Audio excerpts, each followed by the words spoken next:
types of things like that. Go Maya. Maya and her husband gave back to the old town and all of Goleta for many years, and she will be surely missed. Maya. Our condolences go out to her loved ones and friends and family. Okay. Okay, now we will move on to public forum. And I want to remind everybody that at this time, the public shall have an opportunity to comment on any non-agenda item related to the jurisdiction of the city. Reasonable time limits are imposed on each topic and each speaker. In accordance with the provision of the Ralph M. Brown Act, no action or discussion may take place by the council on any item not on the posted agenda.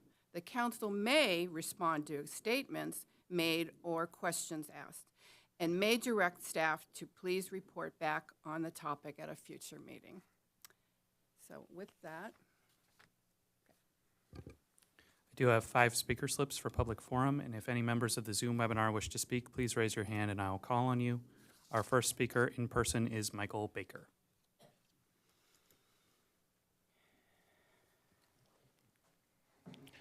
Good evening, Mayor and Council. I'm Michael Baker, CEO of United Boys and Girls Clubs. Just wanted to give you an update on how things are going with the clubs. They're going very well. So we are extremely busy now as the club is, and I want to give special shout out to the, thanks to the Goleta Unified School District for their support and making and continuing the Old Town drop-off at the end of the day as still a drop-off. It's a major, major help to a lot of the families. Huge help. We were really trying to figure out how we're going to bus all those kids. So that's a huge help to our organization. So really appreciate that. And just want to give you a couple stats if I could as well. Currently we have 385 members at the Goleta Club, and we average about 70 kids a day and serving 60 dinners a night.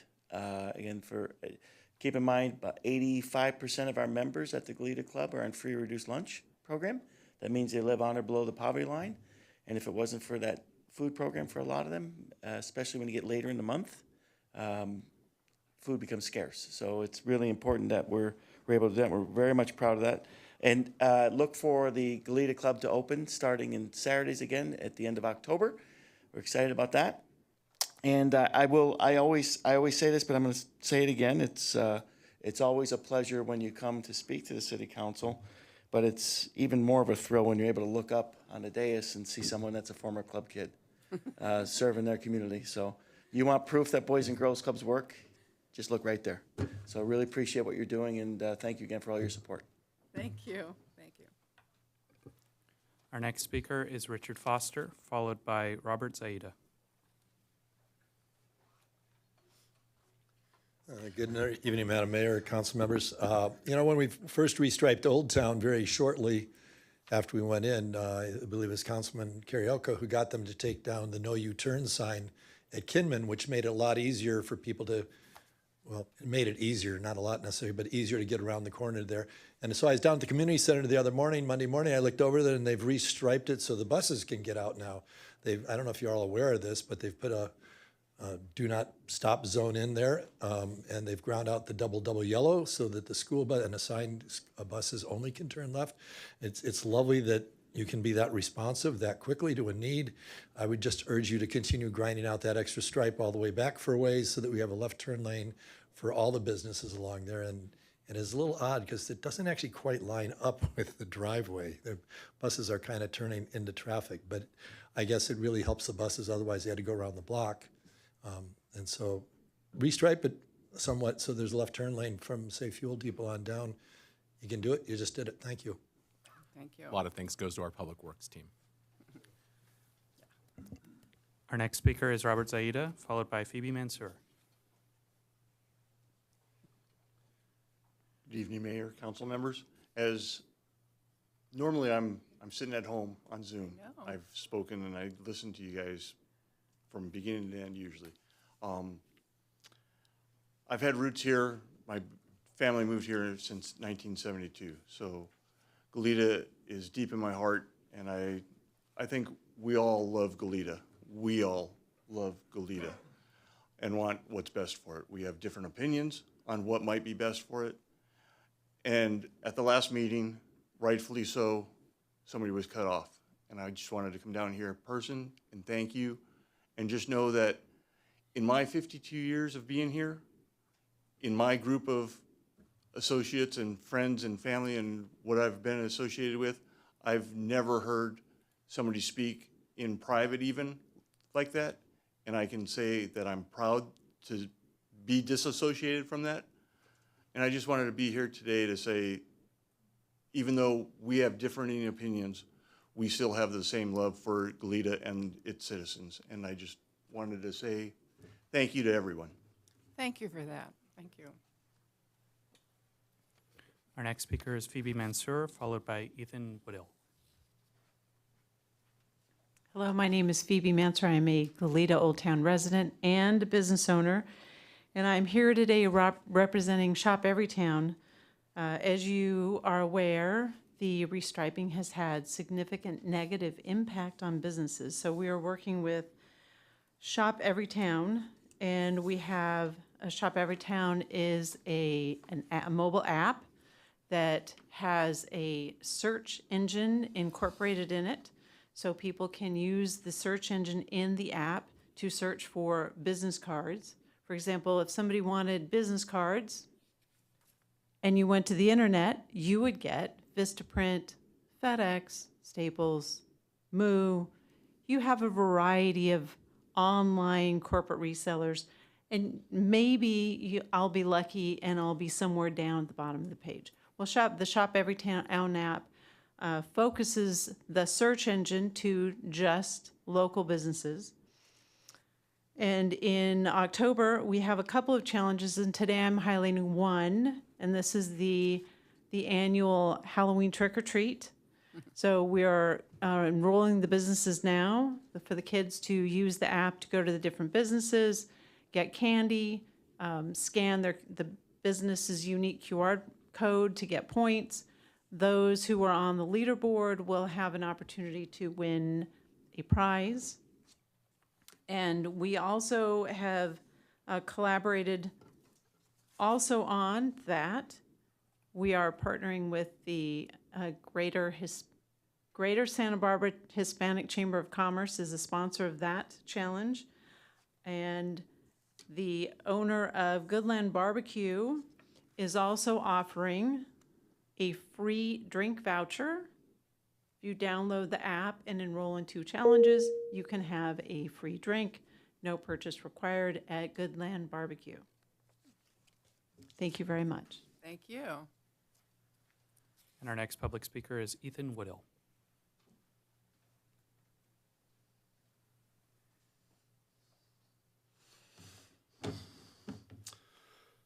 I sent you all the attached photos from that'll come with my general comments this evening. If you have questions, please feel free to reach out. Most of these photos are not from within my district. You have fire, theft, environmental, and children's safety issues that are involved in these pictures.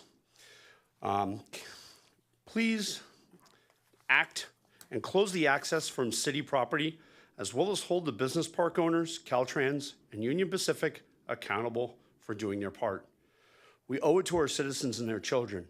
We have more time for the Monarch Preserve right now than we do for the citizens' safety, for their children, and for their property. The Elwood Station Road entry and exit points to the railroad and to the Caltrans access are wide open, and they need to be closed. And it doesn't matter the hockey puck match of whether whose matters. It matters that it's a responsibility of the city to hold the parties accountable. The Caltrans access and the safety of our children, if you go through that access where there's holes, come from the side where there's 7-Eleven and the freeway. I can say I did it once in my entire life. I went from the bus stop on the far side, went over to Elwood, and I ran across the freeway. I've already had someone die. I don't want to see any other kids die. You know what? Kids are stupid. They'll do it. All right? The business park has a wonderful grappling hook coming off a wall and little pulling holes on it, because it's an unobstructed place. And that's where you can grapple up the bicycles that you steal and the property you steal from the residents without being seen. And we need to hold the business park accountable to have some patrolling to make sure that that's taken care of. The Caltrans and Union Pacific, they lack the upkeep of the access. Then you get to Las Armas. Las Armas has watershed risk and has absolutely unfettered access with no fencing, which purely is in the Goleta city boundaries. All right. Genon, the building has no lack of fencing, has absolutely trash strewn behind it, and is an environmental problem, which is close to a watershed as well. Bacara overflow parking lot, no adequate fencing, no problems, watershed risk as well. The city has a responsible to its residents, and you guys are failing them massively. Apparently, the Monarchs are just that more important. We have those trees, we have everything else we can do there. And I know, but the city doesn't pay for that, grants do. But how about a community block development program that takes $14,000 more to administer than it gives out? How much fencing can you build with $14,000? Much more environmentally friendly than disposable diapers. Thank you. Thank you. And we have no more public speakers. Okay. Okay, on to amendments or adjustments to our agenda. City Manager, No amendments or adjustments. do you have a report for us this evening? I do. One second. So I do have 3 announcements, and we also want to play a short video if that's okay. Yes. 2.5 minutes. So first announcement, tomorrow there is another Coffee with Cop event at the Camino Real Marketplace McDonald's from 8 to 10 a.m. It's a great way to connect with members of the Goleta Police Department and ask questions, so we hope to see folks there. Again, that's Coffee with a Cop at the McDonald's Camino Real Marketplace. Announcement number 2, on October 9th at 5:30, October 9th, 5:30, we're having an open house at the Goleta Community Center to discuss the creation of the city's first environmental justice policies. New goals, policies, and objectives will seek to address pollution and its effect on all neighborhoods, with an emphasis on areas in the city's most negatively affected by environmental burdens and associated health risks. We also have a survey you can take. You can take that survey right now. We were actually at our booth at the Lemon Festival. We had staff there filling out surveys. So again, open house, environmental justice policies, hosted by our planning department, October 9th, 5:30, Community Center. And then, the last announcement and video, we want to draw everyone's attention to the success of the Goleta Lemon Festival this past weekend. Thousands of people attended the weekend festival at Gersh Park, and our city booth, I will attest to, was busy the entire time. I did a 2-hour stint, and we had a line of customers the entire time. It just seemed to me, comparing this year to last year, I don't know why, there was just a lot more people at the Lemon Festival on Sunday. Those are the days I went last year, this year, and I just, anecdotal comparison, way more people this year. It was packed on Sunday. We did have a lot of staff that volunteered their time over the weekend, so I do want to acknowledge them. So these are all the staff who either spent time at the city's booth or helped set up. Shannon Kern, Malaya Carrasco, Sarah Fox, Matt Four, from Public Works, Jorge Flores, Juan Jimenez, Kevin Ayala, Jesse Sanchez, and then from Sustainability, Angeline Fauché was there, Dana Murray, and Alaya Latham. Also, there was lots of staff from the library as well.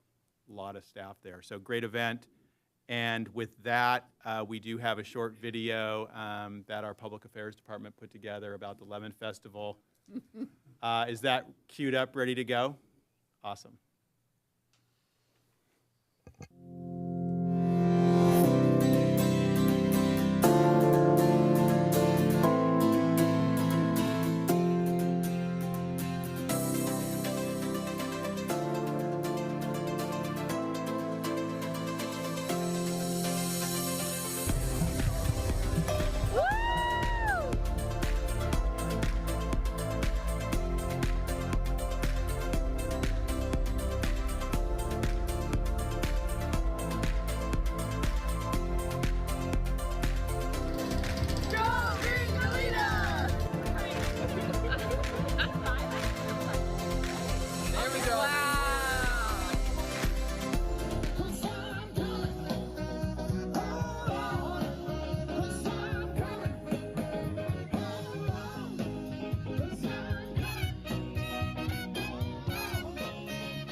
6, 7, 8, 9, 10.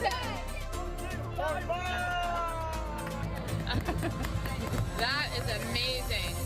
2, 3, 4. Oh, Goleta.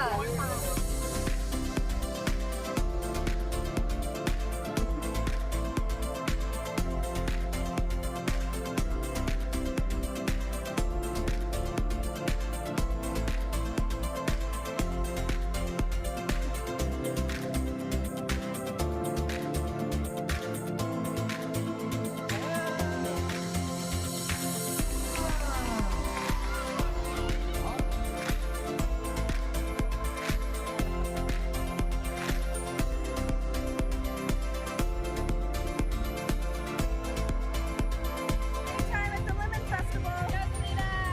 We love Goleta. We love Goleta.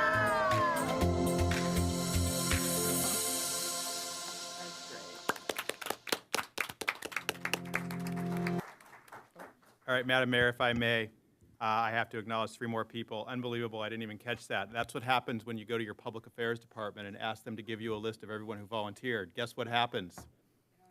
They don't include themselves. Kelly Hoover, Marcus Martinez, Jamie Shaw. And that's it. Can I make one real quick announcement? Please. Tomorrow, I thought I'd start with the beginning and letting everybody know, and then letting everybody know at the end of the meeting as well, that tomorrow is Walk to School Day, and walk or bike to school day. So there'll be a lot more kids out on the road. So I'm just kind of encouraging everybody to be calm, go slow around the schools, and let the kids have a great day. All right, thank you. Yeah, okay. All right, so consent calendar. Item A1, acceptance of the July 2024 investment transaction report. Item A2, acceptance of the August 2024 check register. Item A3, award of purchase order to the Terminix International Company Limited Partnership for termite treatment services at the Goleta Community Center campus. Item A4, Black Gold Cooperative Library System amended and restated joint powers agreement and amended bylaws. And item A5, agreement with BAE Urban Economics for housing element implementation consulting services. Okay, council wish to pull any item from consent?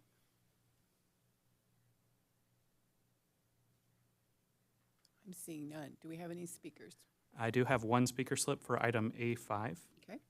Could you read that, what that is, into the record? Yes. Item A5, agreement with BAE Urban Economics for housing element implementation consulting services. Thank you. And our first speaker is Ethan Woodill.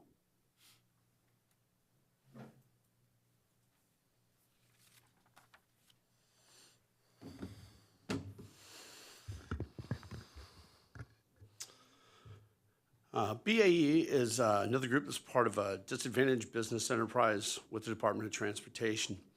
But if you take one look at the Strava profile of Matt Coda, and you can get an idea of the side he leans towards.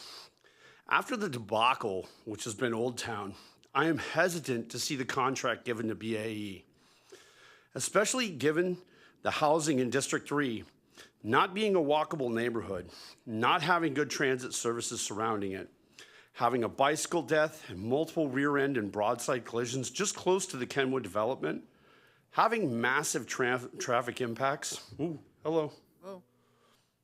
We're gonna have brownout. 3CE, you can blame them, okay? Having massive traffic impacts to the area with 1,234 units being placed in and around it, a 25% increase, especially that there are no goods and services around it other than a small market, 3 gas stations, one with ridiculously priced gas, and a 7-Eleven which in no way gets fresh produce or any shoppable items to be accessible except going over a clogged Glen Annie Stork Road overpass, including a recent bicycle versus auto collision at Glen Annie and Cowriel intersection next to the proposed 44 units at Calusa. These are all not mixed-use commercial residential developments. We cannot, these people worked on our housing element. We cannot afford this poor judgment again. I ask you to reconsider. Thank you. And there are no, sorry, if there are any members of the Zoom webinar who wish to speak, please raise your hand and we will call on you. And there are no additional public speakers. Okay, thank you. And I'm looking for a motion to approve consent calendar. I'll move the consent calendar. I'll second that. Okay. Roll call vote? Council members, please remember to lock in your votes. Councilmember Kiriako, Aye. Councilmember Richards, Yes. Councilmember Kasdan, Aye. Mayor Pro Tempore Reyes-Martin, Aye. and Mayor Perotti. Aye. It's unanimous. The ayes have it. Okay. Okay. Next item is item B1, Certificate of Recognition, 6th Annual Nature Track Film Festival. And I've asked Councilmember Kasdan to please present this.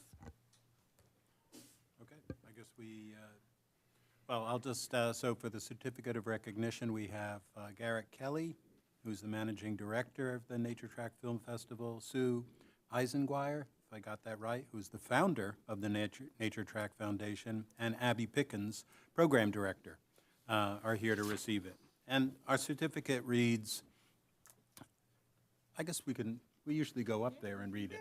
Okay, so why don't you guys come up? And we'll.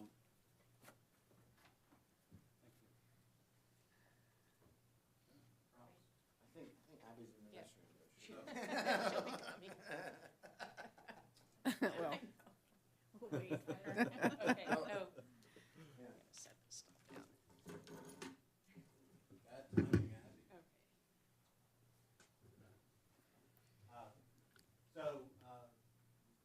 The City Council of the City of Goleta, California presents the Certificate of Recognition acknowledging the 6th thank you. The 6th Annual Nature Track Film Festival to be held in the City of Goleta, October 11th to 13th, 2024. The Nature Track Foundation introduces school children to outdoor spaces from seashore to inland oak woodlands of Santa Barbara County by providing cost-free outdoor field trips benefiting more than 3,500 students, 35,000 students, and hundreds of people in wheelchairs. The Nature Track Foundation instills students with leadership skills, attitudes, and habits of lifelong learning, inspiring them to be respectful stewards of the natural world.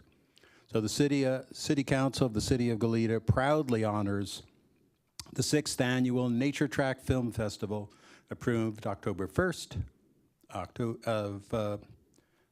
the first day of October 2024, and signed by the Mayor Paula Perotti.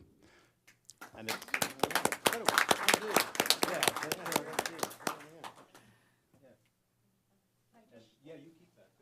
We want you to keep these things. Oh, thank you. And I just want to share that we are inviting. we want to say something and then we'll take a picture. Wait, say something first. Thank you so much. I want to share that this is the first year that we will be bringing 600 fifth grade students from all Goleta Unified School District to see a film block Nice. Friday morning. They'll see 5 shorts all about nature. So we're excited to be able to do that for them. Thank you. Thank you for your support. Just thank you, and we look forward to seeing you all, especially in our new festival hub at the old Pier 1 space, 10,000 square feet of partying, and you're all invited as well. So 11th through 13th of October, come check it out. Thanks a lot. Okay, yeah.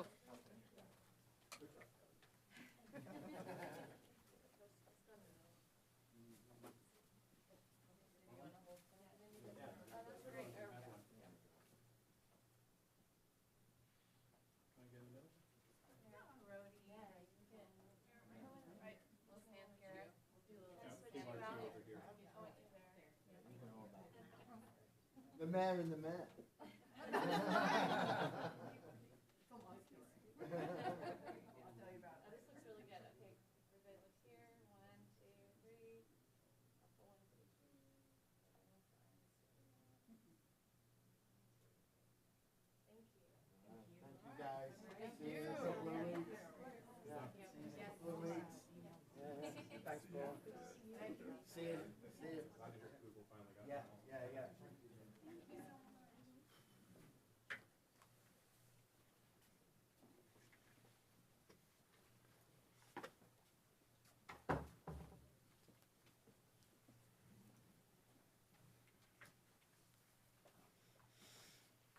Okay, we have everybody back? And I did not have any speaker slips for this item, but if any members of the Zoom webinar wish to speak, please raise your hand and we'll call on you. And there are no hands raised. Okay, thank you. Our next item is item C1, Economic Development Strategic Plan, Old Town Initiatives.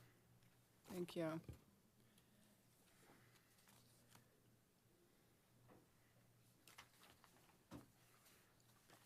Ms. Kern, will you be kicking this off this evening?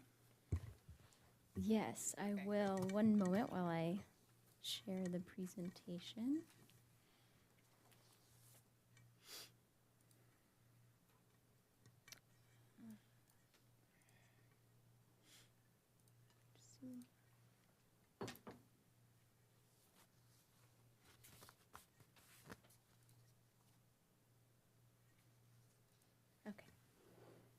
Okay, great.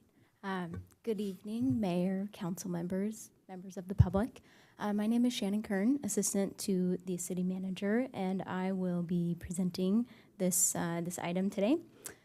So the purpose of this item is to present an update on the Economic Development Strategic Plan and the timeline so far, and then present potential ideas specific to Old Town strategies that could be implemented and rolled out relatively quickly, and also get council's feedback and direction on those initiatives. So first I'll start off with a little bit of background, just how we got here. So about a year ago, in June 2023, the council adopted the Economic Development Strategic Plan as a roadmap for implementing the city's economic development initiatives over the next 5 years. Shortly after that meeting in August 2023, the core planning team met to develop and initially sequence all the strategies of the plan into 3 phases. So this was year 1, year 2 to 3, and then year 4 and beyond. And then in January of 2024, staff presented the sequencing spreadsheet of the strategies that the core planning team developed to the Economic Development Revitalization Committee. And the committee provided feedback on ongoing and new initiatives at that meeting. And then in June of 2024, as part of the adopted fiscal year 2024-25 mid-cycle budget, the City Council allocated $100,000 for economic development initiatives. And then at the September 3rd, 2024 City Council meeting, Councilmember Kiriako requested an item to be brought to the full City Council and received concurrence from Council at this meeting on with the item being a status report on the Economic Development Strategic Plan, and then as well as to discuss specific strategies specific to Old Town initiatives to see if things could be implemented sooner, which brings us to today. So that's kind of how we got here. So a little bit more background. On July 30th, 2024, so just a few months ago, the committee, the Economic Development Revitalization Committee, met to receive an update on the plan and the sequencing spreadsheet, which includes new columns describing the status of each initiative. So this can be found in attachment 1 of the staff report. And at this meeting, the committee provided direction to staff on the draft expenditure plan for the initiatives for this fiscal year, 24-25. So this pie chart kind of gives a summary of those initiatives with the committee's recommendations and those funding allocations. In attachment 2 of the staff report, you'll find the full agenda packet for the July 30th committee meeting. So I do want to quickly point out that in there was a typo in this presentation when it was posted. So you'll see that the sponsorships for events and programs should actually be $15,000. In the packet, it was $10,000. So that was my mistake, and I apologize for that.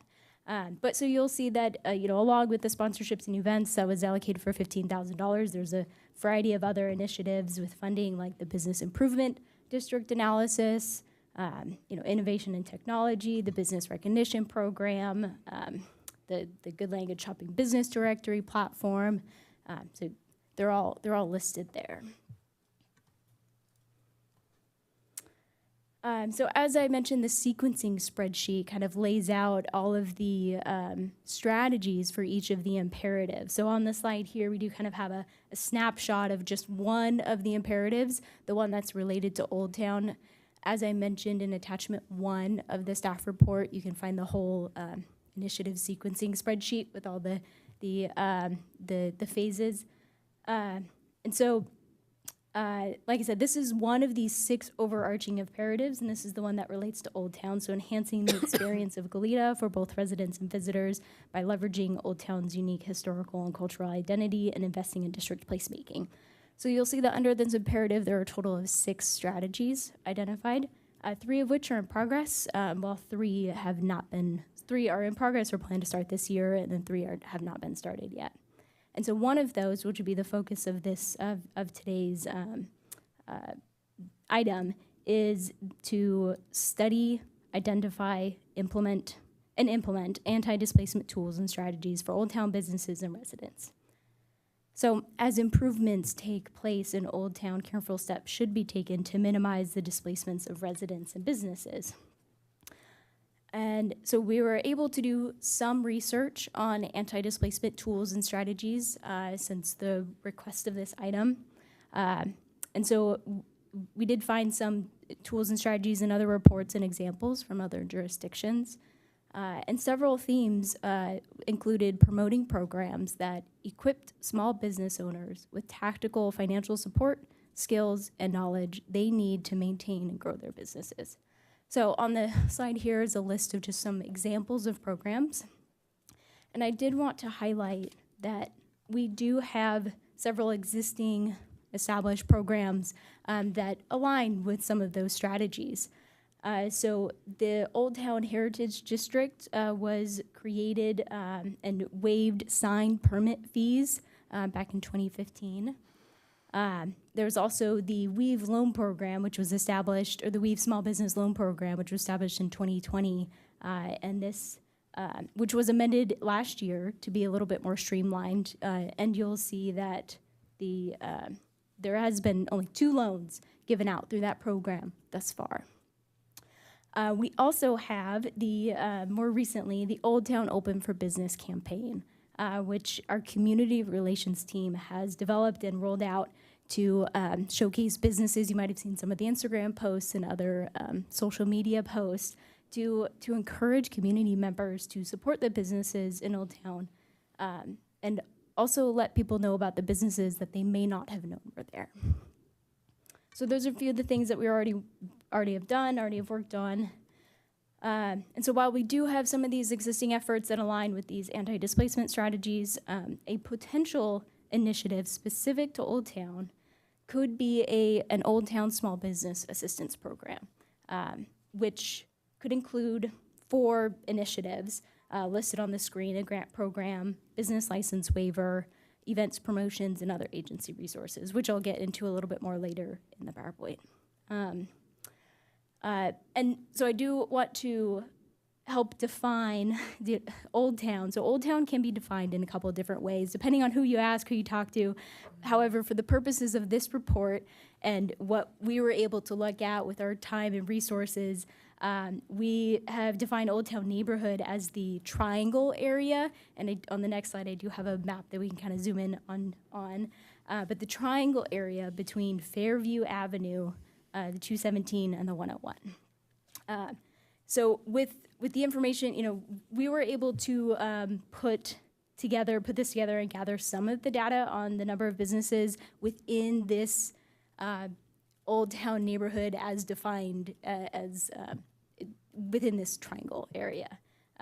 So you'll see that this is a map of the original Old Town redevelopment project area with the RDA boundary, as well overlaid with the Old Town Heritage District boundary.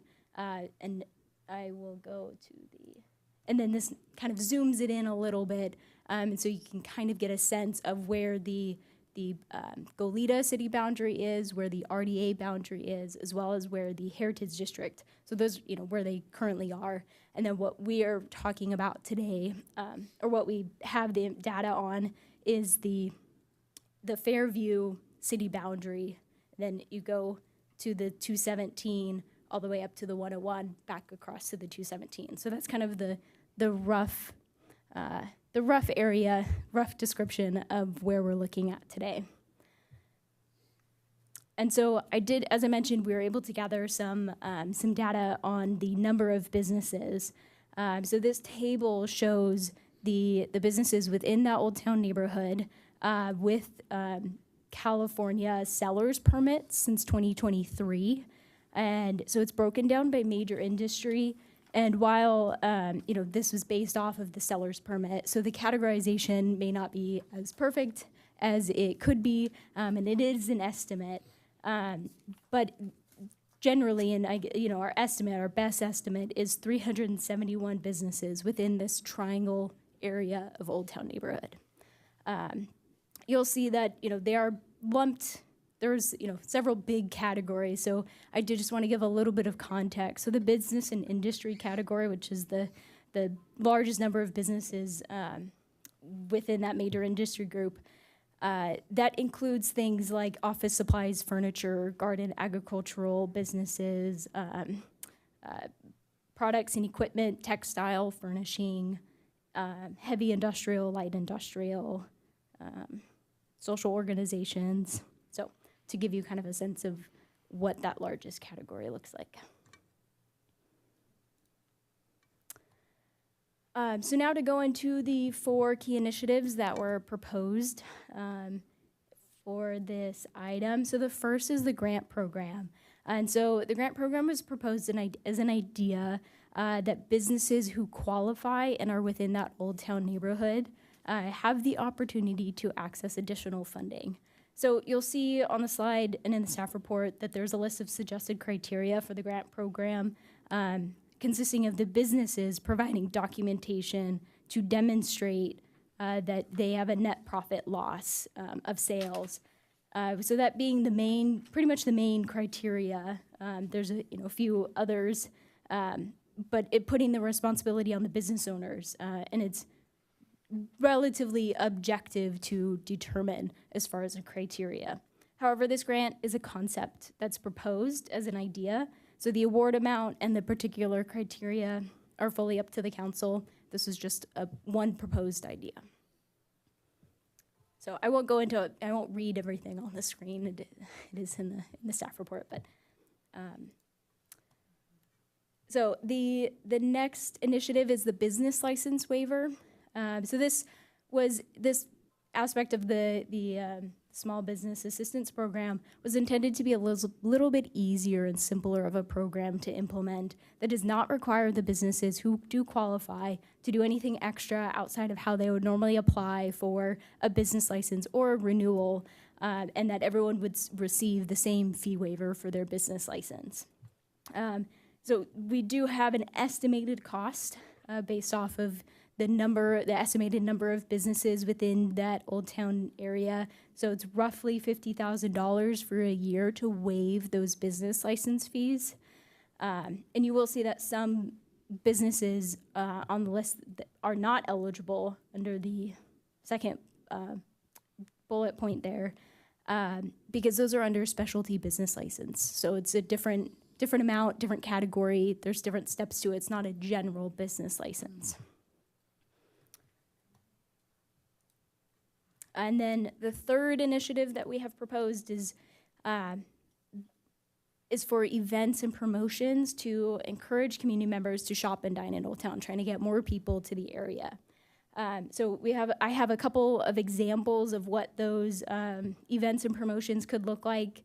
One of them, dish it out with District 2 council member and a city manager or mayor.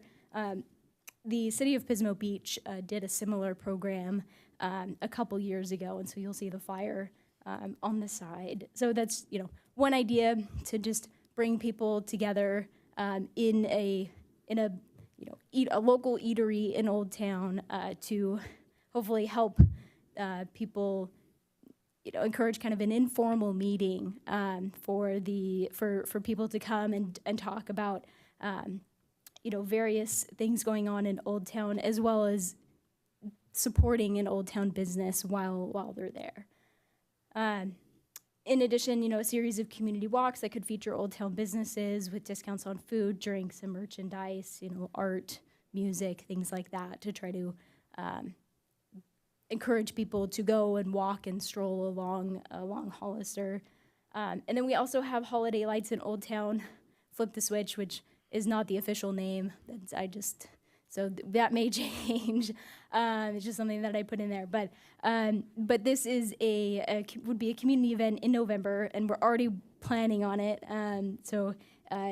To celebrate the installation of the holiday lights in Old Town that were courtesy of a donation from the Greater Goleta Santa Barbara Lions Club. So keep an eye out for that. That will be coming soon in November, and we're pretty excited about it. But as an example, that this is with the idea that it would also bring people to the Old Town and encourage them to, shop and dine and eat at the restaurants. And then the last initiative is with the idea of promoting resources that are already available through other agencies. So one example is the Small Business Development Center through the Economic Development Collaborative. And they have, this is just a screenshot from one of their reports on the side, but they have some great resources that are available at no cost to businesses, like one-on-one coaching for a wide variety of different technical and financial assistance and legal assistance that they provide at no cost to businesses. So it's something that they do in Ventura County as well as Santa Barbara County. And so we would just try to help promote these resources that are already available to our businesses. Maybe there's an aspect of, we could host some educational seminars or something for businesses in Old Town, but that's just kind of the idea of promoting what's already available. And then I did want to touch on the fiscal impacts. So the City Council has the option to approve the use of the remaining of these funds for the Old Town Business Assistance Program, Small Business Assistance Program. So by using the funding that was allocated for the Small Business Loan Program that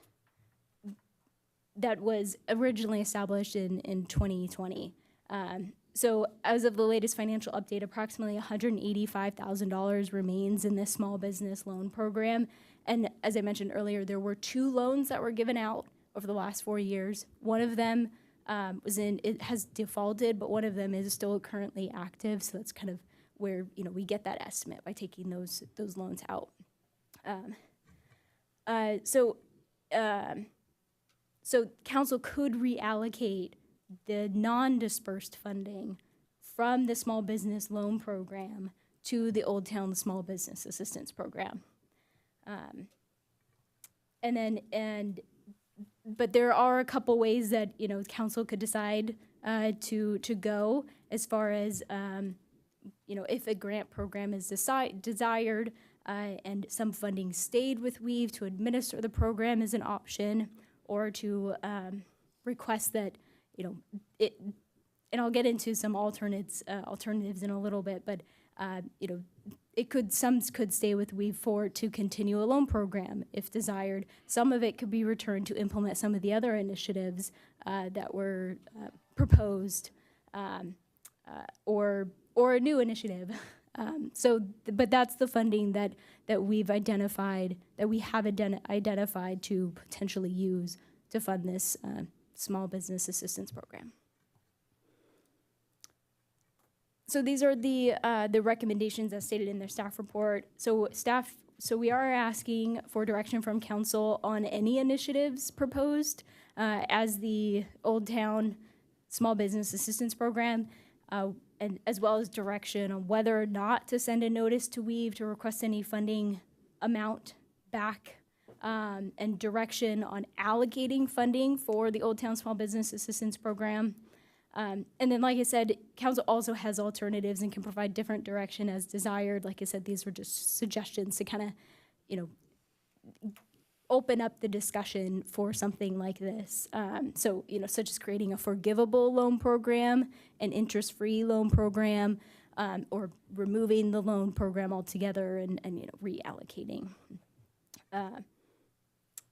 And that concludes my presentation. So I will turn it over to council for questions. Thank you. Thank you for that report. Councilmember Carriaco. Thank you, Madam Mayor, and thank you, Shannon, for the report. I appreciate it being acknowledged that this was something that I had asked for at a prior meeting. If we're telling the whole story, though, what really happened was I met with representatives of Old Town United at La Casa de la Raza and spoke to them about what they were hearing from the businesses in Old Town and what they thought would be the most supportive things to kind of give Old Town a shot in the arm at a time when it could really use the lift.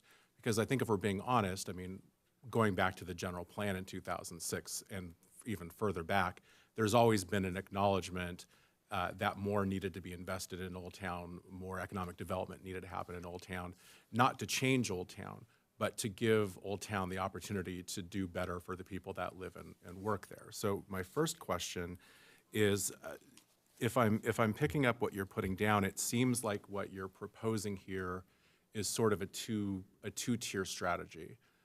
One tier is sort of an immediate type of help that could go to most, if not all, businesses.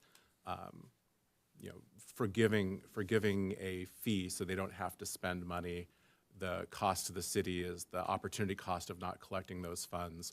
Or if we reallocated the funds from WEAVE, we would basically just pay for those fees through the WEAVE money.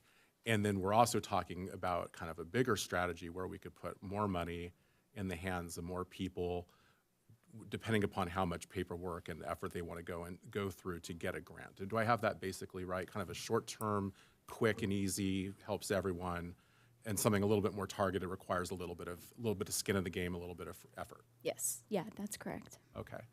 So then, I know we're a policy board and I don't want to go too granular here, but can you just kind of give the community members and the business owners in the audience a sense of what would we be requiring for grants? I know during COVID, a lot of people went through the onerous experience of applying for PPP loans or other forms of assistance. I'm sure there's many people in the audience that don't really relish the thought of going into more debt, even if there's a chance it could be forgiven. So kind of keeping the focus on grants, what level of effort would there be required to be able to participate? Because I'm sure that's on the minds of a lot of people out there. So thank you, Councilmember Kyriakou, for the question.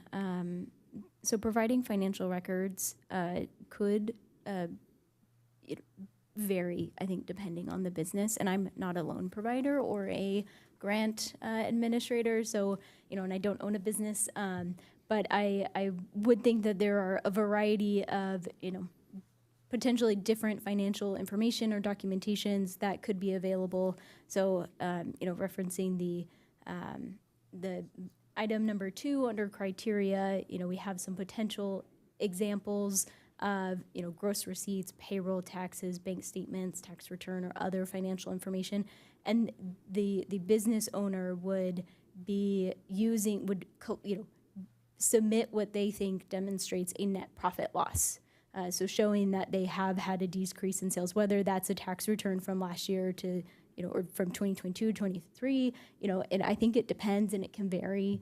But the idea would be to, not say which type of document necessarily, that it can vary, and that they would need to provide that to show that, and that but it wouldn't be multiple. They would just need to show it through one form of financial information. Yeah, and just to follow up on that point, I appreciate your expanding on what you had said earlier. So some of the businesses that we're talking to, necessarily have the budget to afford a fancy accountant, right? And they may or may not be using QuickBooks. They may or may not be a restaurant running on kind of like a cash accrual basis. And everyone's going to have a different level of sophistication when it comes to their accounting. So are there options for people at different levels of business sophistication and record keeping that would allow everyone an opportunity to participate if they're willing? So like I said, I'm not in the business of accounting or anything like that, but I would hope and maybe rely on our partners to help us determine those and to also provide assistance to the businesses that are applying. So maybe this is through Weave, maybe this is through Economic Development Collaborative, who can provide that business coaching and assistance to ensure that they do have the documentation and can provide that, and that they would say, well, we need, and they would be able to provide that expertise in saying, this, we need something else, or let's see what else we can get. What do you have? What can we work with? Okay.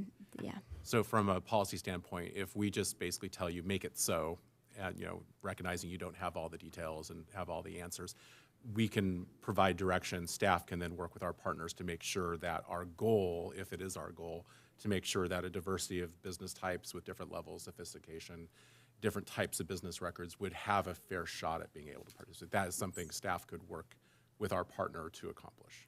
Yes, yeah, if Okay. that direction was Okay, provided. thank you for that. I think our audience needed to hear that. You talked about certain types of businesses that wouldn't be able to receive some types of assistance based on their type of business license. And I was just curious about liquor stores. We got a public comment from someone that said, well, why not Angelo's Liquor?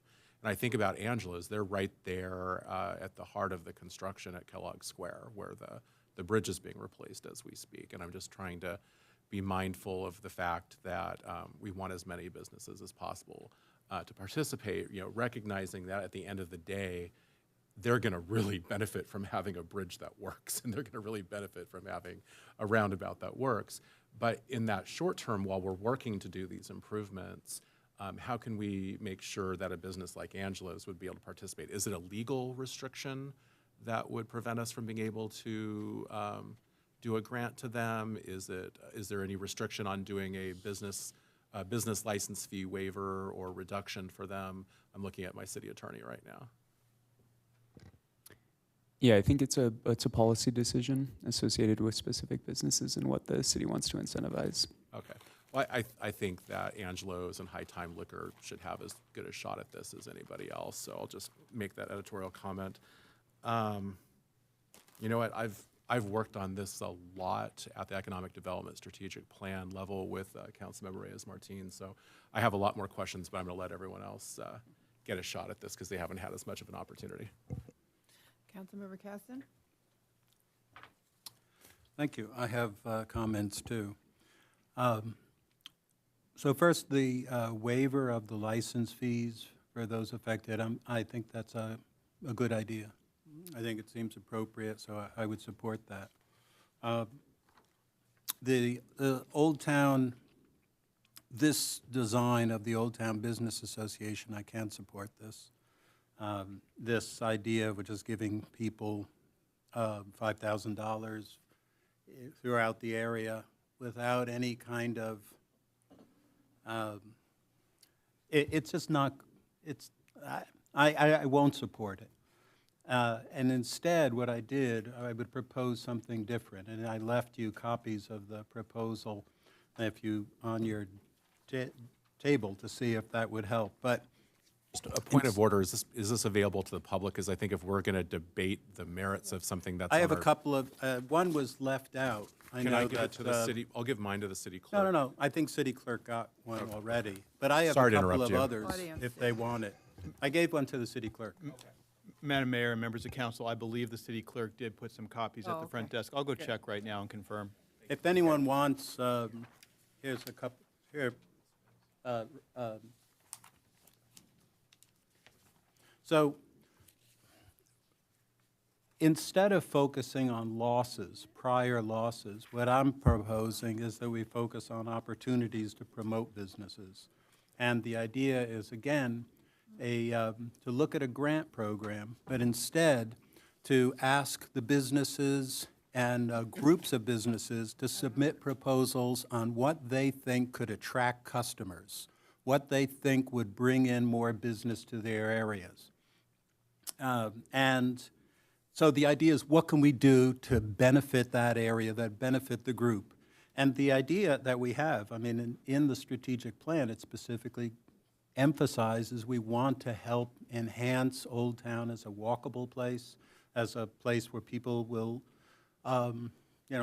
partake of multiple businesses. So the idea is the funds would be available to individual businesses or groups of businesses. They could propose money for samples that might be like, I recall Taste of Old Town. People had samples that they offered, so we could people could propose money to pay for the samples. It may be some other types of promotions, events of various sort. We've had events, but things that would bring people to Old Town, and especially, if it would benefit multiple businesses and have multiple people benefit.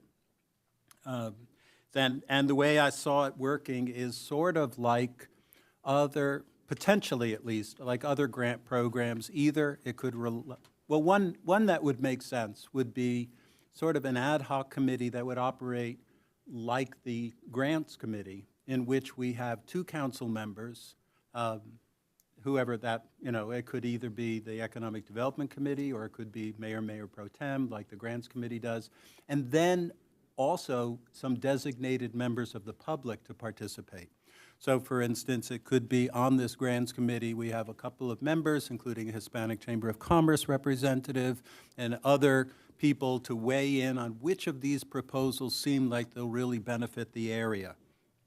I think small amounts, like a couple of $1,000s just handed out, isn't really going to have a sort of a stimulus or what's the word, synergistic. It's not going to have more than just a modest impact. If this can stimulate increased attention to Old Town, increased visitation, I think it could have better benefits. And if we think, I saw the Hispanic Chamber of Commerce also suggested leaving some money in in loans that's another option, rather than use the whole I guess after the business license fee, it's about $150 left over, and we could either use that whole $150 for promotions and events and so forth. It's kind of one-time spending, so we're not going to be able to, we're using, we're eating our seed corn in some ways. It's money that we had set aside after the pandemic, but we'll have $150 over the course of 2 years, and what can we accomplish with that? And so there are other things, other areas in the report that I'll talk about later, but I'll stop right now. I guess one other thing to mention, actually, with the Dish It Out, I thought with Dish It Out, my suggestion would be to move that to the Public Engagement Commission, because the idea potentially affects other districts too, in the sense that meeting council members and talking to them and having outreach is just a generally good program or good policy. It's good for Old Town, for sure, but it's just a generally good outreach thing. And I would add on top of that for Old Town, a lot of what I think people are interested in Old Town is some kind of neighborhood association, so I would toss that into the mix too for the Public Engagement Commission. But I'll stop with that right now. Thank you. Mayor Pro Tem Reyes-Martin. Thank you. I'm rearranging my comments a little bit, because I think I will circle back on the assistance program, the grant program, since I'm digesting the proposal from Councilmember Kausen, and I do want to make sure I read through that so I have a good response. You want me to just prattle on No, and give you okay. time? I'll just talk I'll about comment on the others first, and then I'll probably come back with more questions or comments. So the business license waiver, I'm supportive of that as recommended by staff. I think that seems to be like the kind of low-hanging fruit that would be helpful. I really like the idea of the Dish It Out program, and I do want to also, sorry, I should have prefaced by thanking Ms. Kern for all of her research and work into this item that, not very long ago, we, tasked staff with bringing this back to us. So really appreciate all the research that went into this. I really like this idea and this concept. Of course, it's always nice to have, folks from the city out to answer questions, but I think part of this is really to showcase and highlight several, different businesses in Old Town, encourage folks to come and have dinner, or lunch or whatever it may be at, the many different restaurants. And I would actually, if we move forward with something like this, encourage the creativity of maybe our public relations folks to see what we could do for businesses in Old Town that are not eating establishments, but the same kind of feel. So I wrote down some thoughts like thrifting with your council member or, shopping at Santa Cruz, something like that. Bring your dogs to get groomed or hang out at the barber shop, just ways that we could spread it out to different types of businesses. I think could be a really great way to both support those businesses and build community, and have the opportunity to, ask questions and get to know folks, and get to know the different businesses. The business assistance program, I think that kind of information is great. I guess I will say that I also really appreciate the attention to anti-displacement strategies, and that was one of the first slides that we saw. I think that's really important, and I continue to be interested in learning more about and pursuing those strategies. So I'm really glad to see that staff is being very mindful of that. I think related to this funding with Weave, Weave is a great organization. It's really disappointing that we haven't seen more of those loan programs. So I'm concerned about keeping any of the funds there if we haven't seen a lot of that, but I don't know what other options there are for that. So I'd like to maybe talk a little bit more about that. I'll stop there and read more of this and then come back with comments about the grant program. Councilmember Richards. Thank you. Well, it seems like we're kind of mixing comments and questions at the same time, so I'll go in that vein. So I have some questions first. So with regard to I'll start by saying that I also agree that the business license waiver program seems to make sense, and that seems like it would be an easy way to cover all the businesses in the area, at least with some amount of relief. So and at a cost of, I believe, less than $50,000 a year. So I think that makes sense. I have some questions with regard to the grant program. Can you put that slide up, please, Ms. Kern?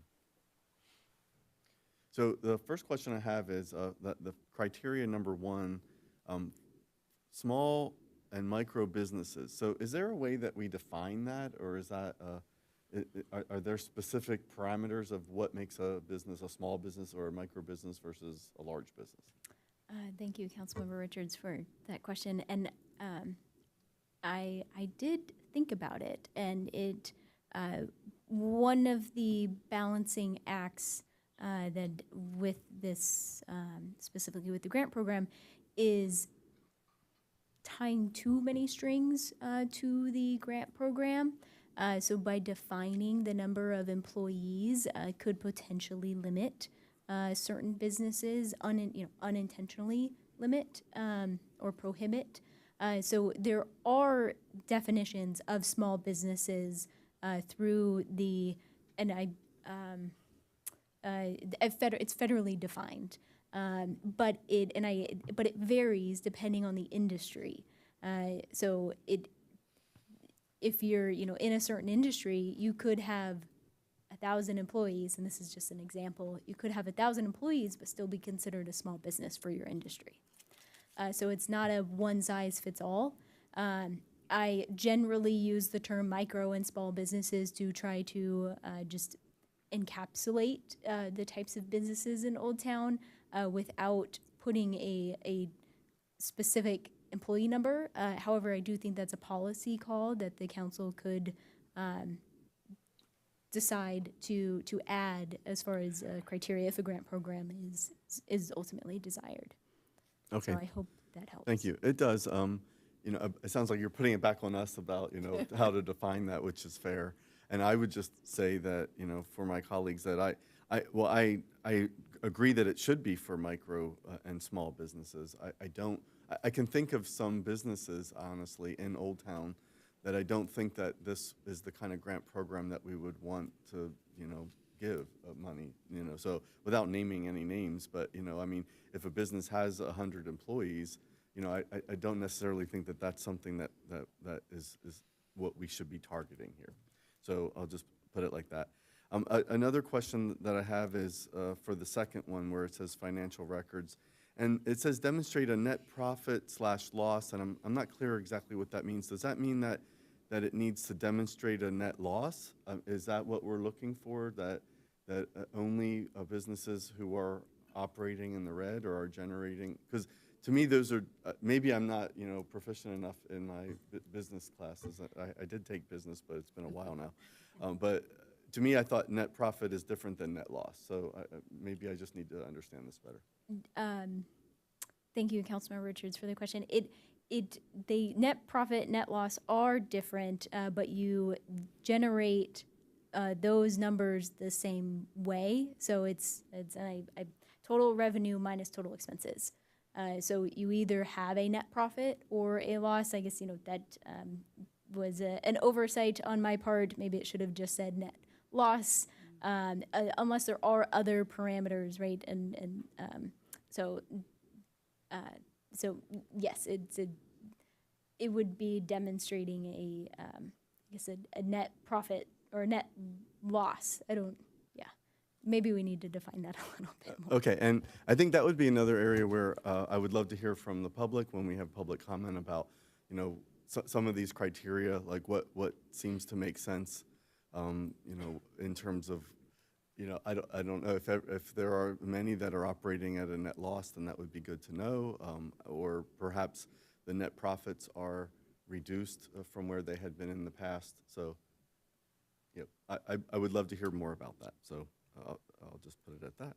And then the last thing was with regard to the Dish It Out. I guess to me that kind of sounds like our coffee and community program, and I would like to just understand if there's some, maybe instead of creating a new program, we can bolster the existing program that we have, or look at ways of tweaking it. So I guess unless there's a difference that I'm not seeing. Councilmember Richards, I don't know if I can speak to the structure of coffee and community in those events. So I don't know if they would inherently be different. However, so maybe our assistant city manager wants to speak. Is this okay? One thing would be here that the idea behind Dish It Out is that you'd actually be going to a restaurant, or as Mayor Pro Tem said, a business, and actually helping to generate sales versus when we have a coffee and community, usually the city is putting on the event and provides a small amount of snacks and drinks. So it's a little bit different than going and sitting down and having a meal, multiple people, probably a much larger ticket. So that would be one way of kind of distinguishing the two. Okay. Yeah. That's helpful. Thank you. And then And then I'll just make a comment to end, and which is with regard to the funding that we have for the WEAVE program. I definitely think that, you know, given that the program has been going for several years now, and there's only been 2 loans, that, you know, it would be worthwhile, I think, to reevaluate, you know, whether that's the best use of those funds. I don't know that I would want to take all of those funds away, and so, you know, I think I would like to, you know, have a conversation about maybe how much of that we would, you know, want to keep for, you know, some loans that may still, you know, be available. So, and it looked like there was 185,000. So, you know, perhaps we, you know, use 150 for our grant program and then keep the other 35 in that program, just as a proposal. So, all right, that's all I have for now. Thanks. Well, I'm going to jump in real quick. First of all, I'd like to thank staff and the committee, everybody that worked on this. It's taken a long time to get to this point. Well, not really, but you know, it's been a while, and I'm glad that we're looking at it now. I kind of look at this as an extension. You know, what happened in over the years when we had redevelopment agency, and we had a lot of money. For Old Town, and then that went away, and we scrambled for years to figure out what we were going to do. So I'm pleased to see the economic development strategic plan looking at all the possibilities for Old Town and how we can help, and kind of look at what we're looking at redevelopment as well. For a disadvantaged community. So I'm basically saying I'm really pleased. I don't have very many questions because they've been asked, but and I hesitate to say what I'm in support of right at this moment because I really want to hear from the people that are here wanting to speak to it before I start saying, well, this is what I think we should do. But that's where I'm coming from. So. But Councilmember Kiriakou, you have a question? Thank you, Madam. Yes, so I'm in the same place in terms of reserving judgment till we hear from public comment. When I think about the comment about Café Comunidad, which I was also sharing that observation, I think probably the critical difference is it's sort of like the difference between doing Café and Comunidad in a park with Goleta Bakery providing the treats versus doing it at Goleta Bakery, right? So you have a different level of space, you have a different kind of engagement with the business. You know, with the first Café Comunidad we did was in Old Town at Nectarine Park, and we brought Goleta Bakery to Nectarine Park. But because you had a bigger space, you were able to have Public Works give a presentation about safety improvements that were coming, the status of different projects that were happening in the city.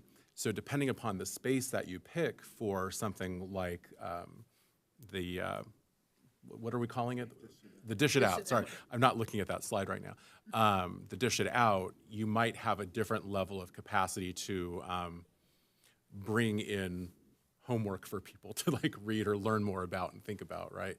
So I think there's definitely distinctions between the concepts. We also don't need a whole lot of city money to basically say, you know, meet me at La Tapatia. And you know, and if you want to talk to me about the city, I'll be there eating, and we can talk. And please buy something too. So I like the entrepreneurial and cost effectiveness of that program. One last thing from me before I think we go to the public, unless more of us want to talk, is I'm noodling more on Councilmember Kasdan's handout that he provided to council and the clerk. And I'm wondering, a question for staff, I don't know if you've had a chance to look at it yourselves or not.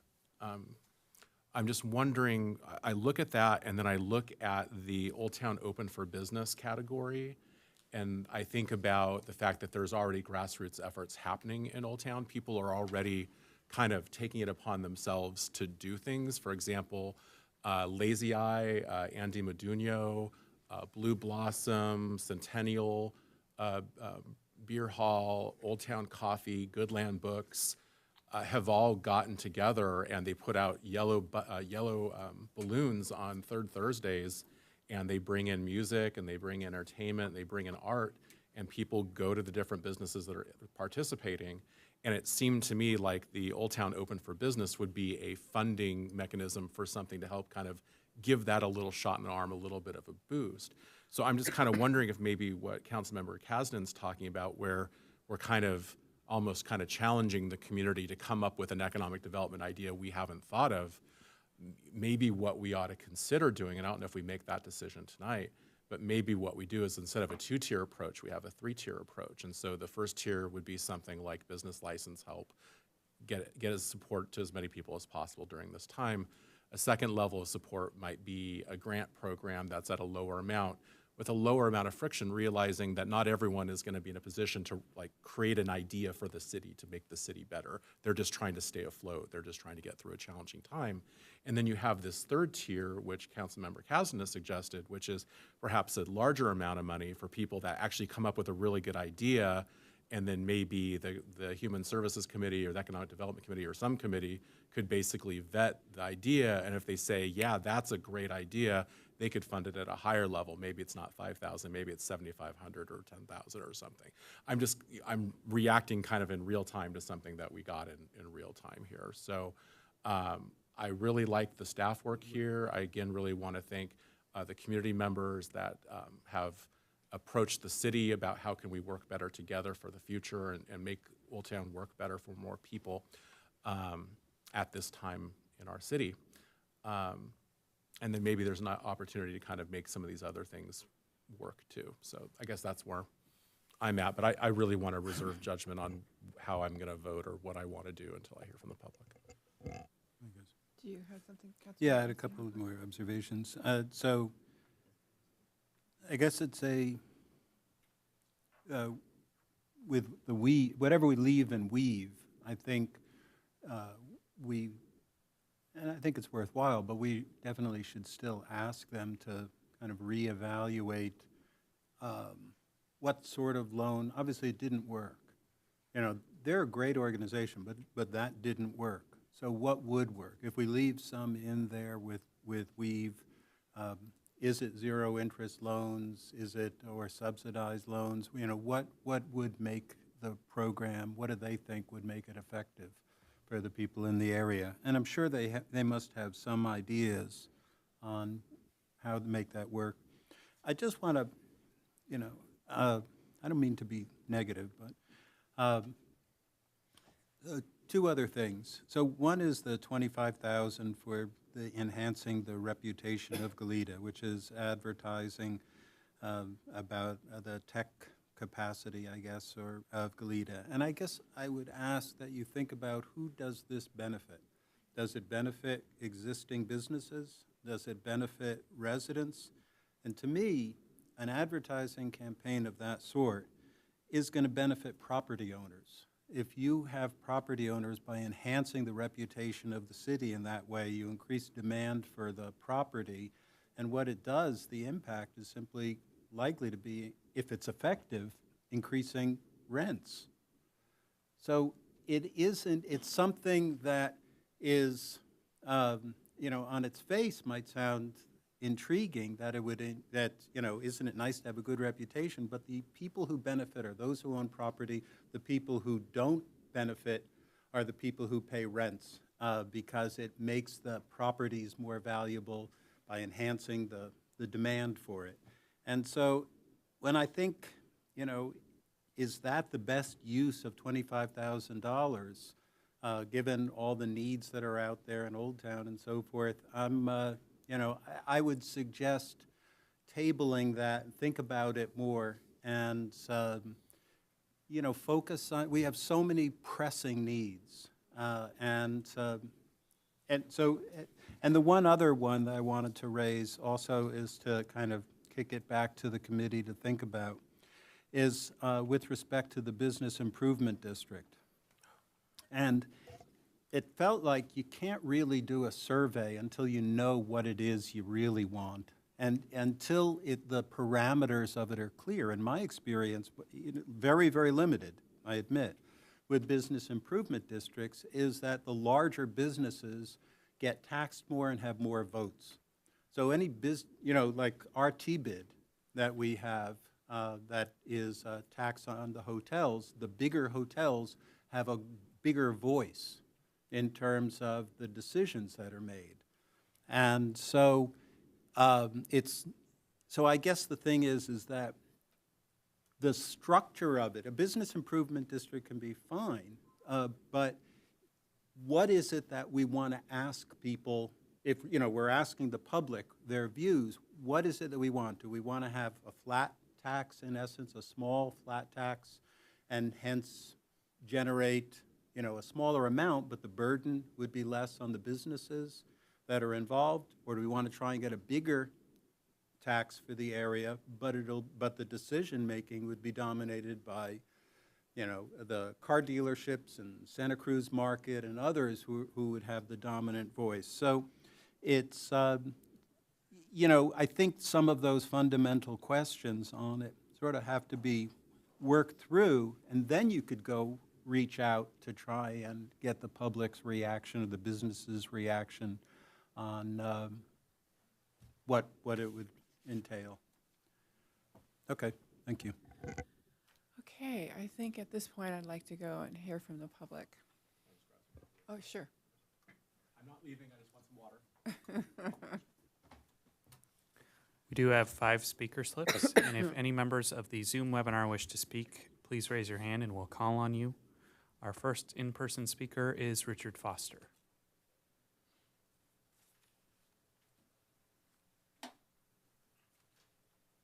I'll speak slowly so James doesn't miss any pearls of wisdom. I'm reminded a little bit of Ronald Reagan, who said, fearful words are, I'm from the government and I'm here to help you.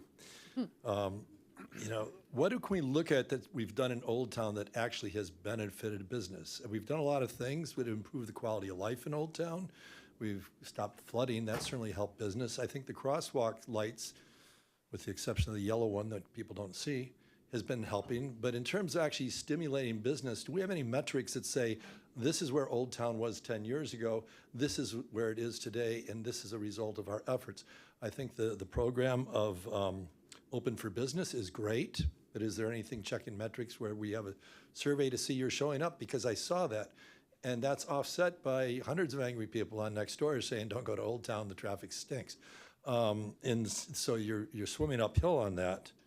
But the restriping has hurt business very obviously, unless they were all lying when they came here a few weeks ago, very immediately and readily, that strategizing is fine, but the question has to be, what can we do in the most immediate period of time so that these businesses are still here next year to benefit it? When Michelle Green was our city manager one time, the chamber kept talking about revitalizing, which implicitly implies that somehow it's kind of a pathetic place to begin with. Revitalize, people bring to mind bad neighborhoods, decaying businesses. It's probably a bad labeling to call it revitalizing. But she asked for the sales tax numbers and vacancy rates. And I don't know what the metrics were they used it, but she said that actually Old Town had better sales tax numbers coming in than the Calle Real shopping mall area. And at the time, they had a lower vacancy rate. So if there's a revitalizing that needs to be done, maybe it's the Calle Real Center.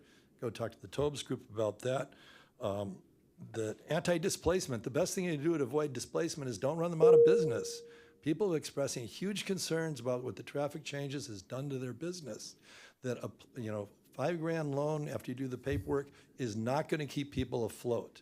I mean, it's a nice thought, but we're putting bandages on people that are hemorrhaging money at this time. One of the stated goals of redoing the striping was to drive 30% of the road traffic out of Old Town because these were the through drivers. Well, you know, you're succeeding at it. The problem is that some of that 30% actually stopped and shopped, or they went away and now they've forgotten about Old Town, or the people who are still trying to get through are going like, don't go there after 5 o'clock. It's terrible. During the day, it's quite good. There's lots of parking. Of course, if we just put up no parking, limited parking, this would have been free, go. And I have gone through, I've walked Old Town about 3 times, talking to merchants. There is a surprising number of people who are afraid of the city, that if I speak up, they'll do something. If I speak up, they'll inspect me. I've heard this from about 5 different merchants in there at the time, that they're afraid to speak up. So thank you. Thank you. Our next speaker is Jacqueline Inda, and I have a speaker slip that Monica Lopez wishes to cede her time. That's great. Okay. Okay, that's fine. Just give me one Mayor Perotti, council, I have been diligently taking notes on the presentation that was presented by the city staff and their efforts. And first of all, I'd like to reflect on a few things. Old Town is going through a transformation period. Because of the construction, because of all of the other things that are going on, there are things that have affected business. And rather than think about this as a strategy, we're really talking about how do we implement something that's effective and fast for that community while the transformation is taking place. That's really what we're, I think, essentially talking about here. And if we're talking about that, we're also, of course, exploring a more longer-term effort, which is the bid, which I'll get back to in a minute. The Old Town Assistance Program is similar to what we were talking about when we were talking about the Emerging Needs Response Initiative. You might call it one thing or you might call it another thing. At the end, what we're talking about is creating a task force to work with the city to identify not only the 3 tiers that were shared by James, but also to identify other strategies. I think that there is a need right now to respond to the emerging need. And it is imperative to look at the funding, at the low-hanging fruit that the city has to be able to divert some of the resources into not bandaging, but identifying ways to respond in a more effective way that businesses might need right now. So, yes, there are different strategies to be able to reallocate that funding into the city.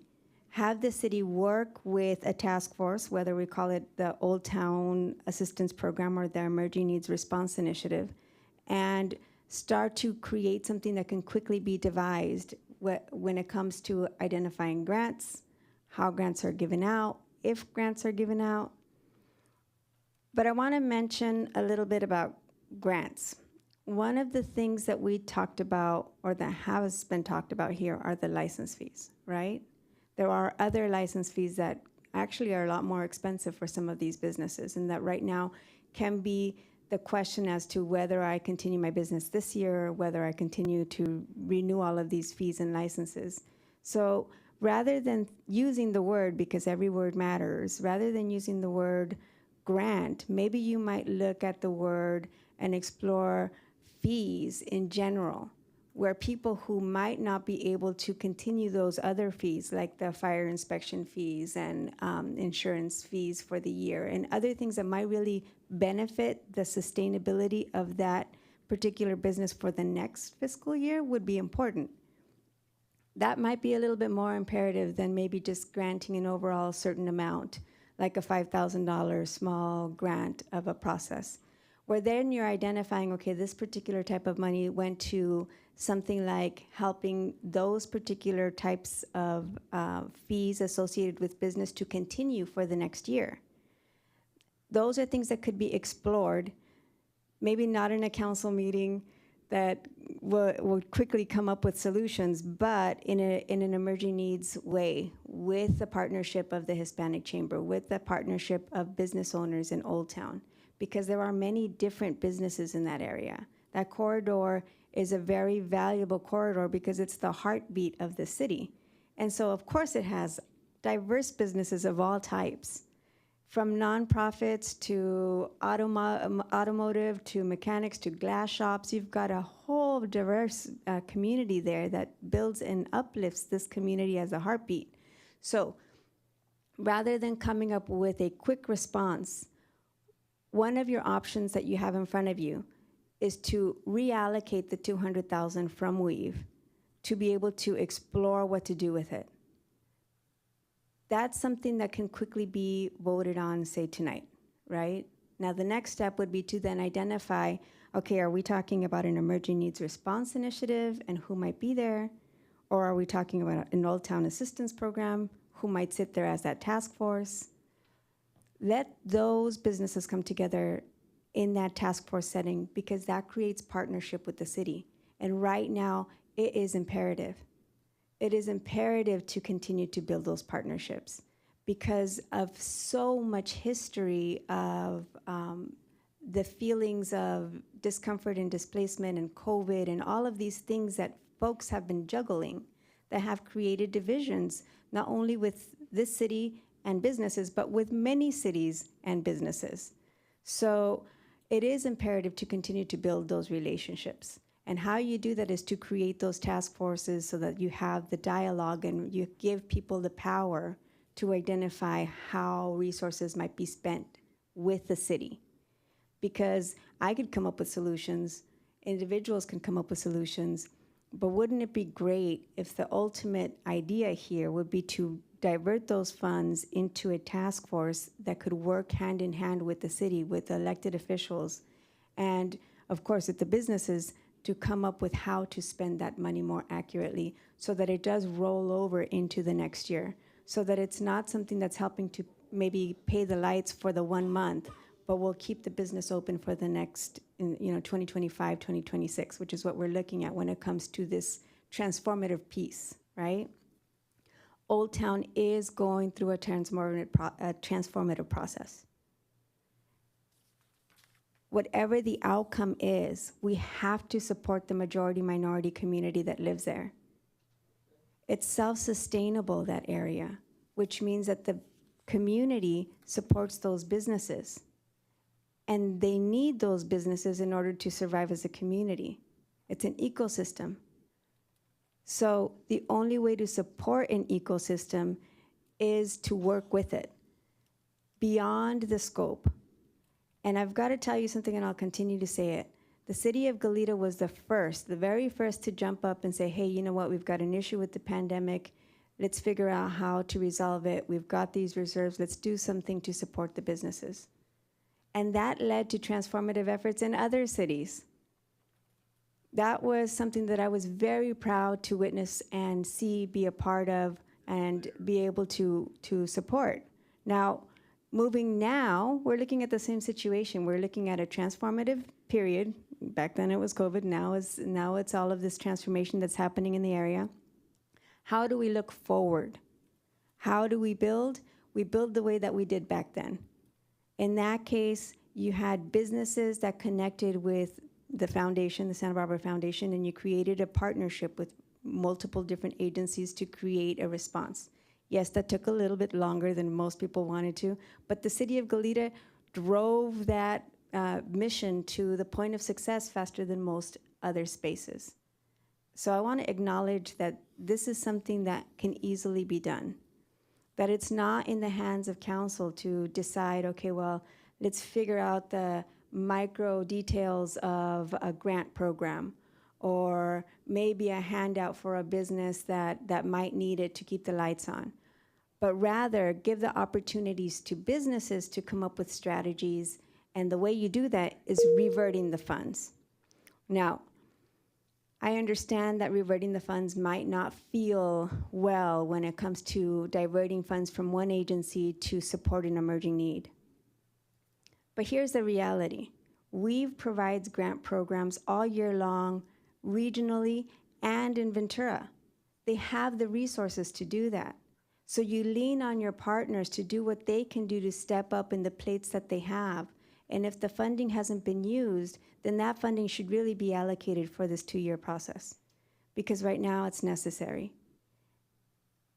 And it might also help to give other people opportunities to come in and be a part of it as well. I think you do have businesses and corporations that would be willing to step up, just like we did during the pandemic, just like Deckers did, just like a whole bunch of other larger businesses in the city, in this city that stepped up to help. We have a transformative process that will benefit our community at the long haul. And if we work together to make the tweaks that we need to hold on through the process, then we will be able to support those businesses to stay there and thrive.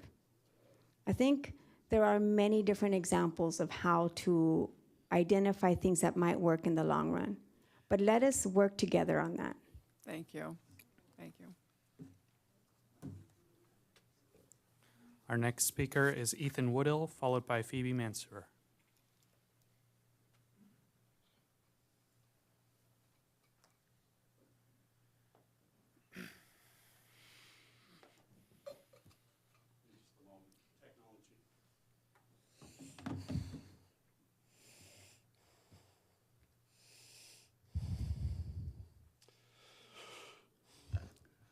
I'd like to speak about what owning a small business means and also what it means to a hospitality worker. I worked 26 years in the hospitality business. When COVID hit, I was a bartender at Break Time in Goleta. 5+ years, it was a business I had a connection to my customers. It was part of my identity. It was part of what I did. I used to call it kind of my alcoholic fruit stand. Like I was commission-based as well, okay? When COVID hit, I had to find another job. I had to face facts that my industry was doomed for at least 2.5 years. It was going to be a slow reopen process. So to face that, I went to plumbing. And I took another trade, something I did when I was younger.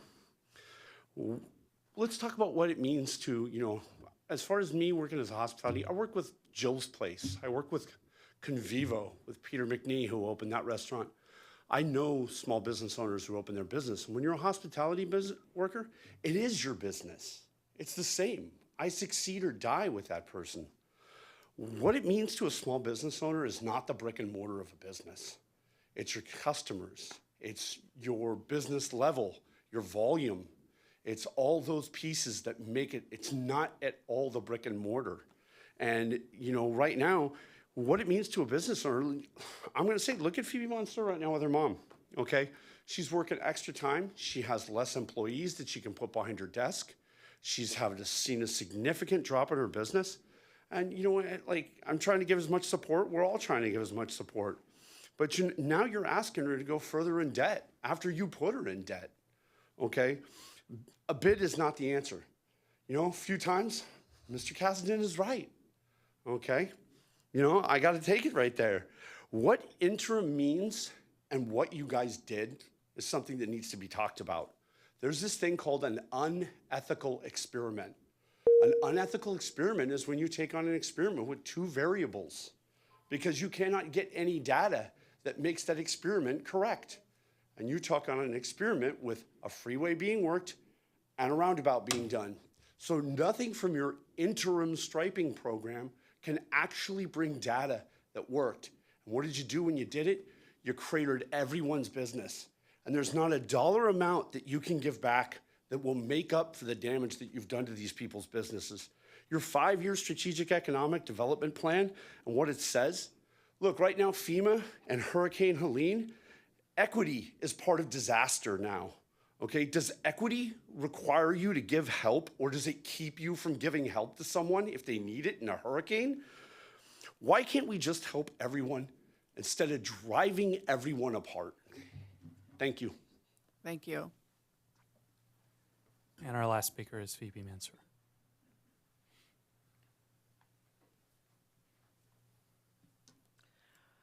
Well, I'm excited. We've heard some marvelous ideas tonight. I am happy about the partnership with the Greater Santa Barbara Hispanic Chamber of Commerce and how they are the small business chamber of commerce, and they are committed to helping the businesses in Goleta Old Town. And I'm excited because a lot of the ideas that I've been hearing tonight fit perfectly with the app, with the Shop Every Town app. Those ideas like dish it out, that's nice, but you take it to the next level with the app. The diners scan the QR code. Now you have actionable data. Without capturing data, none of these do anything. You have no basis to compare to see if the program is working. But when you're complementing it with the Shop Every Town app that all of you should have on your phone, you're going to have that information. So, for example, we do have, and we're still onboarding the businesses, we have World Food Month. October's World Food Month, the whole month, trying to encourage college students, people in Goleta, to come to Goleta Old Town. Another one, 'Tis the Season. So part of the purpose of the app is to give people a reason to walk through the door of the business. It's the hardest thing for a small business is to get somebody new to come in. So if we can do that with the app, then it's up to the business owner to dazzle the customer, potential customer, and turn that new person into a loyal customer who's going to return. So the whole purpose of this is to focus, give focus for people to help them find the small businesses. And then the challenges are fun. Tis the Season is a food donation, challenge sponsored by the Greater Goleta Santa Barbara Lions Club and I believe the Spanish Chamber. And people will come in with canned food, donate. Whoever is at the top of the leaderboard gets to ride in the Christmas parade. The next portion of that we're working on is disseminating those foods collected to families and individuals in need that live in Goleta Old Town. So there's a lot of variety to do, and everything that I've heard, like Stuart has had some great ideas, Mayor Pro Tem, everybody has had these great ideas that can be incorporated this and also collect the data. Thank you very much. Thank you. And there are no additional speakers. Okay. All right. Back to council. Councilmember Kasdan? Yeah, I just wanted to point out that we can't do everything. You know, it is, there's a whole lot of things. So let's take the $5,000. That's 40 businesses getting $5,000 is $200,000. And we're not getting, there's not, you know, you can't expect there's going to be subsequent additional tranches that we can add. I mean, as everyone knows, we're behind in pavement and CIP. We just can't, we'll have limits on how much we can just keep adding additional money on top of the money that we already have in economic development. So our goal here is to think with that money, let's say the $200,000 that was previously with WEAVE, and maybe some of the other funds that are in the economic development pot, what's the best use to help the community? What's the best use that will be transformative, that will be, you know, a catalyst for additional development? But, you know, fundamentally, we can't, we have to figure our highest priority and attack that.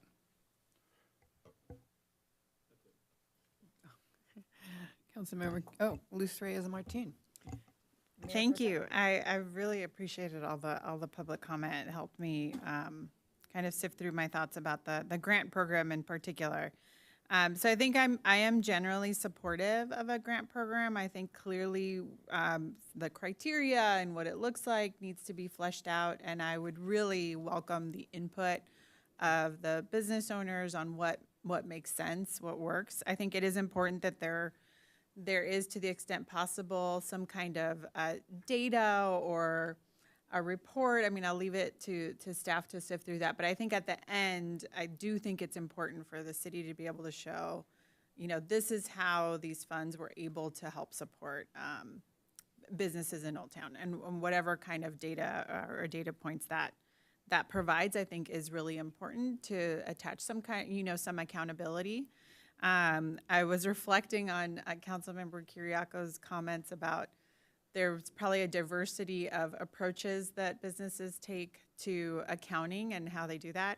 And it just reminded me that my grandmother, when I was growing up, owned a clothing store. And this was many years ago. And her accounting system was a ledger that she wrote in, you know, every night at the end of the night. And I would help her count the money. And so it just reminded me of that. And it reminded me of a business like hers and how she would approach, as a single mom, you know, a program like this. And how do we as a city create something that is accessible, flexible, that has technical support from staff or a third party to help businesses work through that and what that looks like for them, and that includes enough flexibility that you know, they might have their own ideas about that might kind of meshes a little bit of what Councilmember Kasdan said about an idea they have for how those funds could be used. So I'm generally supportive of that, and I think some of the details still need to be fleshed out. But I think we do have this unique opportunity with this 200,000 or just under 200,000 that we had already allocated for something in this vein, and just really targeting it on the needs in Old Town. And I would like to have staff talk with Weave about kind of what's going on. Do you have a plan? Because I think that relationship is still really important, but really recognizing that there is an emergent need, and there might be better, faster ways to have those funds start to make a positive impact in our community. Thank you. Councilmember Carriaco. Thank you, Madam Mayor. I'll second what Mayor Pro Tem said. Appreciated her comments and appreciated all the public comment as well. Appreciate Old Town United being here. I was in Domingos the other day, and one of the staff said to me, you know, one good thing that's come out of all of this is the Old Town businesses didn't used to talk to each other. They didn't have a way of talking to each other. And now they have a mechanism and a vehicle to be able to talk to each other. I think that's positive. You know, there was some public comment about a business improvement district being the wrong approach. I disagree. It's been the policy of the city going back to as long as we've been a city to go for a business improvement district, but especially so after, as the mayor mentioned, we lost redevelopment. The city put a lot of redevelopment agency money into affordable housing in the second district, and then the rest of it was going towards a park, and some of it was being used towards an Old Town business assistance program to help with frontages. And then the money got taken away by the state, and it's never been replaced. So not all business improvement districts are created equal. This community very strongly rejected the idea of a property owner business improvement district. There is a lot of fear that that would just lead to increased rents. So it's important to measure twice or three times and then cut once. So I personally do believe that we need a business improvement district. I think it needs to come from the community. It needs to be the small business owners of Old Town. They will work with each other. They will tell us what the district should be. They will tell us what they think the priorities should be. And then we'll use our powers to determine whether or not we are in alignment with that vision, and then we'll co-create it together. So that's how I feel about a business improvement district. I do think Old Town needs a shot in the arm. I do support the business license fee waiver. I like the idea of having something like a grant program that can be used for certain expenses, but I think that it's important, you know, the devil's in the details, and I don't think it should be legislated at council right now. And so I think perhaps the appropriate thing would be, let's agree on what we can agree on tonight so that we can get some results back to the community so the community feels heard, the community feels supported, and then whether it's the Economic Development Committee or some other vehicle, it could be a task force, it could be a subcommittee, it could be one of our standing committees. I'm open to suggestions on the appropriate venue, although I have a bias.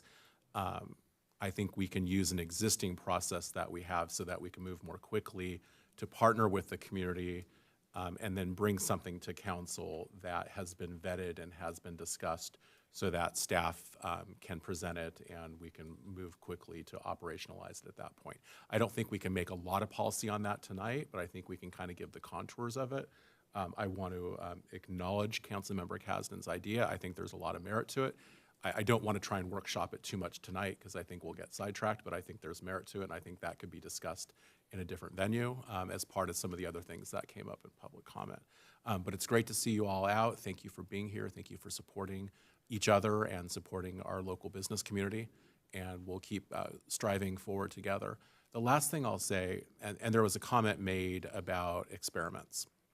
So let's talk about experiments. This is a little bit divorced from economic development, but I think there is a nexus. Once upon a time, parallel parking in Old Town was an experiment. Once upon a time, there was an experiment that said, hey, let's get rid of 46 parking spaces right in front of your business and your neighbor's business and the neighbor across the street's business, the beauty shop business that we talked about earlier. let's get rid of all those parking spaces and let's replace it with parallel parking so that Old Town can become a thoroughfare, so that it'll be easier for you to get through Old Town from Santa Barbara, because keep in mind, Hollister used to be the highway. So we'll go through Hollister to get to the new university. Let's get to the General Motors site. Let's get to all these places. If you go back and look at the old newspaper articles, there was all this talk about gridlock. But if you look at the articles, the Goleta Business District always resisted this experiment. And I could show you the article where they talked about, oh my goodness, it's only busy traffic a couple hours a day during peak time. Don't hurt us with parking the rest of the time. What was once an experiment now became the thing that some people wish hadn't changed. So just a reminder, when we talk about transformation, I appreciated Ms. Inda's comments about transformation. Transformation happens, change happens. It's important that change happens, but it's important that we partner, it's important that we work together, and I look forward to continuing to work with you.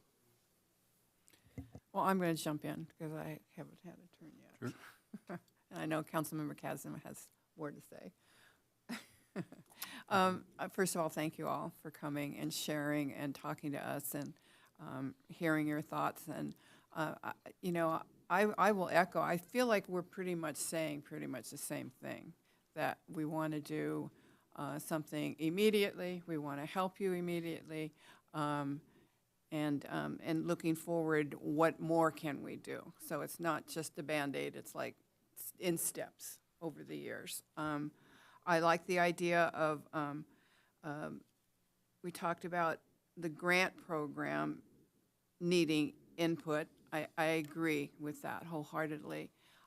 My only concern with, I think we can do that with the Hispanic Chamber of Commerce and the city.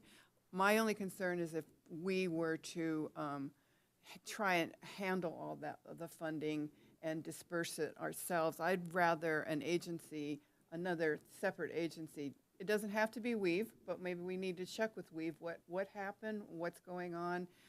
I'd rather see somebody that knows and can handle the bandwidth of distributing money and it not putting another grant committee on us. That's just my feeling about it. So at least explore. I think what Mayor Pro Tem said, talk with Weave and, figure out how we can make it work. Why didn't it work before? My understanding is that there was I could be wrong, but my understanding was that with the pandemic and the money that we've had, there was also a ton of other money coming down from the state that was easier to get. That's what I heard. So I don't know if that was what the problem was their application too difficult? I really think we do need to look at all the businesses and what will work for them to apply for this grant. I definitely support for now the business license waiver. That just seems like a good thing to do right away.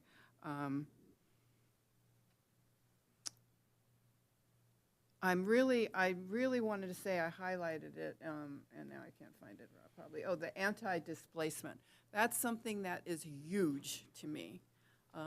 I've always said that how can we help Old Town but not make it look like Main Street Disneyland, so then the owners increase the rents for the businesses that don't own the building, and then they're gone. And that's certainly something that I feel like this council as well, does not want to see happen. And so I'm really glad that it's in here, we're looking at it. I love the ideas of Dish It Out. I think Dish It Out and what was the other one? Community Coffee are two different things, And I like the idea of having more events where we go out to the community, not always expecting the community to come to us. So that's important to me. Yeah, I think that's it for me right now. Councilmember Kasdan? Yeah, a couple of things. First, with business improvement in districts, I wasn't coming out against it. Just to be clear, it was more that, everyone, as long as the more it's just as a broad kind of concept, you support a business improvement district, sure. it's when the details are there and those choices, it becomes there'll be a fee that is imposed upon you. Well, how much is the fee? Some of those things become really important if you're going to try and ask the public where they stand on it. And so, you can't really do a survey of the public unless there's some structure. Now, it could be, here's 3 options, and ask people, here are the 3 options. But I'm just saying that some of those details are, before reaching out to the public, some of those details have to be filled in. Some of those ideas have to be thought through, especially to the extent that like our T-bid, the bid that we have on our hotels is one where the bigger hotels have a larger decision-making voice because they pay more. And that's not unusual for bids. And so if that's the case, I think it's important that you guys understand that if you're representing the smaller businesses, the micro businesses and others, in that circumstance, you wouldn't be in charge of how the money is spent. It would be the auto parts and the car dealers and so forth who would be making those choices. So there's trade-offs involved, and that was the only point I wanted to make with that. As far as it's an interesting question, actually, with your observation, and I guess Mayor Pro Tem also, with Weave, because if we didn't want to be the administrators of grants and so forth, then Weave could be doing things like, so it's worth talking to them, because maybe they would say we'd be more effective if we were doing half grants, half loans.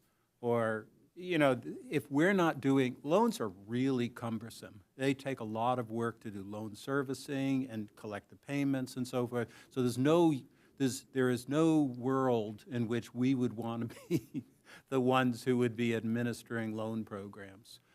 Grant programs, we do grant programs. I mean, I could see us doing a grant program, but I think it's fine to talk to Weave first to see what they would be interested in, if they would like I said, hybrid or something like that. But I'd like to see us build things with it and develop. Like Councilmember Kyriakou, you had mentioned there's some existing businesses that are coming up, coalitions of businesses that are coming up with ideas and so forth. Well, think how much more effective that would be if they could have, somebody standing with hot dogs on a stick or that, like you think of in a mall. When you go to a mall, there's things that they do to attract business. Partly think of Old Town almost like a walkable, an outdoor mall. And we want to get people walking around there. We want to get people stopping in the bookstore, stopping in a restaurant, going from place to place and leveraging that. So anyway, that's my meandering thoughts. Thank you. Councilmember Richards. Thank you. Yeah, it seems like we're kind of coming to some consensus. I know I had mentioned before, I think we're all supportive of the business license waiver for the Old Town businesses.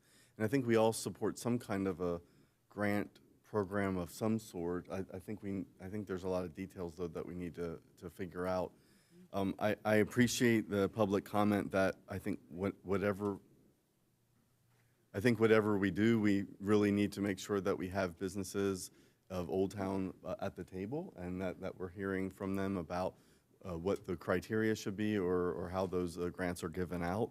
So I think we need to think about how to include them in the process. I know we heard a suggestion about some kind of a task force or an initiative. So I'd like to understand that, how we can create something like that maybe, or work with those ideas.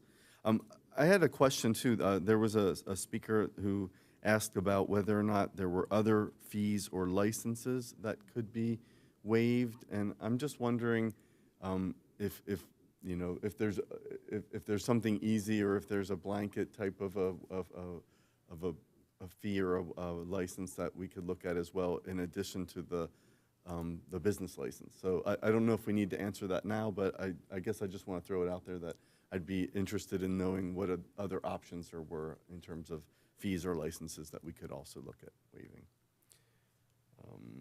And, and I would say, in terms of what the city has done or has been doing in Old Town, we've been doing a lot. So, I know that this is a hard time, and I understand that a lot of businesses are suffering. But, there have been many things that the city has done to help economically, even just with parking, since that's one of the issues that came up. We purchased a parking lot of 18 spots on Orange Avenue a few years ago. So that added immediately that amount of parking at that time.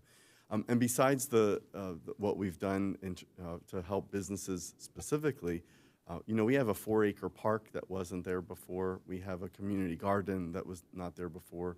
We now have sidewalks on every block in Old Town, in the residential area, when we didn't have that before. There's a renovated a field in back of the community center that was just moles before, So there's a lot that we have been doing. I think we need to acknowledge that it's not been nothing. And I have to say, I would say the major cause of the traffic at this moment is a bridge reconstruction. I mean, we're looking at a new bridge that is going to increase improve the flood area from, it's rated as a 25-year flood rating now, and it'll be a 100-year rating. So that means that, it'll withstand what we would expect a flood to be every 100 years. And that will end up redrawing the flood map for the entire Old Town area, which means that there are several properties right now that are in a flood zone that pay higher flood insurance that will not be when this bridge is completed. So in the end, I know that there's a lot of temporary pain right now, but in the end, what we will see is a greatly improved area when all of this construction is done. So that's all I have for now. Thanks. I just want to thank you for bringing up all the things that we have done. Sometimes we all forget that we've done a lot in Old Town. Okay, Councilmember Caston? Yeah, so I guess what I'm asking about is two things. One is so that we gather data and we ask for the public to give us data, and then staff, as much as they can, report to us at a future point. And I guess I wanted to explain. So one thing that's clear that we've recognized is the fact that because we have these concurrent projects going on, the bridge and the lane restriping, it's hard to distinguish what is the cause of some of the things like congestion. The staff, and we've been assuming that it's largely a consequence of the roundabout and the bridge, and some people, others are suggesting it's because of lane restriping. We can't really distinguish that very well. What we can do, though, well, you can disagree. I'm just saying that because the two projects are happening at the same time, it's hard to know what the cause is. And while we think the cause is generated by the roundabout and the bridge, obviously there are others who are blaming restriping. Well, what I wanted to point out in particular, we can gather, and we are gathering data on traffic and sales tax and things like that, so to be able to come up with some evaluation of what are the consequences. But what's important is actually to get the public, to get you guys to weigh in, that we need to have your input. And part of it is, for instance, if we collect sales tax data, for instance, we're not going to know if it's reduced, from what time is it? You know, we'll only know an aggregate amount, but we won't know that it was down between 5 and 7 or something like that. So to the extent that people are able to give us information about congestion, for instance, driving, I drove in Old Town and it was 3 in the afternoon and it was fine.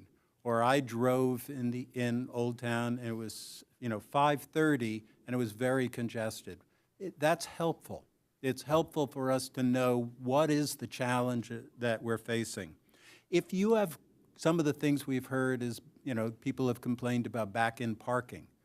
Is back-in parking mind you, back-end parking we're proposing here as an alternative to parallel parking, which is no damn picnic. But what was your experience? What do you have, does your camera not have, does it have, if it's worked for you because you have cameras, great. If it doesn't work for you and you don't have cameras, let us know what we're dealing with. Left-hand turns, is that the thing that some people have complained about, that, it's not, the problem is you have to go all the way down before you could turn around? Because part of what we can do, for instance, is if we know that we have a problem between 5 and 7, some of the things like left-hand turns, for instance, maybe we adjust on those hours. With more information, we can make better decisions. We can make, adjustments. And so as we go forward, it isn't just a matter of do we like restriping or not restriping, but what can we do to make the project effective? What can we do so that it benefits the people of the community? And I think if you guys send, as they say, send your cards and letters, and, I don't know if it's, send it to Robert Nisbet at the City of Goleta. And you can call anytime, any hours, he's fine. 11 o'clock, 2 in the morning, good. And I guess the last thing is actually your parking experiences too, is if we've added parking, definitely. Have you found it? Do you see available parking? Are people with businesses especially, is it benefiting you? And, or if you're from the public, are you seeing parking? Do you see the signs that we have for parking that is not, right in front of on Hollister? Anyway, I think it would be valuable for people to give us your comments, and then as these come in, I would hope staff would be able to come up with, give us some assessment of what are the challenges, what are the opportunities, do we have things we could do that would work for the program? So that's it. Thank you. Madam Mayor, if everyone's finished, I was going to make some comments at the end to maybe help guide and Sure, absolutely. clarify what we heard. I wasn't sure whether you were. I was. Okay. So yeah, I think I have 4 comments, and my last one actually addresses some of Councilmember Kasdan's comments there at the end. So first on the grants and kind of the 2 flavors, I'll say, staff came forward with one idea that was being responsive to what we heard when Councilmember Carriaco brought this up, that the idea or the concept was to come back with the thought of, businesses had come to us and said they're hurting. So it was in that vein, and you saw what Shannon presented today. And I will say, I will acknowledge, as Councilmember Carriaco asked some of the questions of Shannon, those were hard questions, and maybe the light bulb went on for everyone else like it had already kind of gone on for Shannon and I. It would be a tricky program to manage. We don't have all the answers right now. Shannon did quite a bit of research to find out if there were other examples, other cities that have done that kind of program. There's not that many. She maybe found 2 in the United States. There wasn't that many. So it is kind of novel, and you can immediately see that you have to be very careful about how you would put that together. Questions of eligibility. Who's eligible to even apply? And how do you draw that line? And then once you do that, then the criteria that Councilmember Carriaco was asking about, what kind of criteria would you use to determine if someone indeed has a hardship? That's tricky, right? And so we would have to look at that. We probably would need some expert guidance, an accountant, to help us make those determinations. And comments were made that we should probably rely on a third party to assist with that kind of a grant program anyway. So I just want to point out that, yes, we don't know. And I think Councilmember Carriaco made that point. If the council wants to go that way, we would have to go back and figure it out. And it's possible we could come back and say, you know what, we hit a major snag with this idea. The administration is going to be very costly, and here's some other things that hadn't been thought through. So I wanted to just throw out that caveat. And then on the other side, Councilmember Kasdan brought kind of this alternative idea that I was also reading over as we were here. And yes, it's very interesting and creative because it does kind of scratch that same point that was made. If businesses are suffering, one idea is to get money to them to help them with their suffering. Another idea is if If there's an incentive to help them promote, bring people to their business, that helps them too. So it is similar. And so what I'm hearing from council is, yeah, maybe look at, don't exclude either idea at this point. And so we would evaluate those. But that one I would throw out some caveats too. Then these are off the top of my head. Yeah, questions start to come up as you start to determine how you would evaluate that. So we'll look into those questions. Comments were made. Would the grant go directly to one business, or would it go to a group of businesses? Well, we have to contract with someone. We can't contract with a committee of 5 businesses. Someone has to be responsible. And so there are questions like that. And then, of course, there is differences. Our grant program to nonprofits, they're nonprofits. Right. And a determination has been made that the services that they provide are in accordance with our strategic plan, our values. Well, this is one of our values too, is economic development, but these are grants with for-profit making companies. And that is a key difference that has to be thought of in terms of how they would then use that money to do promotions. Because ostensibly money's fungible, and when they have money, they can use it for lots of different things. If you give a grant to someone, and there was comments about accountability, for example, what difference does, they might use it for their rent, they might use it to purchase supplies. Either way, it helps them, right? So just comments that we don't have all the answers and we would have to vet it. So I heard that. So that was comment number 1. And then number 2 on next steps, and Councilmember Carriaco kind of brought this up too. So what is the desire of council for next step? We could do some of this vetting on the grants and come back with more information on how we could make it feasible.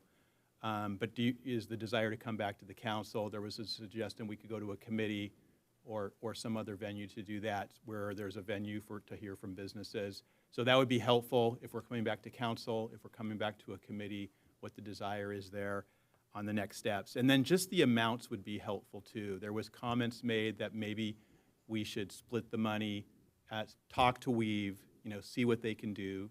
Can they make the loan program more marketable? Could they help with a grant program? We can ask all those questions, but some split of the money would be helpful. Leave. I think there was one suggestion. Leave some amount with Weave for the loan program, and then use the rest to try to do the grant program. So that would be helpful to know. And then on the business licenses, I think I know the answer to this, but I want to clarify this because we made a certain assumption, and I think our assumption might be wrong.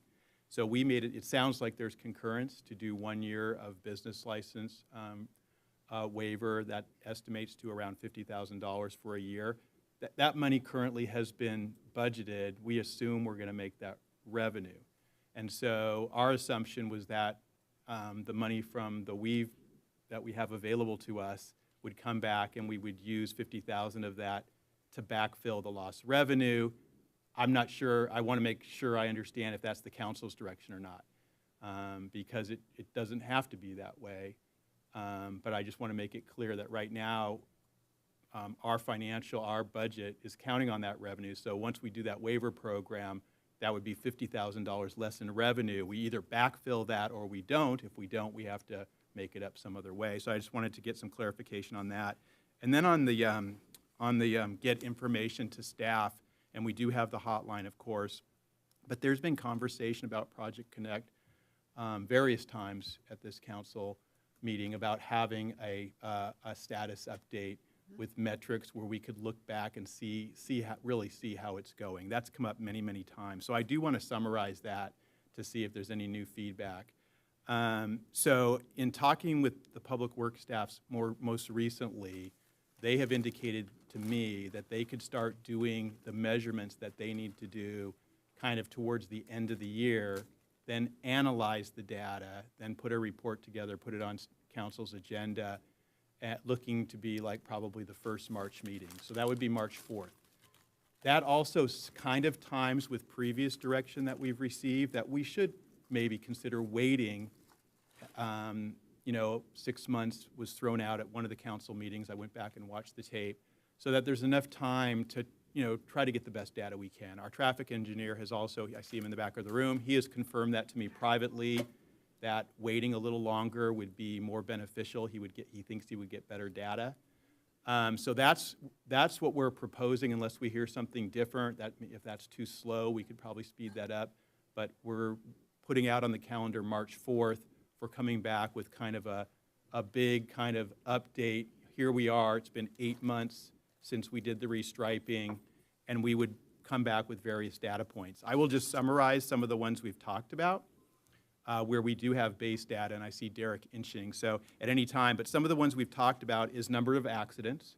Again, it'll be a small sample size, but we can have that data pre-restriping, post-restriping, bike counts, pre-restriping, post-restriping, again, small data set. Traffic flow, of course, we've heard a lot about that tonight. Is it true that a lot of people that use Hollister as through trips went somewhere else? We can start to look at that, see what the traffic congestion looks like. Average speed was measured in 2021. We can look at average speed again. Probably has slowed down. We're all guessing since there is traffic. We've talked about sales tax. Our sales tax data is 3-month lagged, so we're always a little bit behind, but by March, we will have sales tax information for October, November, say. That will be helpful to compare. And then parking space counts have been mentioned, and then to Councilmember Kazin's point, actually doing a survey. Yes, people can give us feedback, but our thought was that we would put some kind of a survey together that would go out to businesses and residents and ask them questions like, now that it's been 7 months, what do you think? What do you like about it? What don't you like about it? Are you walking down, things like that, we could do a survey. So those are the 7 kind of metrics that we've talked about. And unless I just wanted to get that out because it's been talked about a bit, that at some point we need to have that meeting where we say, hey, how is the project going? And so first March meeting.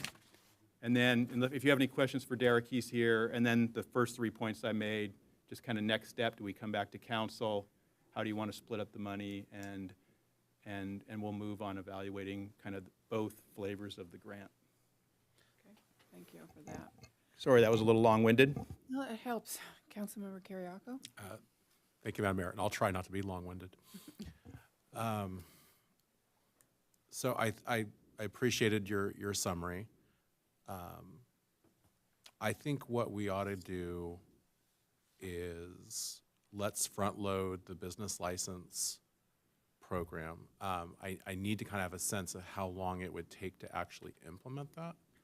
Is that something I'm like how do you actually operationalize that? Yeah, I Send do out a see Luke letter? here, and I don't want to pin him down, but Yeah. back to some of the comments that council has made, that seems like low-hanging fruit, and we could probably do it pretty quickly. Luke has made similar comments to me, so I don't know if we have a date, but if that's the direction tonight, we would move fairly quickly on that, I think. And I think one of the things that's important about that idea is the community has asked for it. And they've asked for it quite clearly, and they've asked for it consistently for weeks, if not months. So I think that's low-hanging fruit, and it's not just something that we came up with. It's something that actually organically came from the community that we'd be responsive to. So I like that idea. The dining out, the whatever it's called, I'm going to learn it one of these days, dish it out. I like the idea. I don't necessarily think it should be limited just to Old Town. I like the idea of that being something that can be done throughout the city, but I like the idea of starting it in Old Town. Maybe just have the first one there. Honestly, don't even need a program. I can literally just go on Instagram and be like, hey, I'm going to be here. Go on next door. I'm going to be here. And I can buy my own meal, and people can buy their own meals. Actually, a question about that. In the Pismo Beach scenario, does the city buy a certain amount of food, or are people on their own expected to buy things? Yes, Shannon can definitely chime in. My understanding was I'm not trying to get a free meal. Everyone's on their own. The people that come that want to talk to you buy their own dinner, and city staff buys their own dinner, and council members buy their own dinner. That's my understanding. Everyone pays their own way. Yes, and while that is also the impression that I got from the Dish It Out information from Pismo Beach. While I did not ask them specifically or look at their budget, that was the intent, was that it would be a low, very low cost, and the only staff or the only fiscal impact would be staff time and on marketing potentially. Yeah. Great. Okay. So I think in terms of low-hanging fruit, I think the business license, fee waiver, I'm not even sure if I'm using the right language right now, but that fee waiver, implementing the Dish It Out, got it. Dish It Out program. And then I would say refer back to economic development to meet with the community members that we've been hearing from. We could have Weave invited, talk about what would be the criteria, because based on, depending upon what kind of criteria we talk about, Weave may or may not even be interested in doing a grant program. They might just say that's too much squeeze for too little juice. So let's make sure that our partners actually agree with us, but let's also allow for the possibility they'll have a better idea of getting to yes in a way that the community will want and council can support. I guess the part that I'm kind of torn on is, do we ask staff to find the money, or do we use the money that we have coming back from Weave? I think for now, I'm comfortable starting with the money coming back from Weave, and we'll see if there is support from council to do that. It's not free money; it's real money, and we'll see if council agrees with that. But I guess what I'm saying here is, do the license fee waivers, do the Dish It Out program, refer to economic development for the details on how an Old Town Business Assistance Program can work. But I guess the other thing I'll say is the Old Town is Open for Business campaign. I guess I'll ask rhetorically, is the amount of money that we have appropriated there right now what the council likes for doing things like events and things in Old Town? I mentioned the kind of grassroots effort that Andy Medunio at Lazy Eye and some of the other businesses have been doing just kind of on their own. Do we want to maybe put a small amount more money into that and basically just reach out to them, be like, hey, if you want some assistance in promoting this and getting the word out, we could help appropriate somebody to help make that event happen. I don't know how that would work. I don't know if they have to have a fiscal sponsor and all those things, so I don't want to micromanage staff. But I guess I'll ask for council input, how you'd feel about maybe putting a little bit more money into that we could take back from the Weave appropriation to go into that category towards sponsoring events that would happen in Old Town by Old Town businesses. Councilmember, was that? I'm done. Okay, Yeah. Councilmember. I'm trying to get us to points of congruence. Mayor Pro Tem. Yes, I will just say I concur with the outline that Councilmember Kiriakou has made related to the Open for Business. I guess that one I'm not so sure about. I think I'd prefer to have as much of that Weave money, into what might become some kind of grant program. The Open for Business campaign seems to be going really well. I've heard, a lot of this is anecdotal, and I agree with some of the public comments about as much as possible getting data points. But anecdotally, I have heard from a lot of friends and neighbors who have learned about businesses that maybe they didn't know about before in Old Town, which I think is really positive. But everything else I really agree with. Councilmember Keston. Thank you. So first, a question.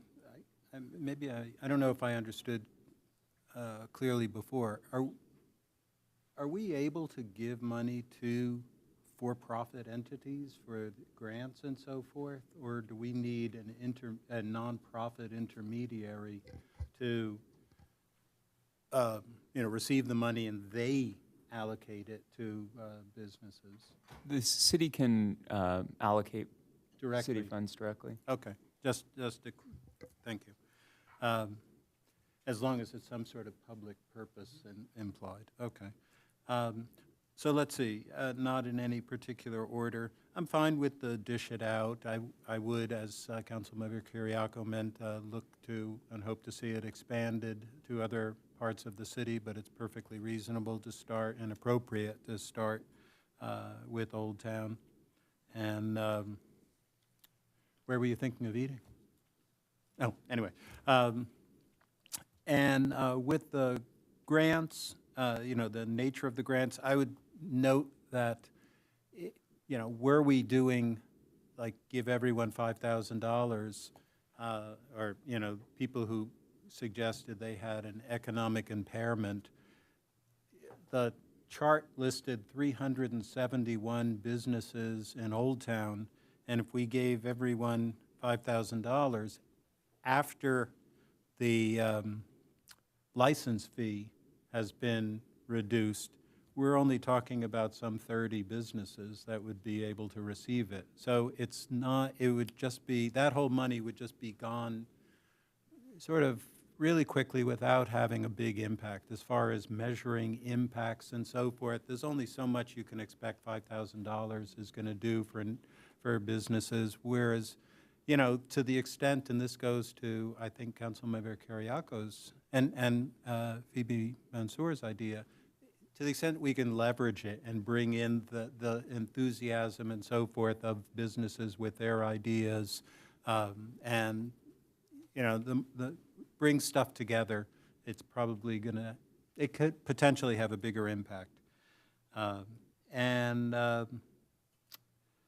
also supportive, as we said, of the business license fee waiver. I think that can get, that accomplishes much of the same idea of giving you know, a reduction in the cost burden of those businesses. And I think that's about it. Oh, I guess the one other thing, actually, to keep in mind is there's a whole, I don't know the budget in Old Town, or it's, let me rephrase that. It is not the Old Town Committee. And that when all of these things are considered, we want to have some opportunity for the 4th of July again repeated in presumably Gersh Park, and to set aside some money that would enable that to happen. It's something we've, you know, look forward to. It was a great event. And yeah, there's Kelly has been looking at, or Joanne, Kelly/Joanne, at the potential of what do you call it, drones, drone shows. Santa Maria had a drone show, and the cost was about $70,000 or something. Kelly's looking around to get sponsors that would be able to offset those costs. But I'm just, you know, as we look at all the various expenses, keep that in mind. That is something that I think it's something the community would love. And I hear it all the time, how much people miss that event. So that's it. Thank you. Councilmember Richards. Thank you. Yeah, real quick, I'll just say I support what's been discussed in terms of the business license program, getting that going as soon as the waiver for that as soon as possible. I would also support using the Weave funding for that, 50,000 of that. So the Dish It Out, I think is a great idea. I'm happy to support that. One comment, though, is that I just want to note that that really is only going to support a certain type of businesses that we have. It'll be restaurants and coffee shops mostly. So, you know, it's not going to have such a wide-reaching, you know, broad support. Although I think the idea is to get them into Old Town, so at least it'll bring, you know, hopefully it'll increase foot traffic in the area. So I think that's a good thing. And then I'm happy to refer the details and the further discussion of the grant program or whatever we decide with that to the Economic Development Committee and conversations with Weave about that. Thank you. Well, I'm going to jump in. Okay. I think Dish It Out program would be a fun thing to do, and worth giving it a try and see how it goes. It sounds like fun.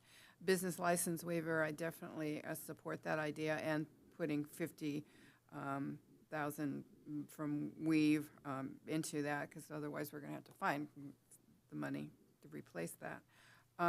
Talking to Weave about criteria and what they're interested in and what they can and can't do, I would support that. We look at that and go in that direction.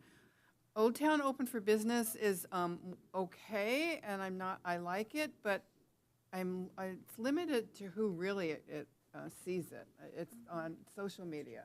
So, you know, combine that with more outreach to the community is what I'm seeing. I like the idea of going back to the Economic Development Committee to work with the businesses and get more input. The only thing I don't want to see is I don't want to see this get held up for like a really long time. Can we make this move along? Because we know that people need it. So that's kind of where I'm at. I think I got everything. I was going to call on you, Councilmember Richards. I'll call on Councilmember Carriaco. And if we're getting close, Ms. Kern did put up the recommendations. Oh, okay. I'm looking over the 5 recommendations, and everything I'm hearing from council members seems to be supportive of the 5 recommendations, the way they were drafted in the report, with the addition of sending it to the Economic Development Committee to start to flesh out some of those details on the grant program ideas. But my city attorney tells us that when the motion is made, E is very important. So of the 5 recommendations, E is important to be part of that as well. That's right. Yeah. Okay. I would just note for the council, when it comes time to make a motion, the staff report does talk about some clear public purpose findings within the materials that can be incorporated into the motion, the proposed actions that are under consideration, consistent with the city's strategic plan, further economic development goals, reduce blight, and help preserve the historic businesses in Old Town. Okay, thank you.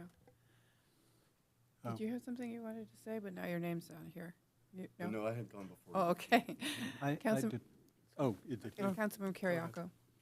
No, I had a quick question. I had suggested that people send their comments in. Where should they send them? Am I supposed to give myself? No. No. I will. No. Where's an address they should send it to? Derek? Who should get it? Where should it go? Is there or will we have a collective, a common? Is there a Dropbox or mailbox? Sure. So specifically for Project Connect, they should refer to our website and use the Project Connect hotline. So that's pretty broad. Any comment having to do with Project Connect construction, the restriping, you like it, you don't like it, you can use the hotline. Since this sounds like it is going to be referred to the Economic Development Committee, I would say that we obviously get the word out for that and encourage people to come to that to give us their feedback as well. But for Project Connect and the kind of comments you were making, I would say the Project Connect hotline. I don't have the number handy now. Does Derek have it? He has it. Yeah, the hotline number is 805-690-5116. You beat me to it. And by the way, there's a web page with an email address and so forth that they can use as well. Okay, thank you. Councilmember Carriaco. Thank you. It sounds like we're basically at consensus. Just a clarifying point. When I was talking about Old Town Open for Business, we had this kind of grid of different buckets of money, and what I'm really interested in doing is having a small bucket of money that can be for sponsorships and events, for publicity, for kind of the organic things that are already happening in Old Town. I'm not talking about putting more money into our social media posts saying, go to this restaurant, because that's only being seen by people on that social media platform, or people that happen to see an A-frame sign, which doesn't actually specifically call out any particular business. I'm really thinking more about just making sure we have a vehicle so that people that are already trying to help themselves can feel like the city's in it with them. And however we accomplish that and whatever we call it is fine with me. I was hoping to get some consensus tonight that that is a good thing to do. I'm really flexible on what the amount would be, but at least if we could get consensus, that's a good thing to do, and we could hammer out at economic development what the appropriate amount is. I mean, may I? Is that?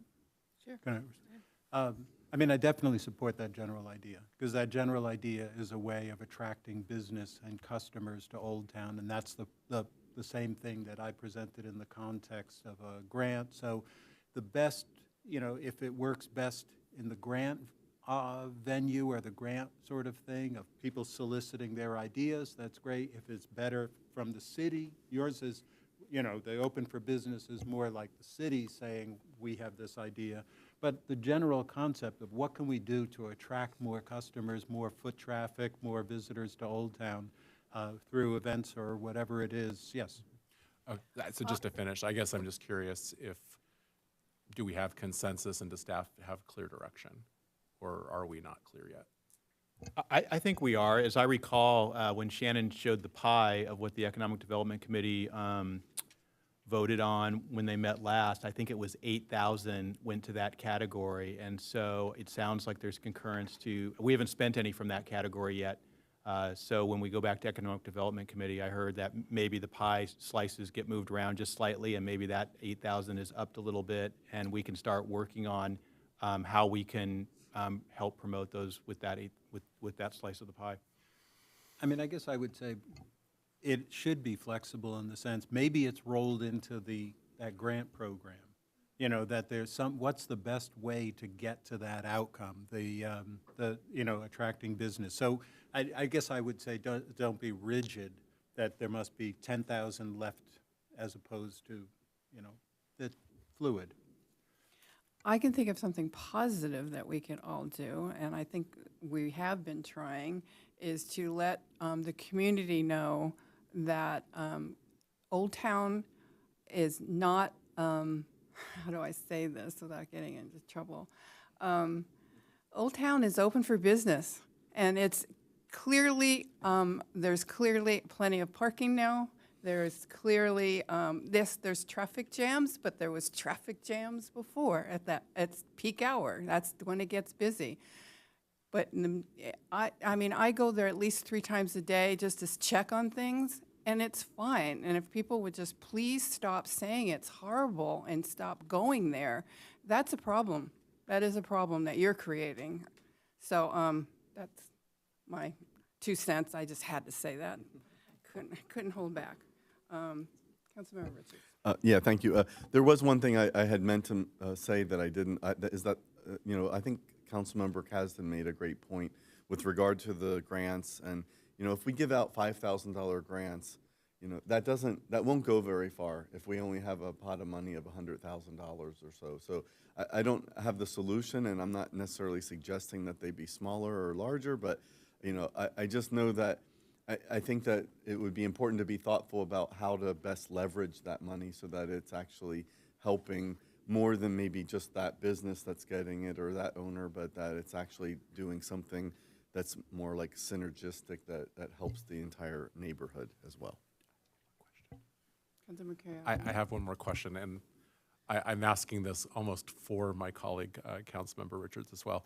How are we doing with getting some bike racks for all the people riding in the bike lanes there's a lot for of the them now. businesses in Old Town? I can't tell you how many times I've gone by Domingos and seen like 2 bikes leaned against the wall because there isn't a place to park them, and sometimes they're locked and sometimes they're not. I see it in front of Goleta Bakery. I see it in other places. How are we doing with catching up to that? Great question. Thank you. I was asking that kind of Great for you. question. No, there is work going on behind the scenes, I will say, right now on some bike racks. I think I told this story to someone. Maybe I told it to Councilmember Richards. But for some reason, I was watching a council meeting from 5 years ago. I regret doing it, but I did. For some other reason, I can't remember why, but I went back in time and watched this meeting because I had to see something that someone told me about. And at that meeting, everyone looked a little different.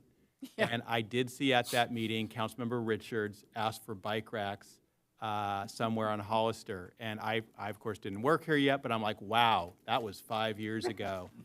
I think we can do better than that. So, yes, there is.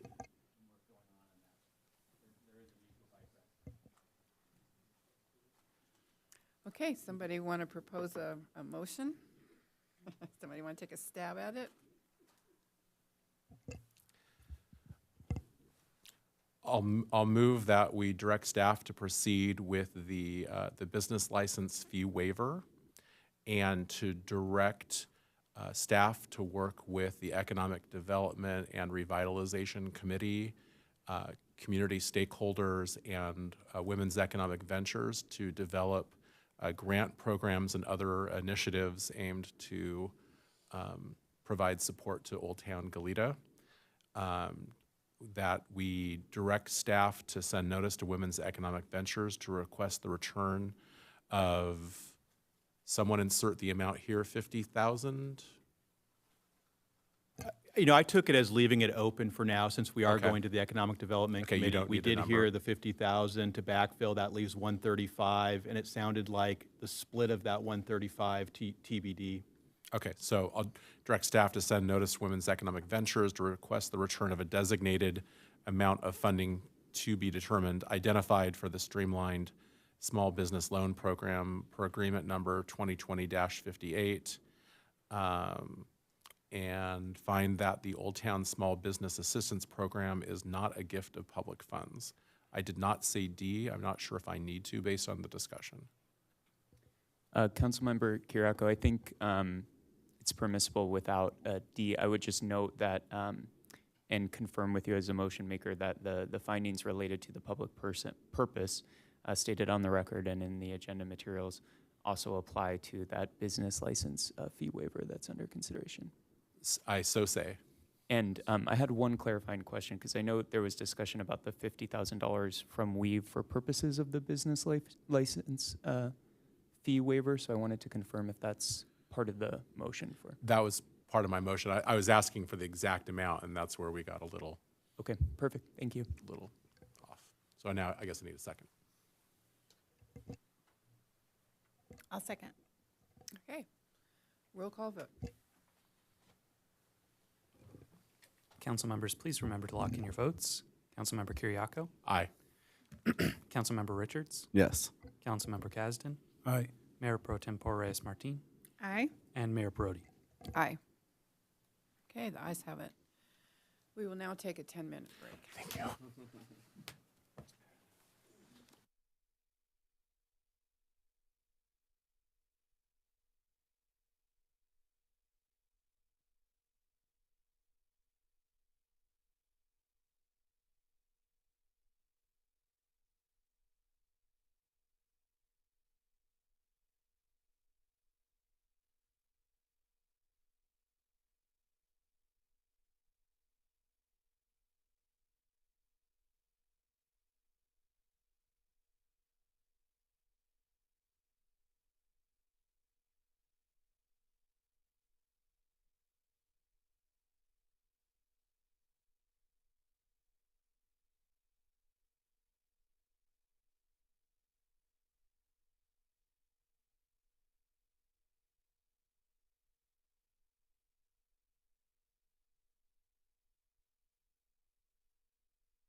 Okay, I'd like to bring this meeting back to order.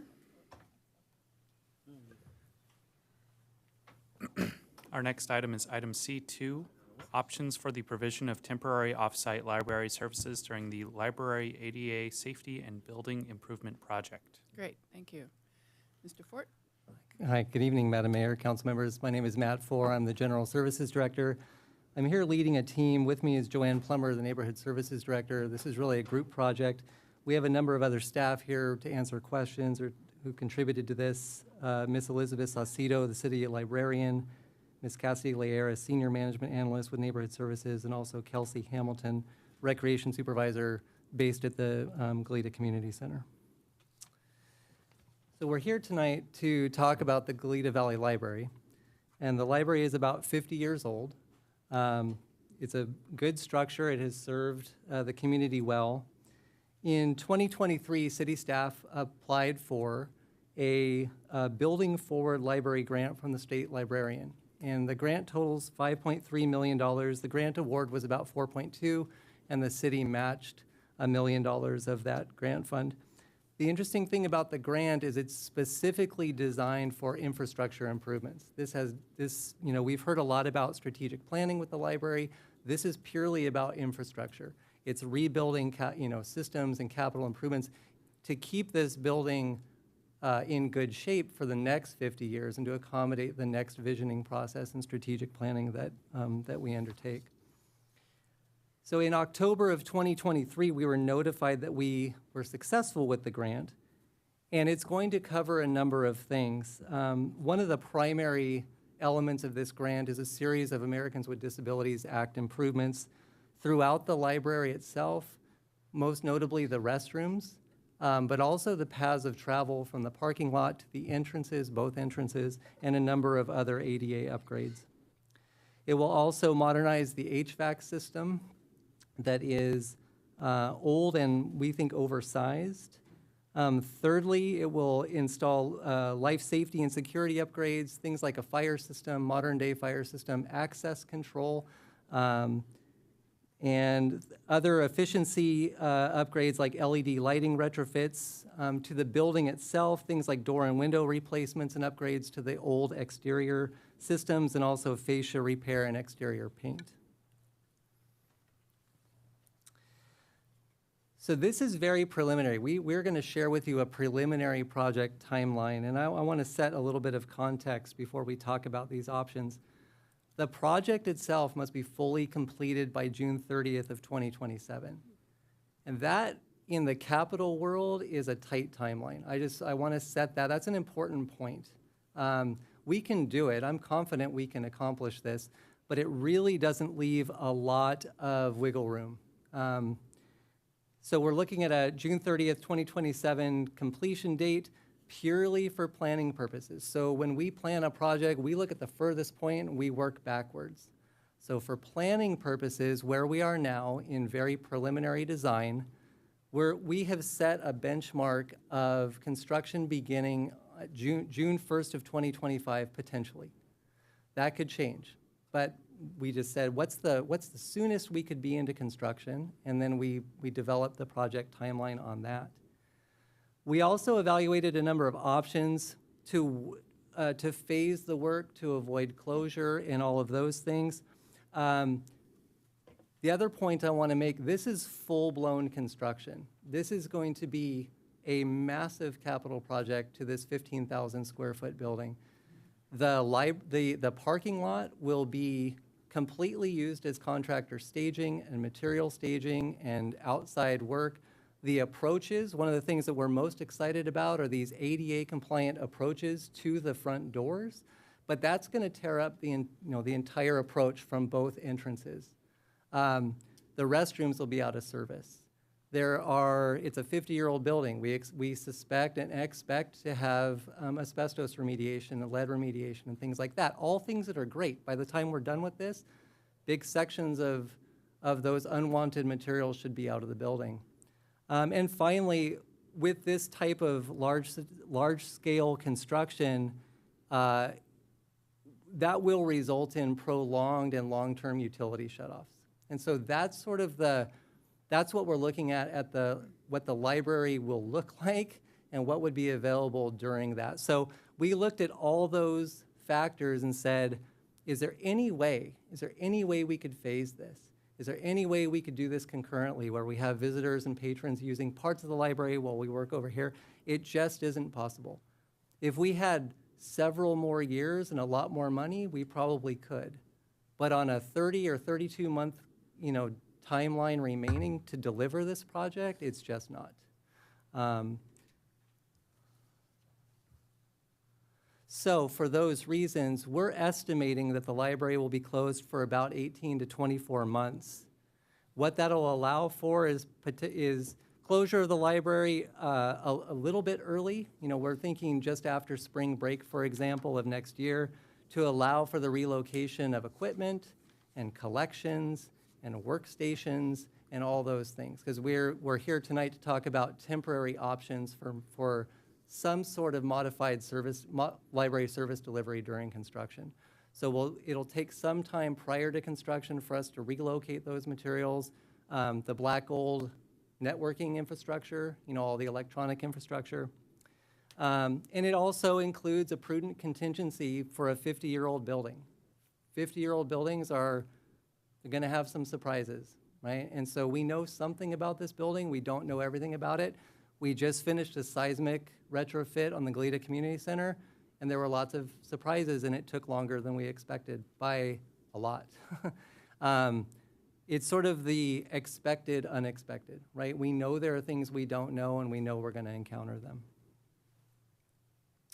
So the last piece of context, so with that, just on the other piece of the timeline, we received the grant in October of 2023. Council authorized us to execute the grant in December of 2023. We then went through an RFP process for architectural and engineering services. We have a great firm, and they're working very well. We awarded that contract on May 21st of 2024. So we've only been at this for a few months, from May 21st to October. And it was only about a few weeks ago that we started to get a handle around what the project timeline looks like. What is the construction interval, and what's possible? So what you're going to see tonight is is a flurry of activity. For the last 3 weeks or so, we've looked at 5 options on as many facets and perspectives as we can to give council the information that it needs, and hopefully enough for you to give us your preference and give us some decisions on what that might look like. So the 5 options that we are going to discuss with you tonight are number 1, to provide library services from the Goleta Community Center, and we would postpone the Goleta Community Center Americans with Disabilities Act capital project. I'll get into more of the details of what that is. But that was a follow-on ADA project that was following the seismic retrofit. We did $5 million of seismic retrofitting, and that triggered some ADA improvements. So these are the follow-along ADA improvements from that. The second option is to provide library services from a new modular classroom at the GCC campus. And I'll stop there. The 2 recommendations that we're giving you, options 1 and 2, we have a clear recommendation for you tonight. Staff does. Our clear recommendation is option 1. Under a narrow set of circumstances, we could support option 2, and we'll get into what that is. And then we looked at 3 other options that we're not recommending, but we looked at them nonetheless. And that's, thirdly, to rent or lease commercial or institutional space. 4th, to provide library services from the GCC without a delay to the ADA project at the Goleta Community Center. And then finally is to provide library services to Goleta area residents exclusively through the book van. So very, very small scale services. So our recommended option, option 1, what would that look like? Well, we would propose utilizing classrooms 1, 2, and 3 on the west side, the west wing of the community center. It's 3 continuously joined classrooms, and from classrooms 1 and 2, we would operate library services. That's where exclusively. So that would be, and we'll get into what that is, but that would just be modified library services and have that space there. Classroom 3 would be joint use, and I'll get into that, get into why. But the joint use would be part of the day library services, part of the day senior programming. And the reason for that is because this model is predicated on library services from 3 different locations. The front-facing delivery, that's classrooms 1, 2, and 3 at the Goleta Community Center. The back of the house, the administration, the management, the circulation, cataloging, segregation and redeployment for the Black Gold Cooperative and all those things, those back of the house activities would actually occur at the temporary senior center that we set up during the seismic project. So that's on the southwest corner of the GCC building, just outside. And that would become staff workspace for all those back of the house activities. So then, to accommodate the senior programming, we're proposing to put the senior programming in classroom 3 on weekday mornings.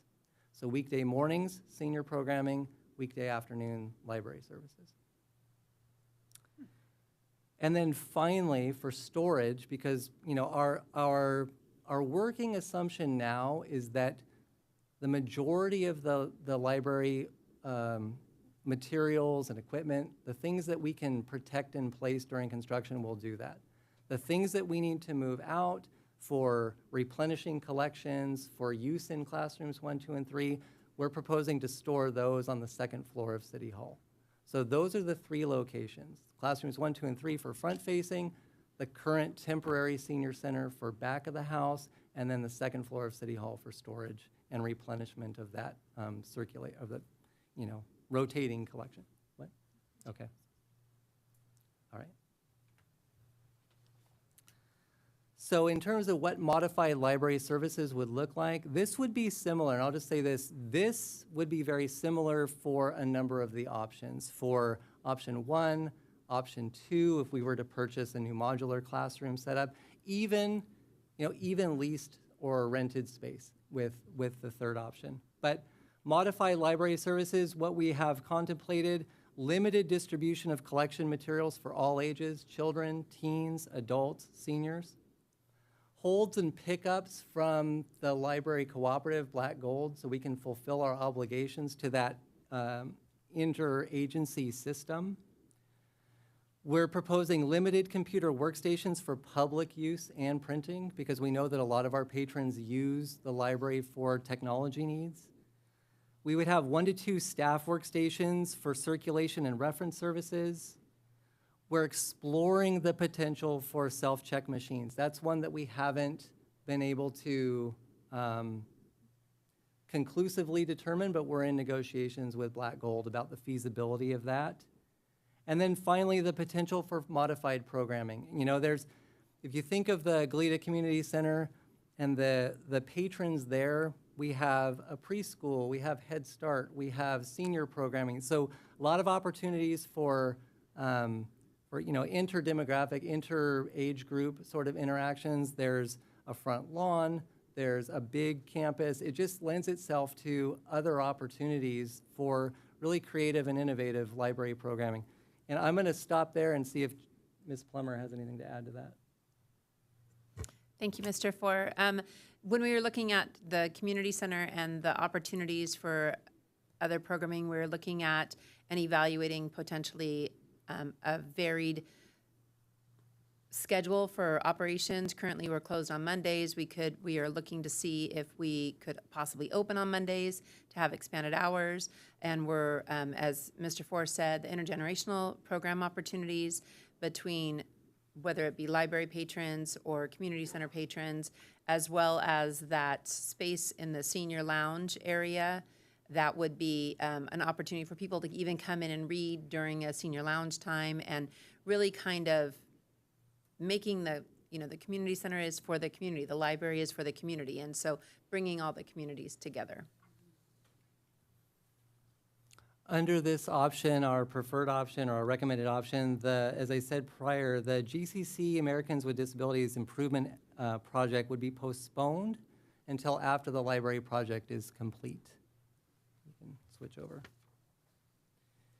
And I'm going to skip. Oh, no, go back one. Yeah, I'm going to, nope, sorry.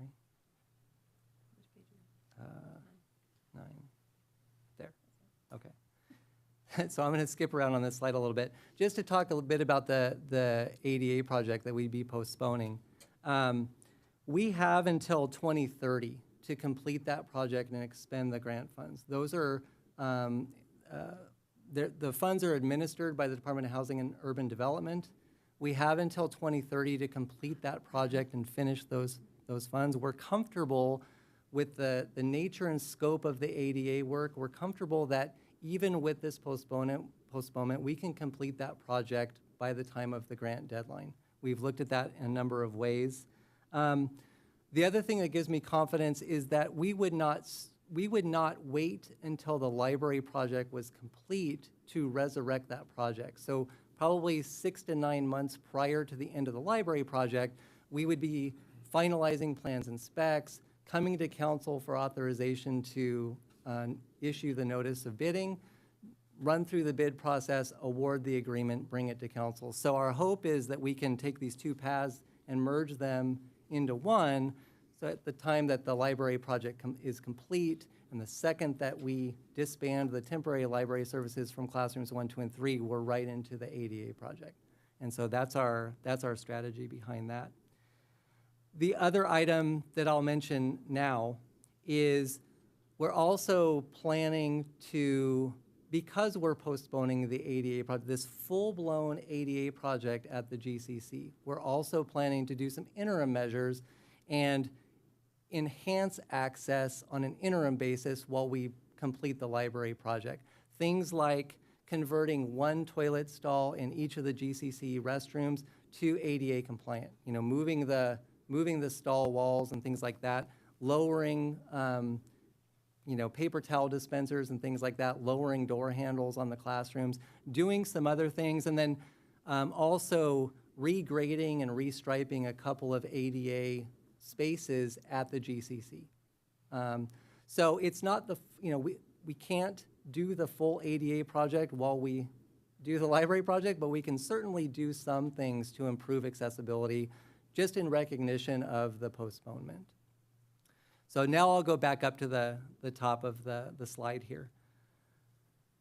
Our recommended option, option 1, this is the option that we have the highest level of confidence in because it offers the fewest unknown variables. And our assumption, and at least from a values standpoint, we were evaluating these through the lens of the importance of continuity of service, so that when the library closes due to construction, which of these options would we have the highest level of confidence that modified library services could seamlessly begin?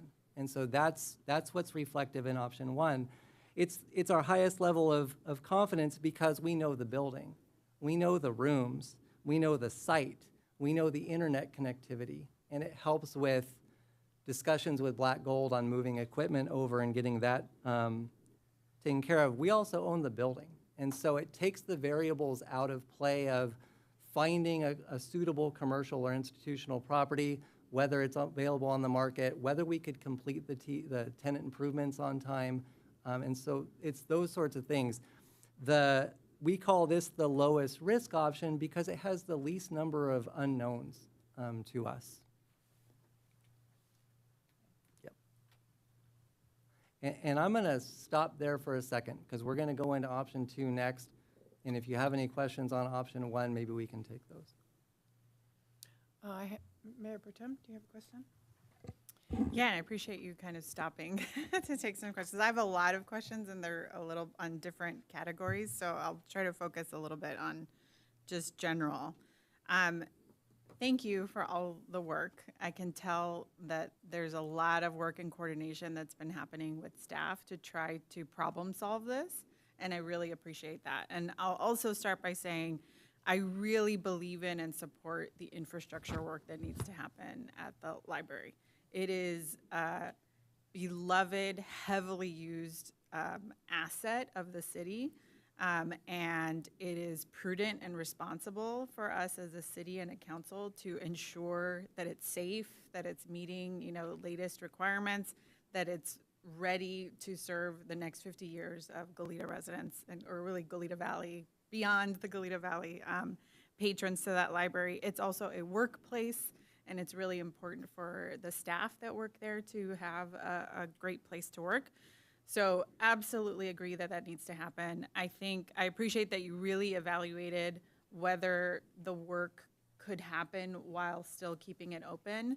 I agree with your assessment that those are not compatible, and I think we saw, with the Santa Barbara Library, the many challenges that they had with trying to maintain things open, and I was particularly concerned with when you talked about like the hazardous materials, that was a huge concern of mine. We all have maybe have all had experiences where you tear something up and you find things that you didn't know were there. So I think that's very prudent.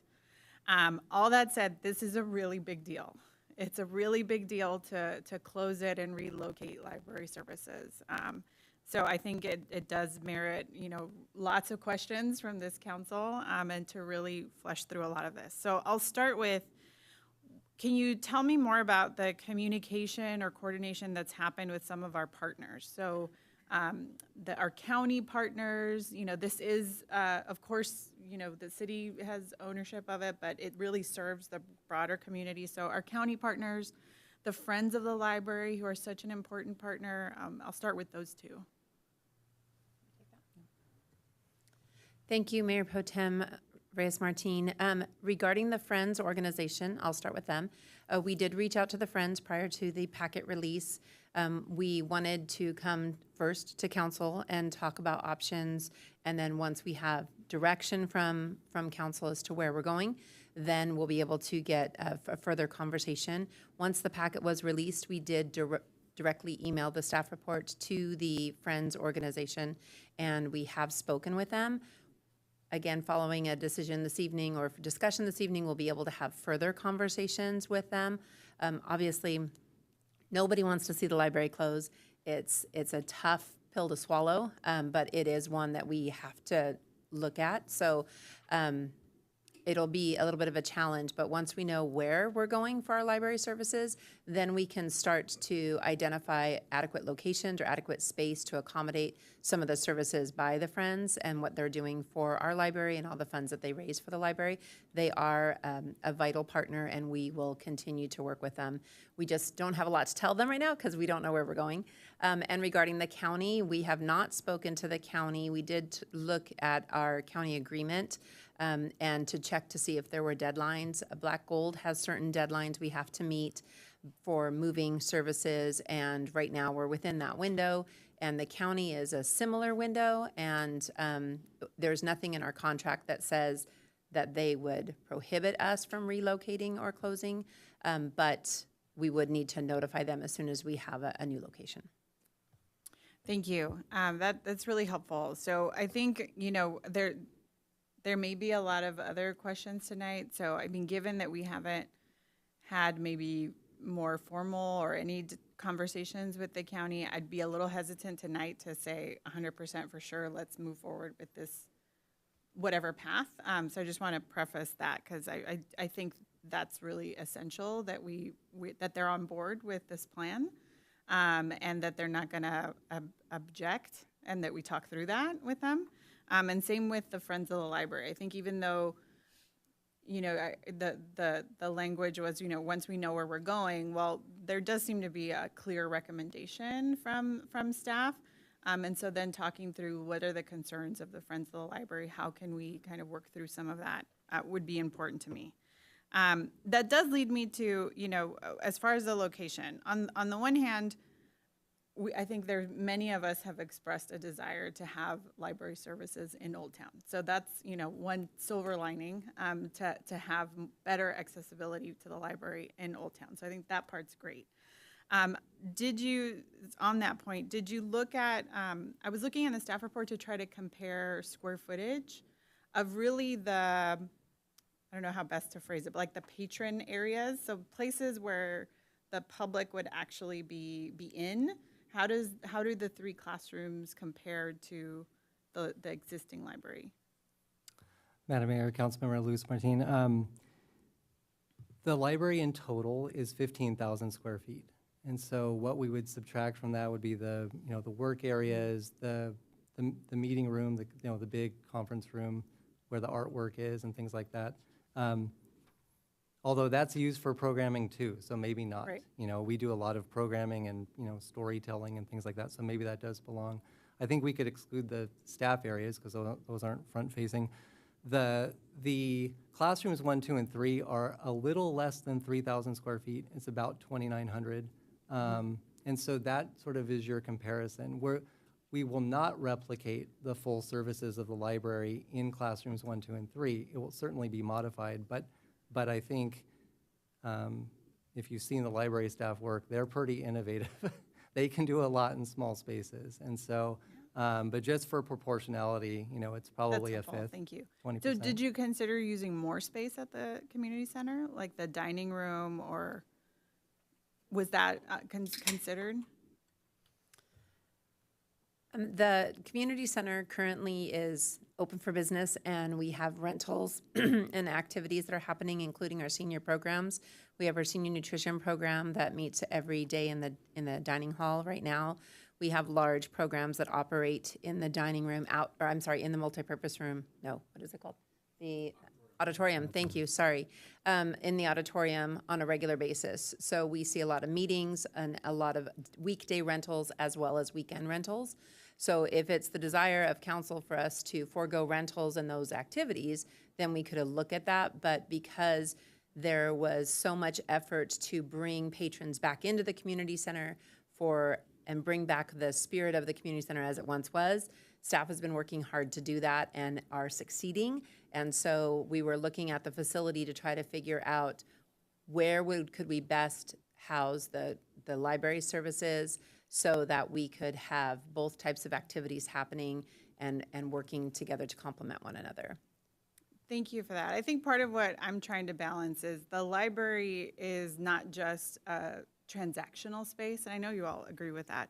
It's a community space. It's a place for gathering. There's so much incredible programming. I just put on my calendar earlier today the Star Wars Day next week. So, how do we, I have no doubt that the staff and the whole city staff team can work through the logistics of all the transactional pieces of the library, but how do we keep the heart of the library going when it's not in its space? So does that mean using more space at the community center? Does that mean, utilizing, and I'll veer into some of my other questions, but utilizing the book van differently, having other opportunities in other parts of the city for residents to interact with the library is what I really want to convey. I've talked a little bit with neighbors in my neighborhood where the library is just a few blocks away. In particular, we have a really large senior population in my district at Encina and with Maravilla and even, in the neighborhoods. And so many of those residents really love the library and visit the library quite a lot for the programming and to, browse and get books. And I want to really urge staff to consider ways to maintain library access in that part of the city, particularly for seniors.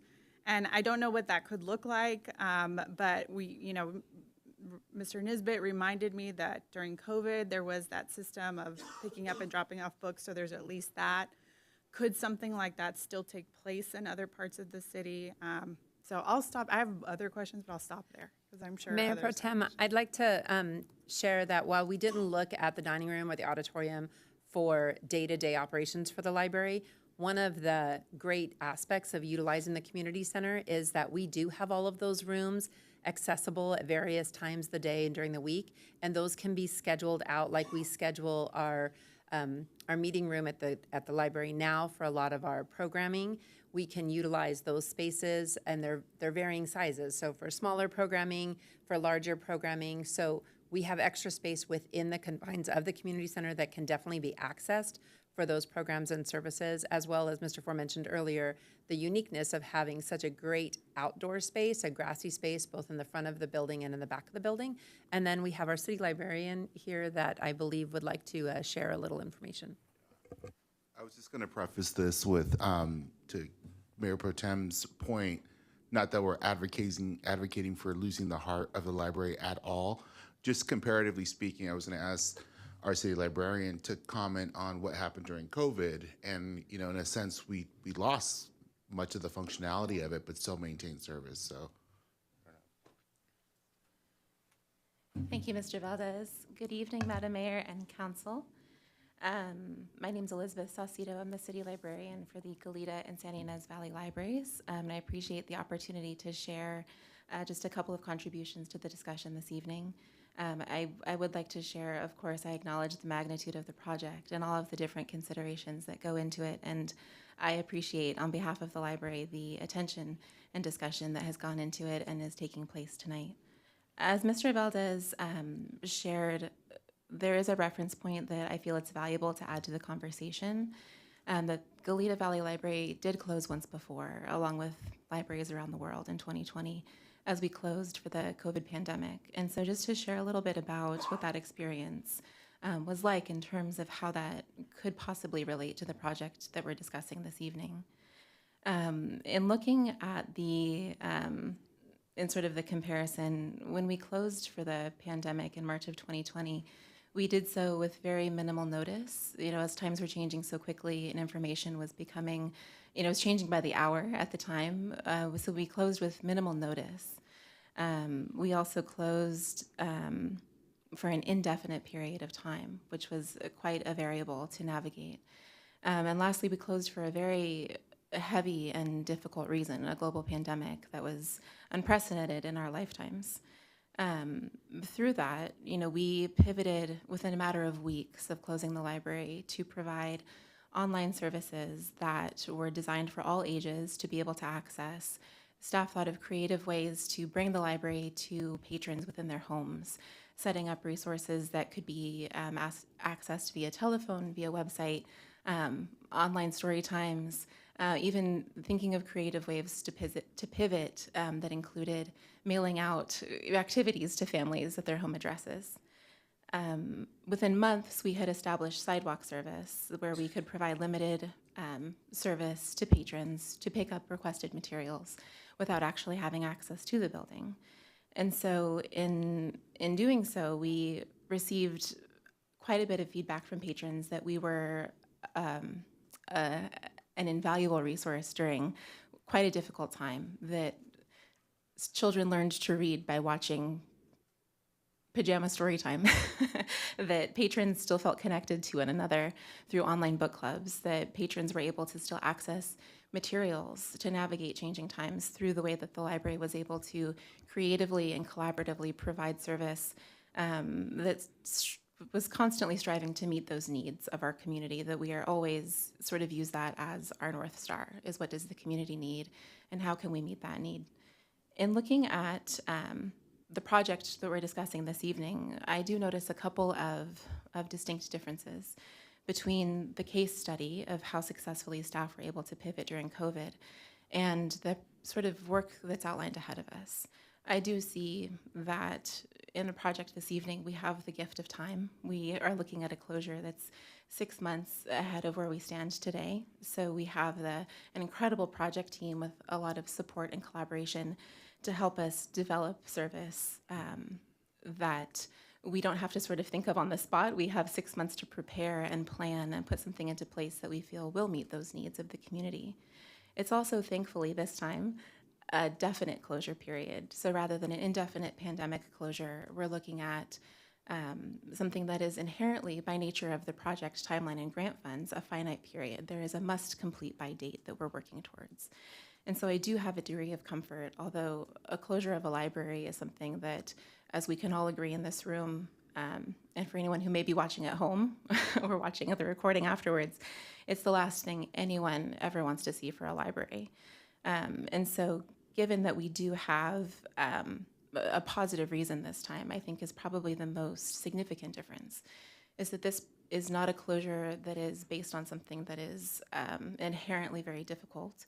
It's something that is, as you mentioned, Mayor Pro Tem, something that's designed to sustain services long term. And so I do have a high degree of confidence, regardless which option we end up pursuing.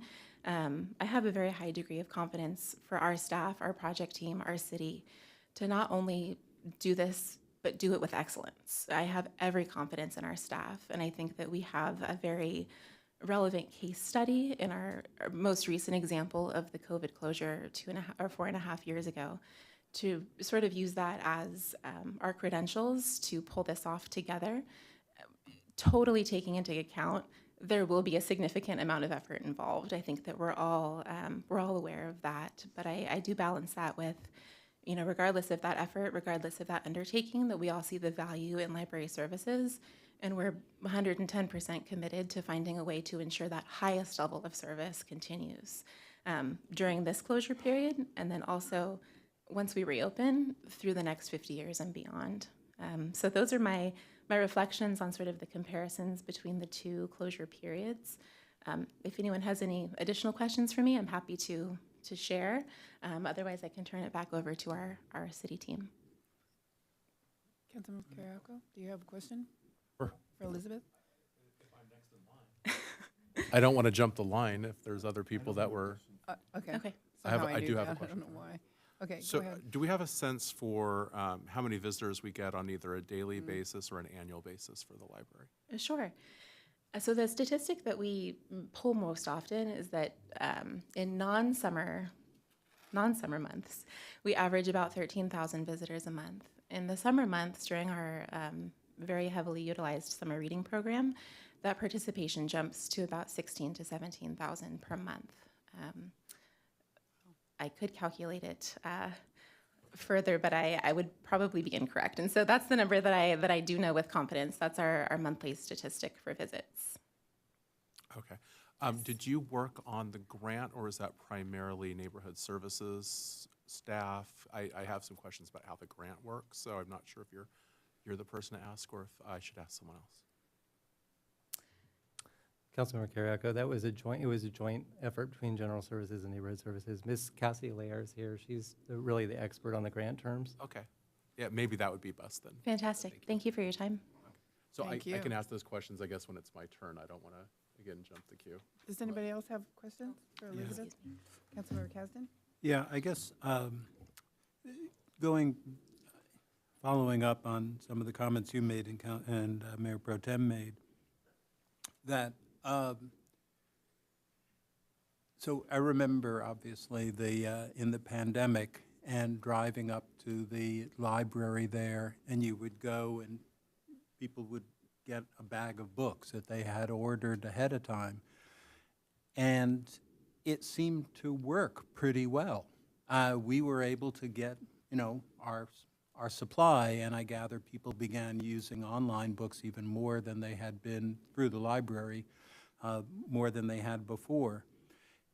The thing that struck me, one thing that, and I don't think, and you can tell me if I'm wrong, but I don't think people, like in a bookstore, you go to a bookstore for young people out there. Those are where people used to go to buy books. Anyway, but people used to go to bookstores and you'd browse, you'd hang out and look at things. And I don't get the impression as much that people go to the library and just sort of go through the stacks and browse. Maybe I'm mistaken. But what struck me, you disagree, but okay, but to me, the biggest thing that was missing in the pandemic was not that kind of browsing, but it was as much the programming. That all of the kids programming, all the various activities that were offered, that was the thing that it seemed like the pandemic really eliminated. And so, number one, as we go forward with one of these options, I think that should be paramount is sort of how that programming, what sort of programming we're going to have, apart from just distributing books. I don't know if that's, if you can agree or disagree or something, if, as you see fit. But, and I guess the other thing that just struck me is that with the book van, would we be able to do delivery? In the past when we've done the book van, people have gone to the book van and sort of looked at the wares that are offered there. But could we also use that in the future as like delivering bags of books? Like the pandemic sort of thing? Would that make sense?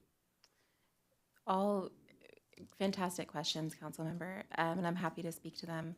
I would have to agree with you that programming is an essential library service, that it is often a way to engage with community members, to provide an initial service, such as a story time or a tech tutoring appointment, but then also by consequence of inviting them into the library, they then discover a whole host of other resources that are enriching, relevant, and vital to their day-to-day life.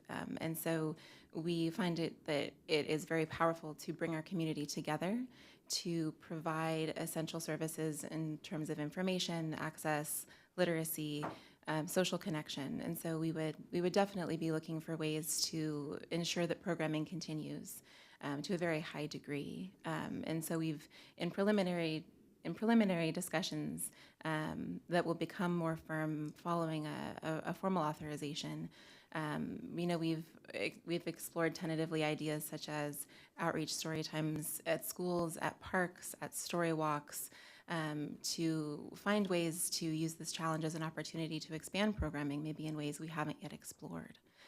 Yeah, so I guess, and I'll stop now, but consider, in some of the grounds that are there at the community center, I don't know if putting a tent on the lawn or if there would be something that you could do to enhance the opportunities for programming.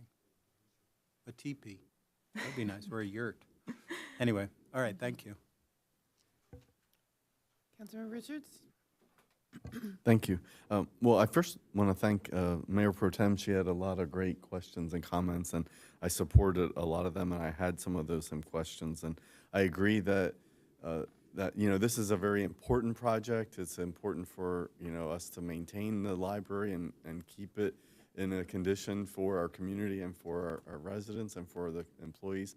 And it's also going to be very disruptive, and so I appreciate all the thought that's going into addressing all of that. I think my question is, in terms of the classrooms 1, 2, and 3 to use as what will be the library, what will the experience be like? So we heard about the browsing, and I personally think that a lot of people do browse. I know I do browse at the library. Will those classrooms just be like a book pickup and drop-off location, or will there actually be a lot of the books in those rooms for people to browse, or how will they get it? Will they have to go online and order it ahead of time? I'm just trying to understand. Are we recreating? Are we putting the entire library in the community center? It sounded like there was going to be some of it here in the city hall. So I just want to understand, what will the experience be like in that way?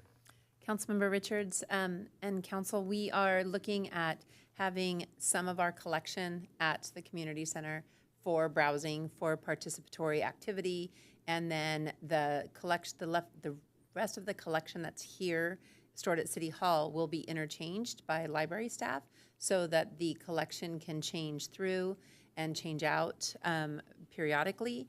And then for those people that do want some materials reserved through the Black Gold system, we can actually retrieve those because unlike COVID, we have access to the building a little bit more. We have access to these books.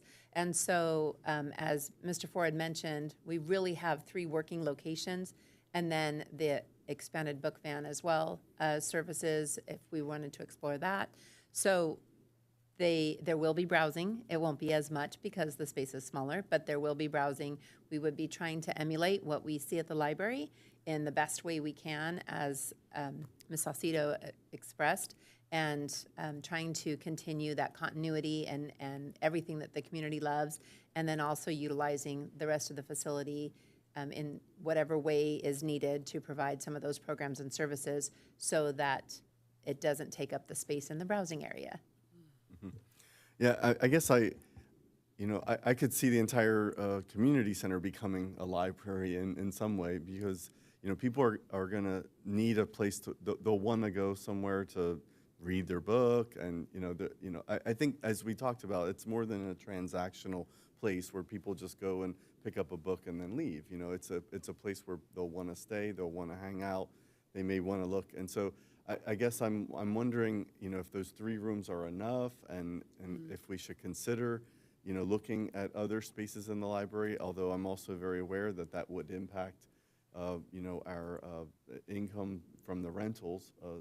But I think it's something to consider, because I do agree with, the question about programming. I think that we need to continue to have programming space. I appreciate your comments that, this may be a way to look at doing programming in other locations.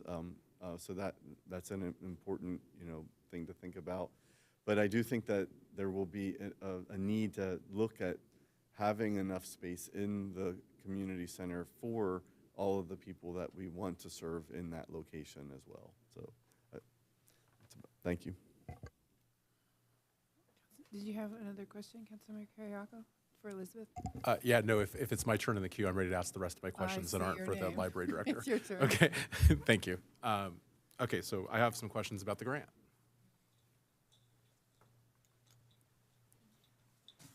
Good evening. Good evening, thank you.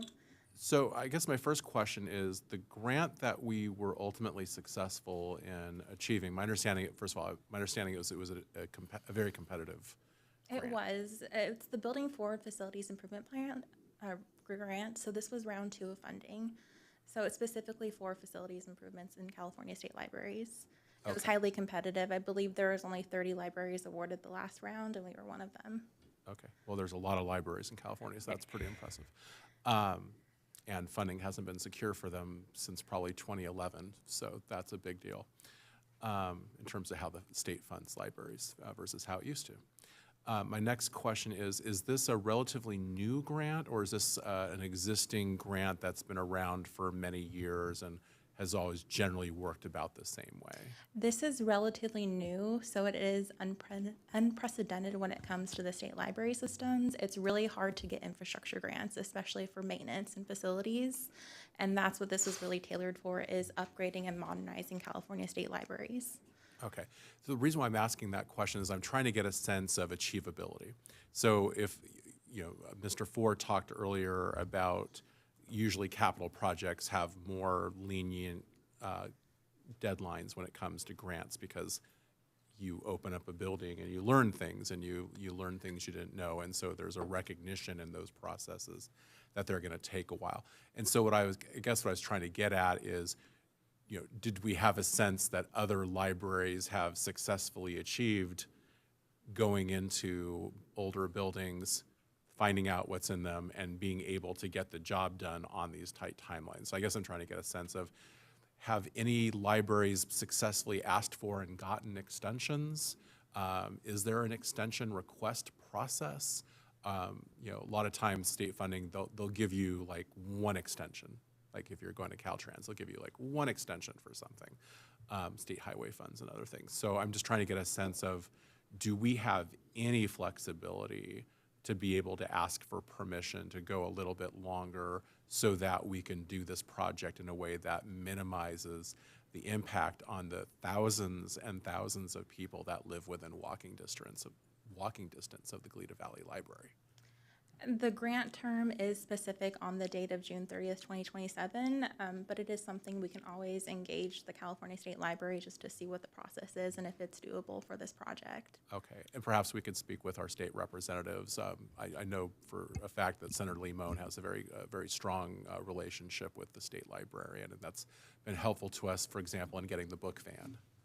Yeah, I would just add, we did speak with Diane Satchwell, who I think most of you know, who spent a long time at the state library and has very close connections.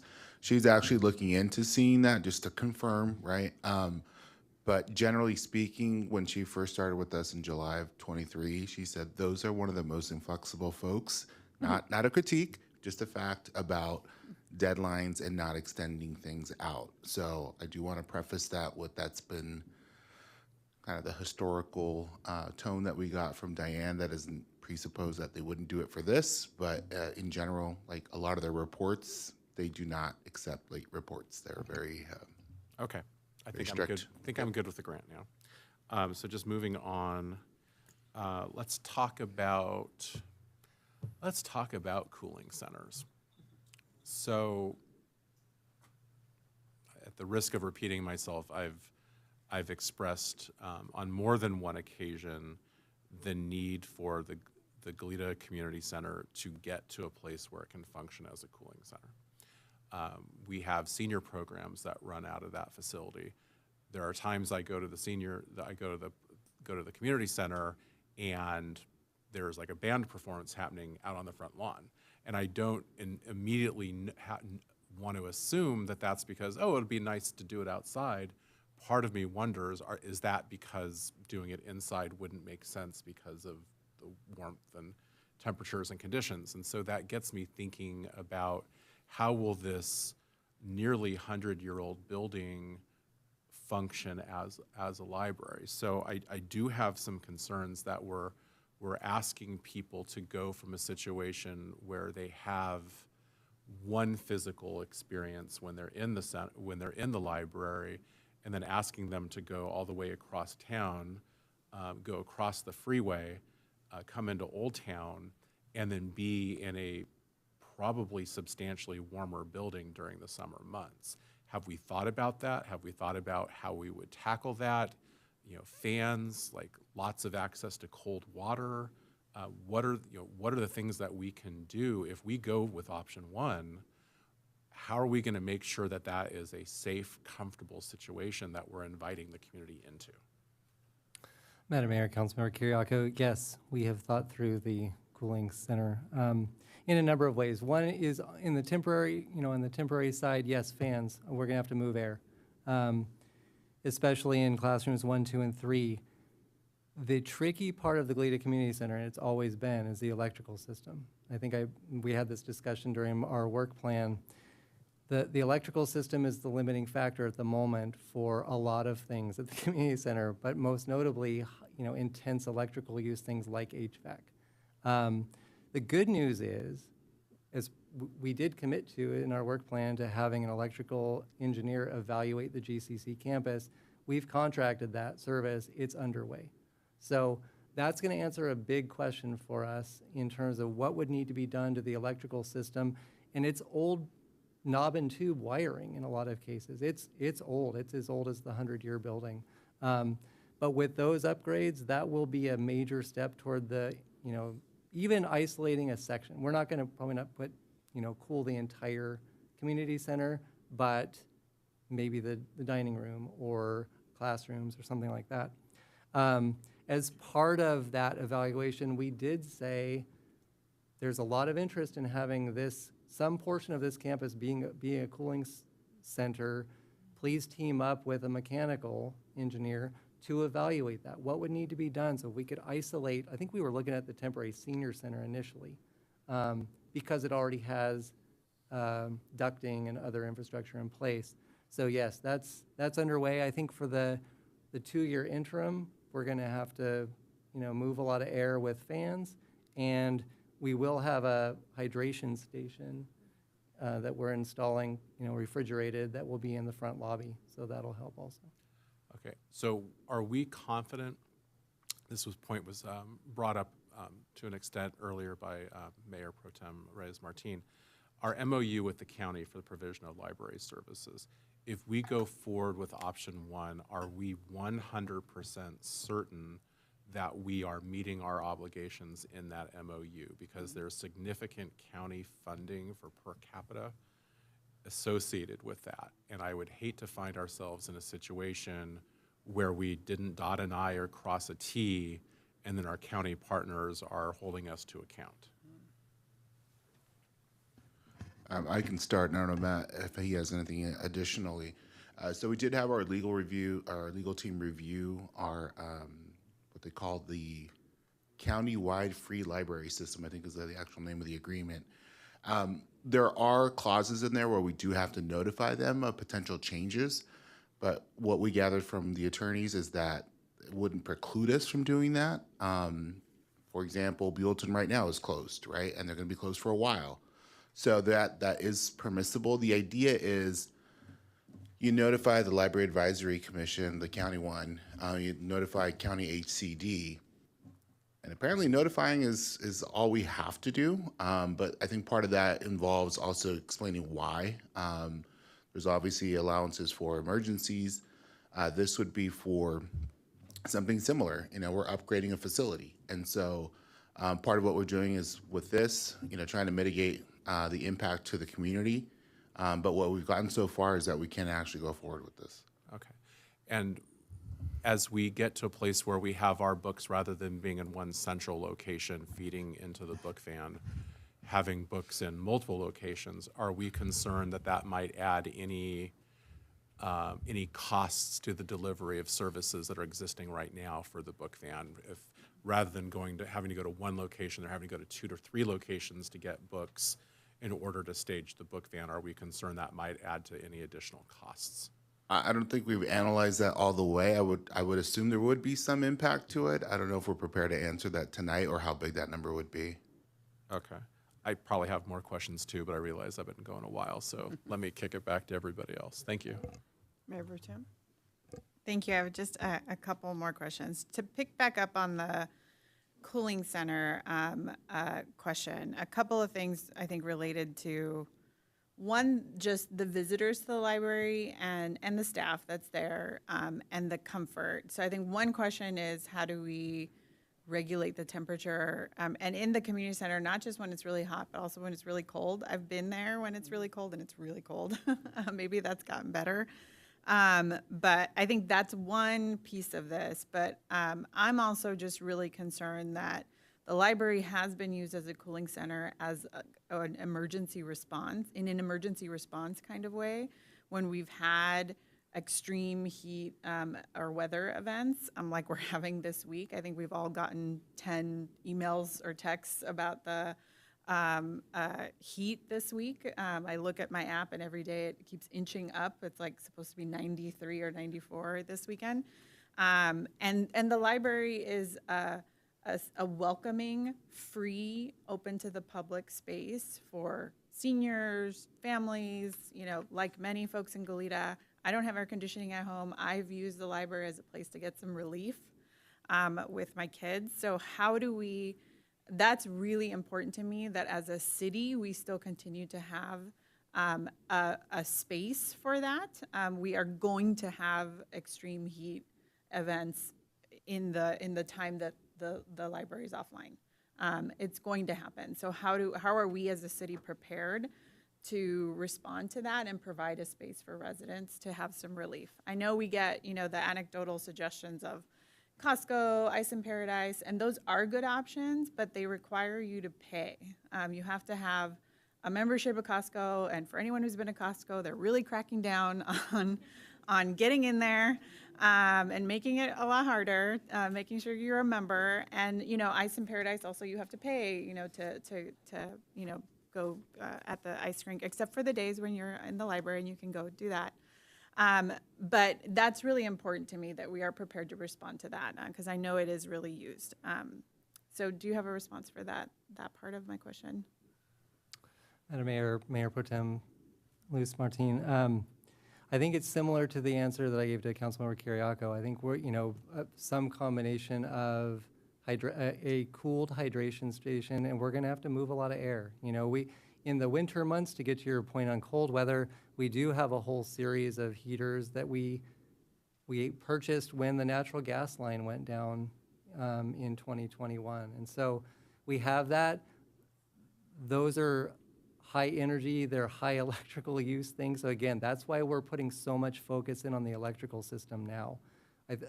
I think some of the damage that we have in the electrical system now is from those high intensive heaters that we use. So we're really trying to get the infrastructure to be able to support both. You know, it's tricky. The city just doesn't have that many facilities left. You know, we had the DRI building, now that's the Amtrak station. We had Mission Leasing, now that's the staging yard for security paving. I think we hear you loud and clear. We'll put a lot of energy into that. I don't have much beyond what we've discussed this morning, but we'll get creative. Yeah, and I think one of the suggestions I'd had for Mr. Nisbet when we were talking about this is, you know, with this being, you know, the way I see it as like an emergency response issue, I suggested maybe Direct Relief as a partner. They might have some ideas or support that they could provide to think creatively about how to provide something like, make sure that we continue to have something like that for the community. Thank you. Well, a lot of my questions have been asked.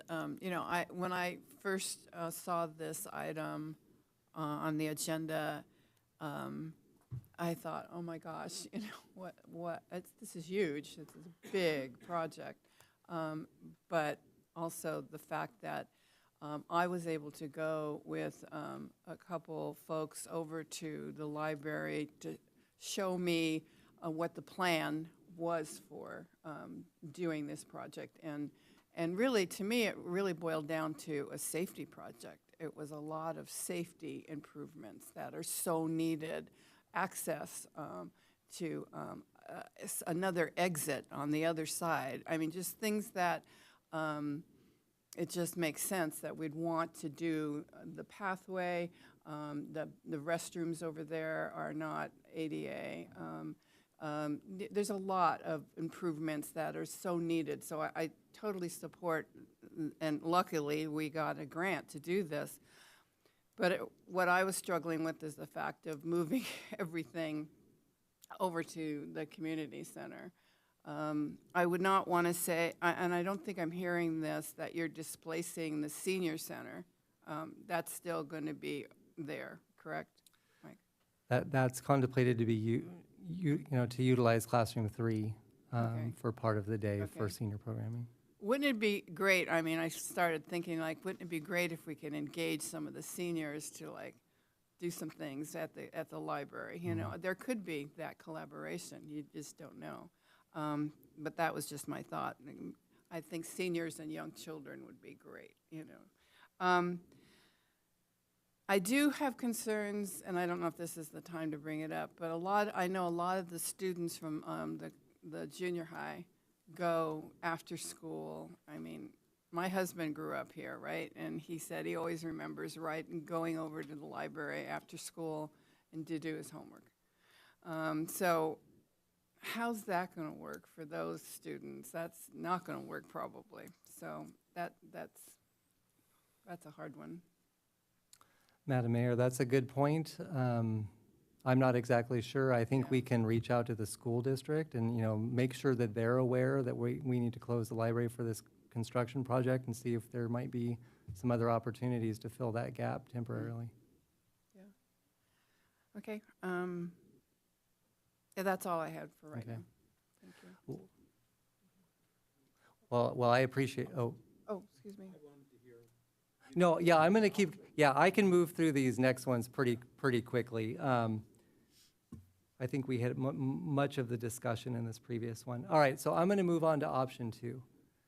Option 2 involves a policy decision related to the modular classrooms that are currently owned by the city of Goleta, but are leased by Rainbow School that is housed at the community center on the west side. And I'll say Ms. Julie Summer, the director of Rainbow School, is here this evening. This option is, go ahead and go. This option, I'll say every option after option 1, with the exception of option 5, the book van only option, it gets more complicated and it gets a little bit higher risk, right? Because everything beyond this is somewhat of a mini capital project in and of itself, with the risks that come with that, with delays, with unknowns, with whatever. And so, but we thought this one was worthy of considering. So the modular classrooms that are leased by Rainbow School, they were installed in 1967. They are well beyond their useful life. in the last 2 years or so, general services staff, I didn't do it, my great staff did put a lot of work, a lot of time, a lot of energy, a lot of resources into keeping those up, repairing the roof and wiring and cabling and things like that. Did a good job. At some point, I'll say this, at some point we are going to come to you with a policy decision on whether council wants to obligate the city to continue to provide these modular classrooms to whoever the tenant is, for the next 50 years. But what we're here for tonight is this sort of synergistic opportunity that if council said, yes, right now, we're ready, then it might, staff would support purchasing them now, purchasing replacements, using those as the interim library facility. We might house it somewhere at the community center is what we had in mind. And then once the library project's done, we would just relocate those to the current site. We demolish the old ones from 1967 and we have the new ones in place. The, can you go ahead? Yeah, go ahead. So this one is a little bit more risky just because of the unknowns. I think there are two risks that kept me, kind of occupied my mind. The first one is just what if the current portables don't make it another 2 years, right? And I can't tell you how much longer. We're trying our hardest. We're doing it. This current fiscal year, we made a capital sheet. We noticed that these were not in the capital improvement budget, so we created that capital project. It's 9136. It's unfunded, but it was to recognize that we have a capital liability out there that wasn't on the books previously. The second one is a risk of a gap. With Classroom 1, we're, April's coming fast, June's coming fast, but we're pretty confident, we're very confident that when construction begins, we can have library services up and running. With a modular classroom, with design and construction and all those things, and site improvements and utilities, I think we can get close, but I can't guarantee it. And so I just wanted to be really clear and upfront with the fact that it may be that library closes and there's some delay, for a few months or something, where we're getting the new site prepared. So those are the two risks with this one. Like I said, if council's ready to obligate the city, then we think you should consider this one. But you're not required to. We don't need a policy decision on these modular classrooms tonight. We don't. Because we have option one or because we have other options. So you're not, up against a hard decision point tonight. We just wanted to offer it. So under these narrow set of circumstances, recognizing the higher level of risk, we thought we'd offer it. Staff's comfort level is still squarely with option one, but we thought we'd give you the option of these modulars. Mm-hmm. All right, so I'll go through the last three. These are three other options that we considered, but we are not recommending them. The first is to rent or lease commercial or industrial space. The second is to provide library services from GCC without delaying the ADA project. And third is the book van only. Go ahead. All right, so renting or leasing industrial space, really the risks with this one are finding suitable property. Right? Finding suitable property that's conducive to library services. Library services are have their own character, right? And so parking and service delivery and all those things. So it's hard to find commercial space to rent in Goleta and in the Central Coast. A lot of times we see vacant signs and they're already rented. Private parties are more nimble than city government. So a lot of times we might see one by the time we get it together and we bring it to council, it's already been taken. So really, those are the risks, or those are the challenges in getting that space. Our assumption behind this is that the size would be similar to classrooms 1, 2, and 3, so therefore the service delivery would be. I think the two biggest risks that we had were just, it's the unknowns. Like, how long will it take for us to find a space, negotiate a lease, bring it to council? What are the tenant improvements that would need to be made to get it ready? We know what needs to be done in classrooms 1, 2, and 3. We don't know what would need to be done in a commercial space. And then also just uncertain risk to library service delivery in our Black Gold operations. We did explore the use of, with the Goleta Unified School District, of using existing facility spaces that they might have.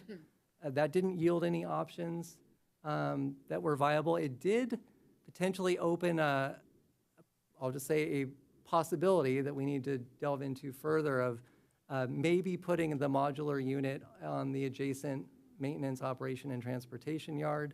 But again, those are far off conversations. The second option, like I said before, is providing the library services from GCC while not postponing the ADA project. That one was very attractive to staff. We wanted to get both done, and we looked at it. The ADA improvements are so expansive, which is great. This is going to be a great project, but they're very extensive. It tears up the entire front parking lot, the entrance. We have to make staging area for the contractor, and then into the south of the building, the sewer lateral replacement, the grease interceptor installation. It was just going to be too impactful. And we looked at schedules and could we prioritize that work? We just can't make it happen. And so we were hopeful for a minute, but it didn't pan out. And then finally, the last one was the book van only option. Very, very minimal library services. We really considered the implications and impacts to our obligations to Black Gold. It is the least cost option, by far, but the minimal service is really problematic. All right, so to look at fiscal impacts, these are, I'm going to say more, they're the best information we have at the time, and these are really order of magnitude costs. But the fiscal impacts that we're estimating for option 1, providing services at the community center out of classrooms 1, 2, and 3, somewhere between $280,000 and $400,000. The biggest driver of this is construction cost inflation. And so that range is really reflective. We looked at the construction cost index over the most recent 5 years, which was higher, and the prior 10, which was slightly lower. So that's really the driver. That is not a bill that is due today, right? We just know that the value of money will decrease over the next couple of years. Things will get a little bit more expensive. We'll know more when we get closer to the project and we have a engineer's cost estimate. We would come to council as part of the annual budget process and request an additional augmentation to the capital project costs. There are some other costs for readying classrooms 1, 2, and 3 and making those ADA improvements that we talked about before. Just the interim ADA improvements to the restrooms, to the classrooms, and to the parking spaces. Option 2, our cost, again, order of magnitude cost, about $805,000 for design, manufacture, installation, and relocation. This cost, if you knew you wanted to replace these modular units, then really this is a cash flow issue. It's not an incremental cost. It's money you would have obligated the city to pay anyway. But we have a capital project sheet for this, 9136. It is not funded. So these are real new dollars. Okay. And this is just some more detail on those options. The one that we couldn't quite get our arms around, the asterisk, the cost for moving and installing furniture and equipment and workstations and all those things that we don't know. So that classroom, these are all our best estimate. I would say the classroom prep and the modular prep. What comes with a modular? I'm pretty comfortable with the modular cost, things like the fire system, alarms, things like that. I think those might be extra. So the point of this is if council's ready tonight, or if we come back at another future meeting, which we're completely open to doing, once you give us direction and your preference, we will go back and we'll refine these costs, come back with a more granular idea and an appropriation request for the desired option. So this is our recommendation. Our recommendation is to direct staff to pursue and implement option 1, which is service from classrooms 1, 2, and 3 of the community center, and delaying the community center ADA project until after library construction is complete. And with that, we can take any questions. You know, the one question I forgot to ask earlier was staffing. We won't be losing any staff. There's no staff that, I mean, the existing staff that we have now will continue, correct? No one's losing their job, right? Madam Mayor, staff has communicated to the library staff that we would be committed to working all staff, that no one's looking at losing jobs. In any of the scenarios, we would be obligated to meet and confer with the union, which we would do as soon as we have direction. But our intent is that nobody loses a job in option 1. Okay, thank you. Councilmember Kasdan. Yeah. So a couple of questions. I was interested in exploring more with option 2 to learn more about it. One thing that I didn't hear is, what are the trade-offs in terms of space, both book space and programming space? The new, classroom would take up some space since it's not part of the existing building. So what does that do as far as the footprint? Madam Mayor, Councilmember Kasdan, the existing modular units, the 3 that are in existence in series now, they're about 3,000 square feet. The impact immediately would be the footprint. We put another 3,000 square feet of modular space on the community center or in a parking lot. It's going to take up 40, 45 parking spaces, right? So that would be a big impact. Our assumption is that the library service delivery, whatever is possible in option 1 would be possible in option 2. That same level of programming, same level of service delivery. Option 2 would also contemplate the back of the house functions still being operated out of the temporary senior center. Okay. The other thing I wasn't clear about, or one of the other things I wasn't clear about, is what you call the obligations that we have associated with the building that the Rainbow School is using. So, I wasn't clear if we have an obligation to replace it, or once it's crumbling, it's the Rainbow School's responsibility to fund it, or what's the story? Yeah, Madam Mayor, Councilmember Kasdan, the city owns the existing modular units. We are obligated through the lease that we have with Rainbow School. It's part of the square footage that Rainbow School leases now. That lease is up June 30th of this year. So I go into more detail on the staff report. I think there are a couple options in that regard.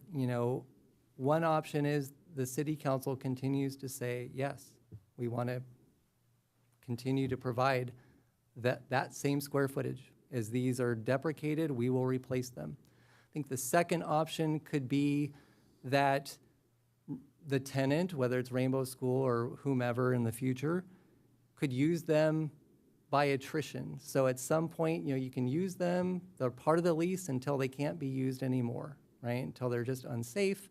And then we would have provisions in the lease to reduce the square footage obligation and have a similar reduction in the rental or the lease obligation.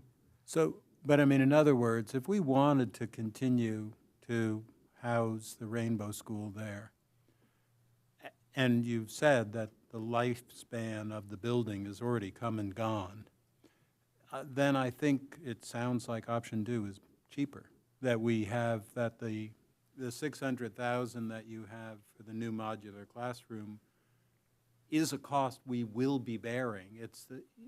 It's just when we bear it. So in other words, I suppose if we were doing a net present value, then we could anticipate when we would have to spend it and discount it to the future. But the point is that this is a future cost of ours, one way or the other. If assuming we want to continue with the daycare there, and so it's like you said, it's it's a cash flow issue.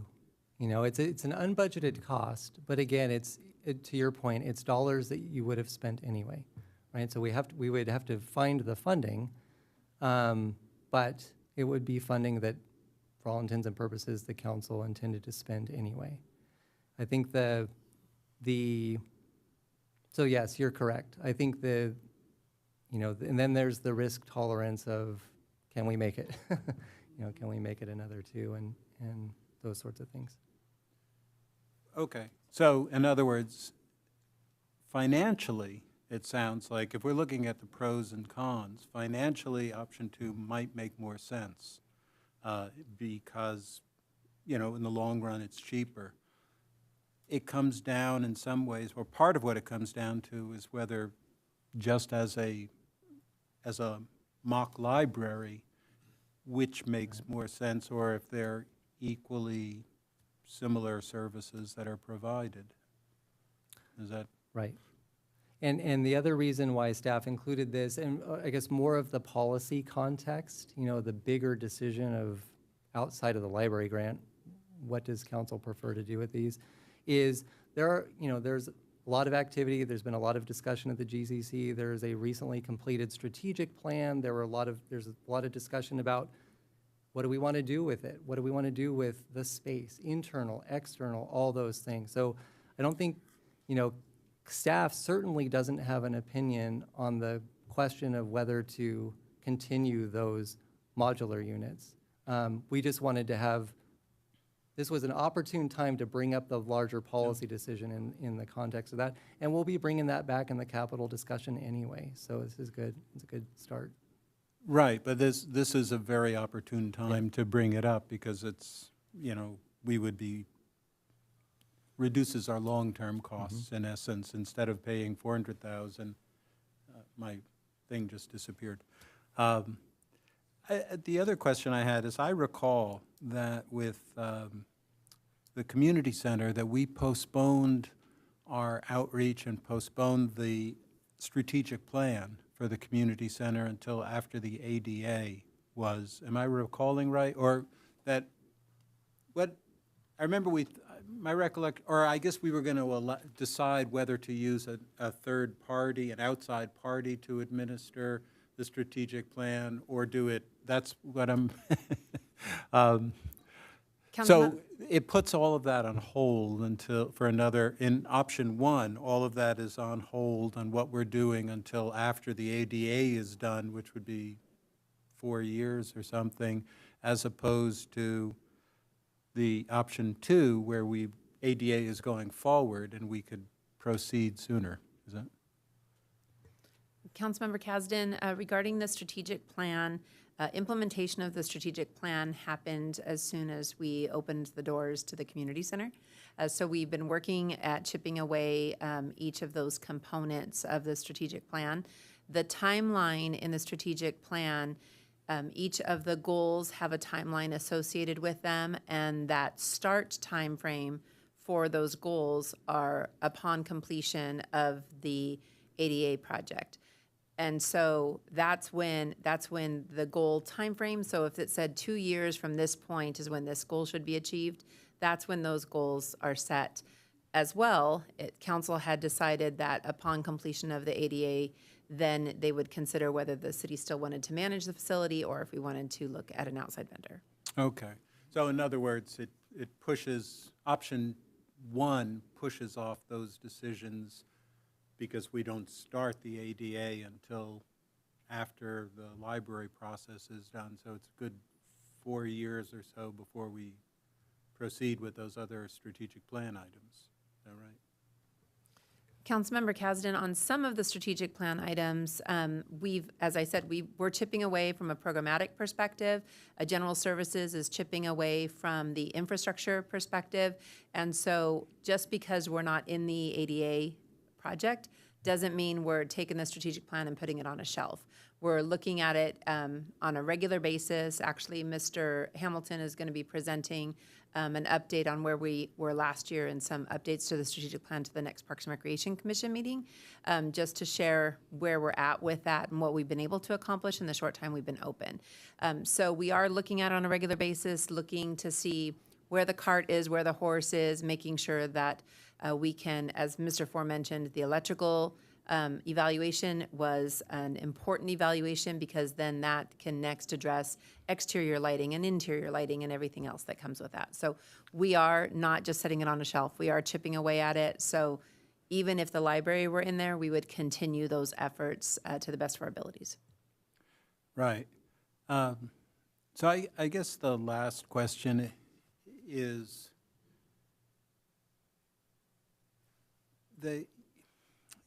it sounded, there's certain attractive qualities to 2 versus 1 and vice versa. But I gather your hesitation is especially associated with your uncertainty of, can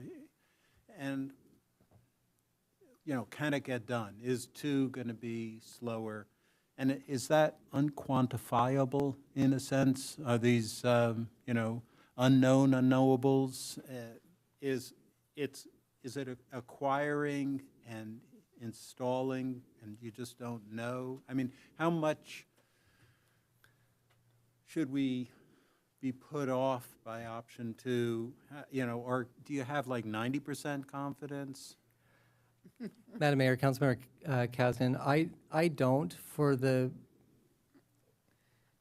there are bookended timing constraints. The first is, based upon when we started to get our arms around the calendar, this has been a sort of a furious 3-week work product. So this is the best we could come up with in 3 weeks.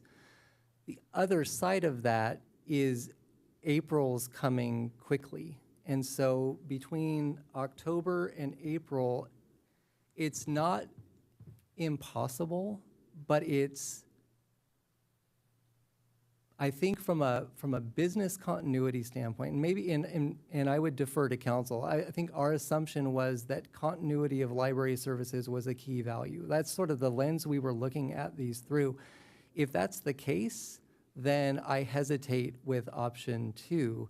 If it's not, if there are other compelling values, then I think, then tolerating a potential gap in service between the time that library construction begins and the time that the modular units are completely set up, ready to go, I can't.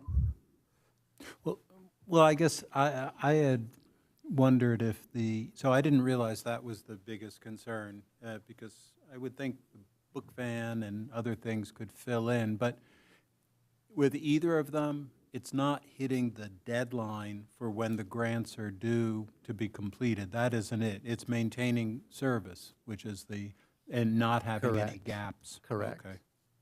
All right, those are my questions. Thank you. Councilmember Carriaco. Thank you, Madam Mayor. Let's talk a little bit about the modulars. So I guess the first question I have is, will they have HVAC?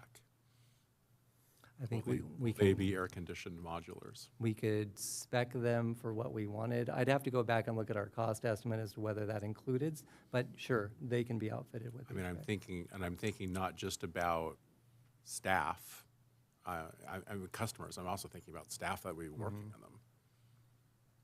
You're basically changing the work environment from an air-conditioned one to a non-air-conditioned one. That's a real impact, and I don't know. I don't want to get into individual employee issues, but I mean, depending upon the employee and their situation, that could actually create real, serious impacts for them. So I just want to be sensitive to that. Not to be a broken record, I think the electrical service and the utilities are going to be an issue. I mean, yes, these can be spec'd with HVAC packages. It's what's powering them is what we're trying to get our arm around. And based on the location and the 40 spaces we decide to take up for that. So. Okay. Let me move on for the portables so that you don't have to be a broken record anymore. Sorry. Let's talk about acquisition of another space on a temporary basis. Does it have to be so hard? If we put out a call to the community, if we talked to people that we know in the community that own property, couldn't we find a solution similar to what happened for a number of years in Orchid? County has a branch of the Santa Maria Library that is in Orchid that is a leased space. And the county contributes money on top of the per capita that goes to the Santa Maria Branch Library specifically for rent, because it's higher rent than you would normally pay off, in other situations, higher facility costs because you're paying rent. I guess I appreciate the concern about continuity of service. I'm also really concerned about the user experience and the staff experience.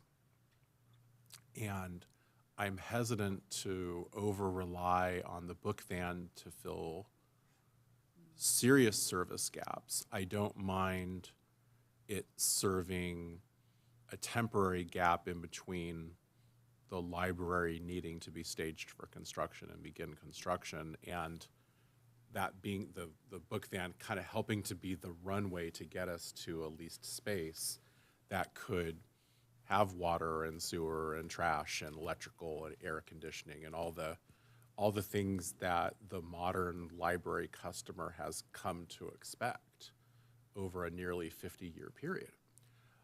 I mean, I could sit here and be jumping up and down with excitement that, yay, I'm finally getting a satellite library or something like it in Old Town. I've wanted that before I got on council.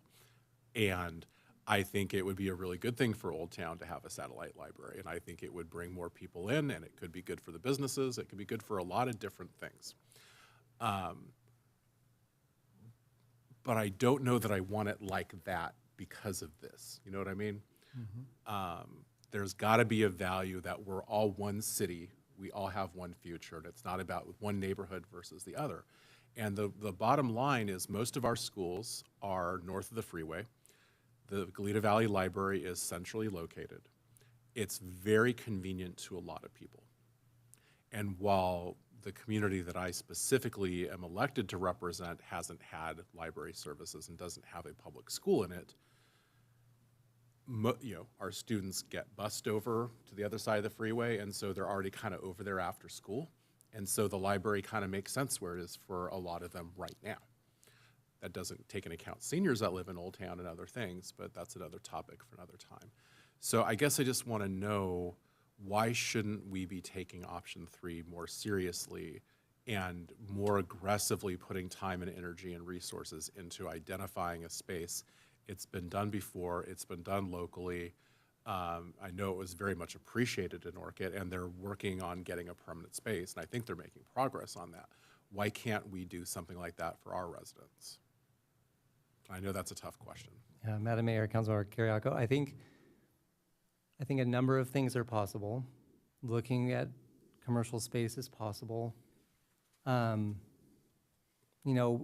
We could take the next several months or whatever it would take to work with a broker and find it and scope the TIs and look at the schedules and see when in the construction period we could be up and running.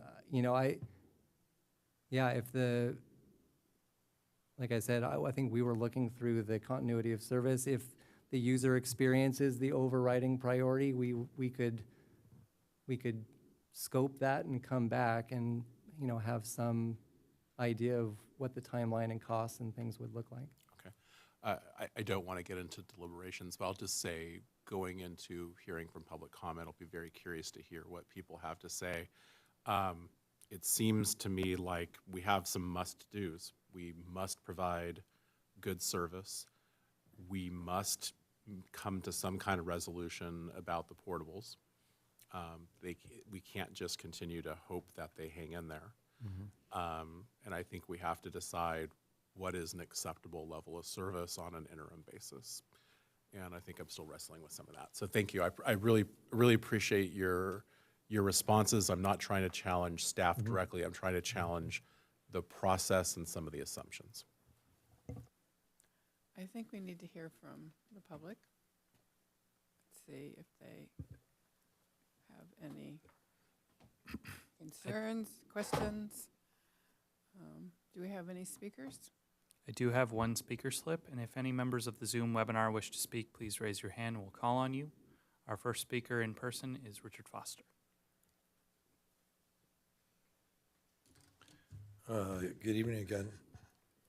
Is the Mammoth Building where the Dormzilla samples were in the warehouse, is that in the city? I mean, we moved the library there, maybe, I don't know. I just was sitting there thinking about that. But, you know, on option one, just, you know, activities that we have at the library can meet elsewhere in the community center without giving up rents, in the sense that you could plan an activity for the auditorium if it hasn't been reserved by anybody. So it's not like we have to squeeze everybody into one or two classrooms. Art could be put up on display on the walls in the auditorium or the dining room for like the arts competition they just had recently, because a lot of the time during the day, those rooms are open for people to come and go. And so I wouldn't say that was the only restraining thing. Moving books from A to B to C seems rather onerous. And well, it's probably a stupid idea, but you know, what about if we get some shipping containers and you daisy chain them all together, you put a solar panel on the roof for a dehumidifier so that at least your books are on site, and the staff could then rotate the books from places very nearby into the building back and forth. Or if you're going to really get crazy, you can make it a long chain where the people can just browse their way right through the freight train. But you could put solar panel on the roof, which would generate the power for either you know, lighting and also for dehumidifying, so you don't have damage for your books, and you're not traipsing up here to get books and bringing it down. That seems like for somebody a lot of work, a lot of consumption. I know you get space constraints because you might lose some parking spots, but that's one way you could put it all in, make it convenient, keep the team working together at the library in one facility possibility. As far as option two, you know, I was a little small-time contractor. No construction projects go well. You go to start booking this, by the time you get your plans or your options. I have a friend who just bought a mobile home. It took him months to get an answer. But by the time you'd be really betting the farm that you're going to get portables in, get them removed, get them permitted, get them in and seated, and that there's not going to be some snafu that's going to seriously harm you on your 6-month schedule. I think they're two separate projects. You need to look at them completely separately from each other. This room would make a great cooling center if it gets really too hot. Or I don't know what you have upstairs, but I think that's where the bar is or something. But there's space here that could be used as cooling center.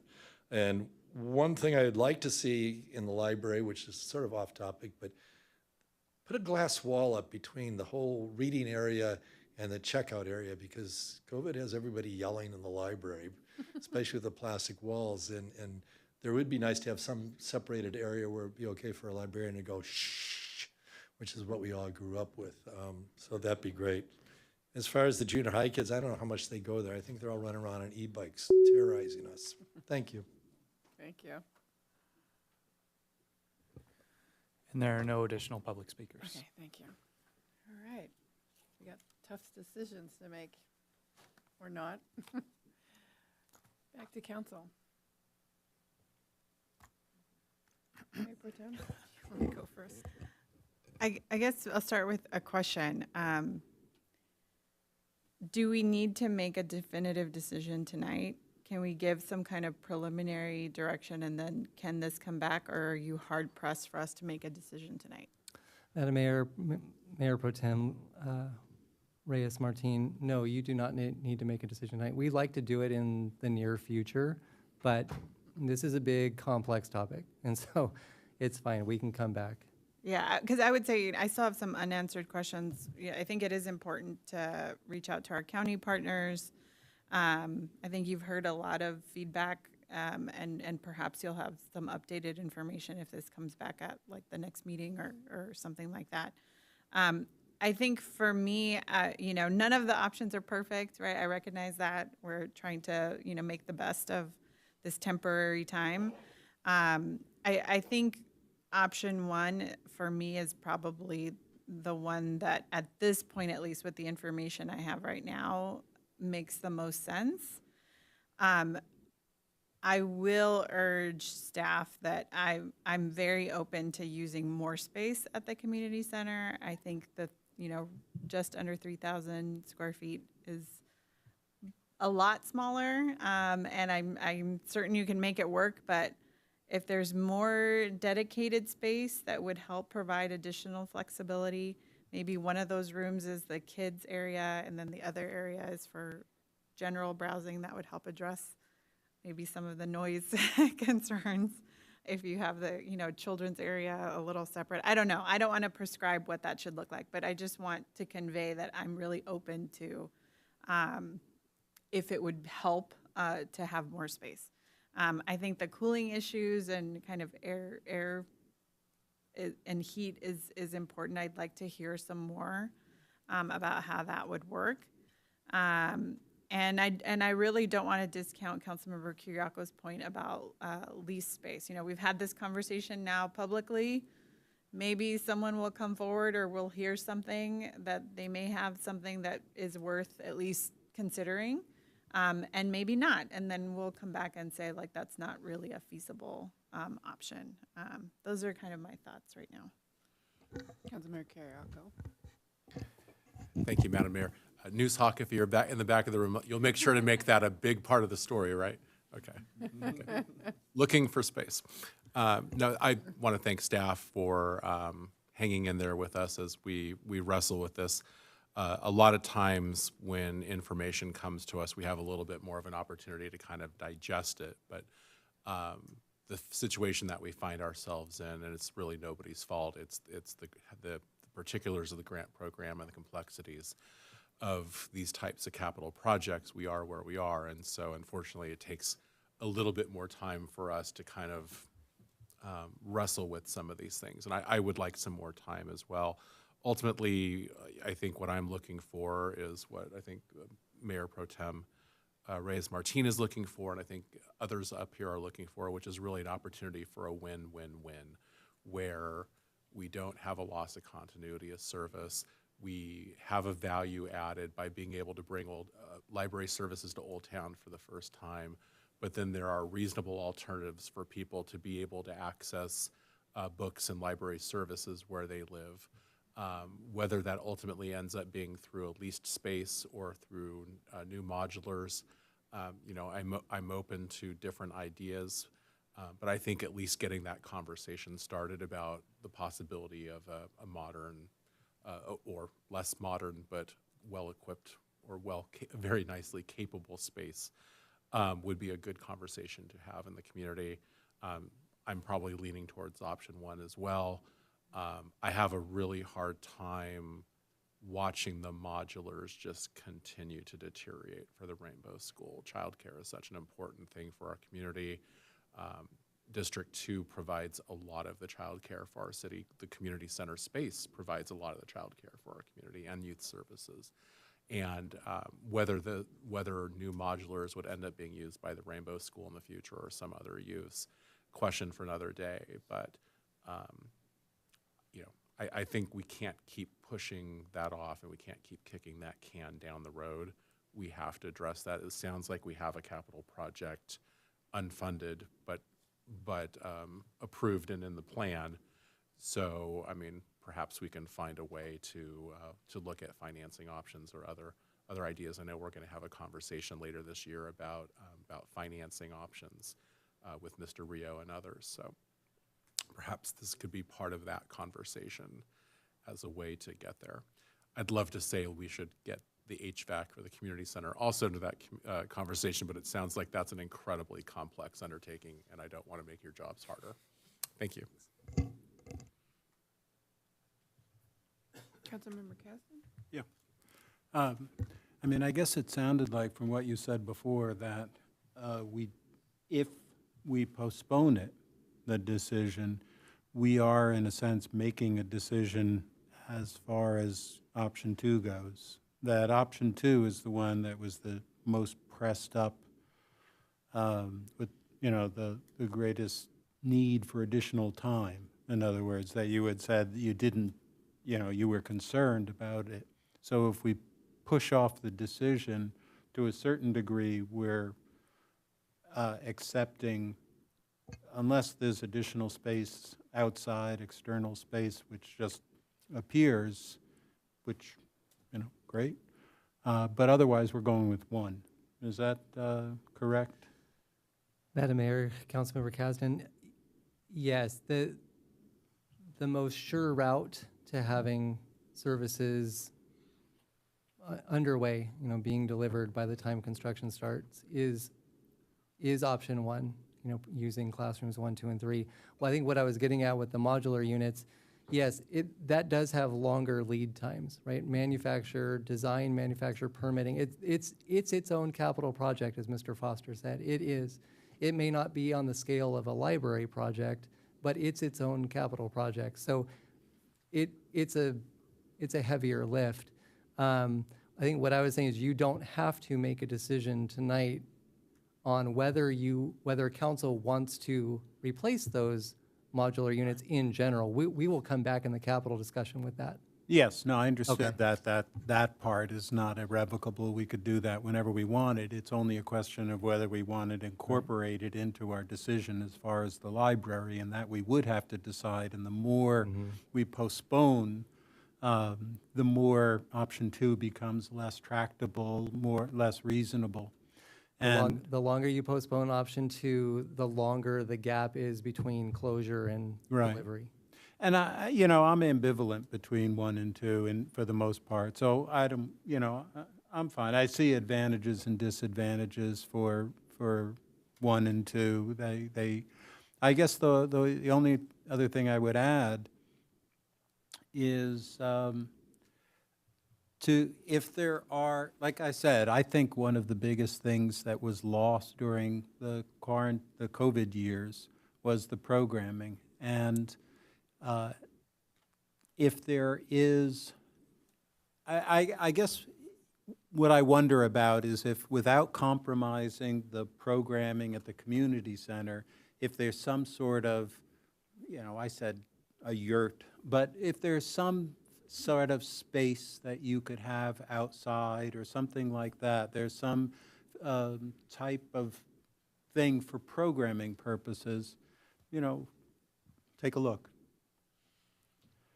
Absolutely, Councilmember Kasdan. We'll continue to look at each of the spaces at the community center to see if they'd be best used for what types of programs, indoor and outdoor. We also have a patio area also at the community center as well.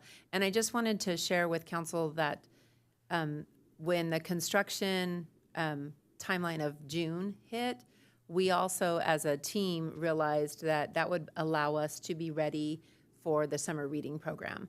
So looking at the window of when we stopped services at the Goleta Library to pack up and move, the goal was to do that between spring break and the time the kids are out of school so that we could be ready once they're out of school. And so I just wanted to make sure that the timeline lined up perfectly for that when we looked at the construction timeline. I had one last thing. I'd also love some more certainty on flexibility of the book van. Can we move that around? Can that help facilitate, one thing I mentioned, which is maintaining some kind of library access in the neighborhoods where the library is right now, particularly for seniors, but for anyone there. So just coming back with a little more certainty about that. And this was touched on a little bit, but just, continuing to leverage the great relationships we have with our school librarians who are excellent, and how they can really be partners during this time to help make sure we keep all those kids loving the library and reading and all that. I'm sure you will, but I think they're a great asset to partner with. Councilmember Richards. Thank you. Yeah, I'm leaning toward option 1, but I also want to, and one of the reasons that I'm kind of leaning on that versus option 2, even though I understand what your concerns were, Councilmember Kasdan, about the cost, and definitely if we're going to spend that much, it's a big investment for something that if we're going to spend, then we may as well do it now, but we don't have that $600,000. That's what I'm looking at this point, is that, there's a lot of upfront costs for that one. that it may be a better value if we're going to replace the modulars in the long run, then it would be a better value, but it's also about the cash flow and the timing. So I think for that reason, I'm tending toward option 1. And then with regard to the option 3, you know, one consideration is that I've seemed to have read that there's a lot of vacant, like, commercial space lately, like that a lot of companies that are working from home that have extra space. So I don't know if there'd be any opportunity for any companies that have extra space for us to look at in that way. And one that comes to mind is Yardi and I know that was something that I've heard them say, that most of their employees are working remotely these days. So anyway, Yardi, if you're listening, you know, but if you have space. But anyway, just a thought, and I think it'd be worth at least looking into a little bit more. And my opinion on this is that it looks to me that we still need some conversation. I'm thinking you need to come back. We need to have more information, and it sounds like we still need to touch base with the county, touch base with the schools, and touch base with friends, and let them know what's going on. I'm leaning more towards option 1. But I'd be willing to get more information on option 2 as far as the actual cost. And does it, in the timeline, how long would it take to even receive it? Does it come with air and heat, or is that a la carte? How much does that cost? So, there's some things I need to know on that before I would rule that out. And I don't know. I'm hearing there's not that many places available for lease, but I don't know. I could be wrong. So I'm really looking at trying to make option 1. As much as I'd rather do it a little differently, but with the idea of having more space as well. It does seem really not enough room, but. So yeah, I know you probably were hoping for a decision tonight, but maybe we could have it come back sooner than later, so we can. Madam Mayor, we were prepared for this. We knew you'd need some time. This is a complicated item. Oh! No, we knew there'd be questions and some direction, and so Matt has kind of baked that into the schedule a little bit. Our preference would be to come back in 2 weeks, but given some of the input that you received, staff might need a little more time than that. So if they do need a little more time, just remember we've canceled the November 5th meeting, so then it would be November 19th. I'm seeing Matt shake his head. It sounds like you might need that extra time, so maybe we are looking at November 19th. But then to the points that were already made, the schedule starts to get tighter and tighter, but that would be a time where we'd come back, try to answer all your questions, and make a decision on the 19th. Okay. Thank you. Thank you. Thank you both so much.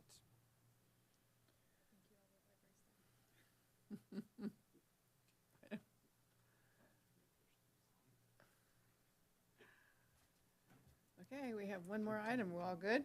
Good for one more item? Yes? Yeah. Next item is item C3, Central Coast Community Energy Governance Structure Update and Discussion. Okay.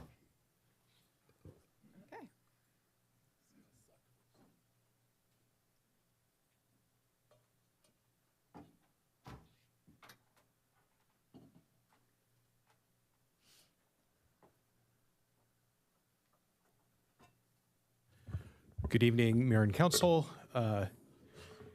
This item is intended to seek the Council's input and feedback on some proposed governance changes that the Central Coast Community Energy JPA has proposed, specifically with respect to the number and method of the apportionment of 3CE's Policy and Operation Board seats. And the Council's feedback will help inform the Council-appointed 3CE Policy Board member, currently Councilmember Richards, who can then convey it to the 3CE Policy Board when this item returns to that body. So first, just a little bit of background. Central Coast Community Energy, or 3CE as it's known, is a community choice aggregator composed of local governments within its service territory.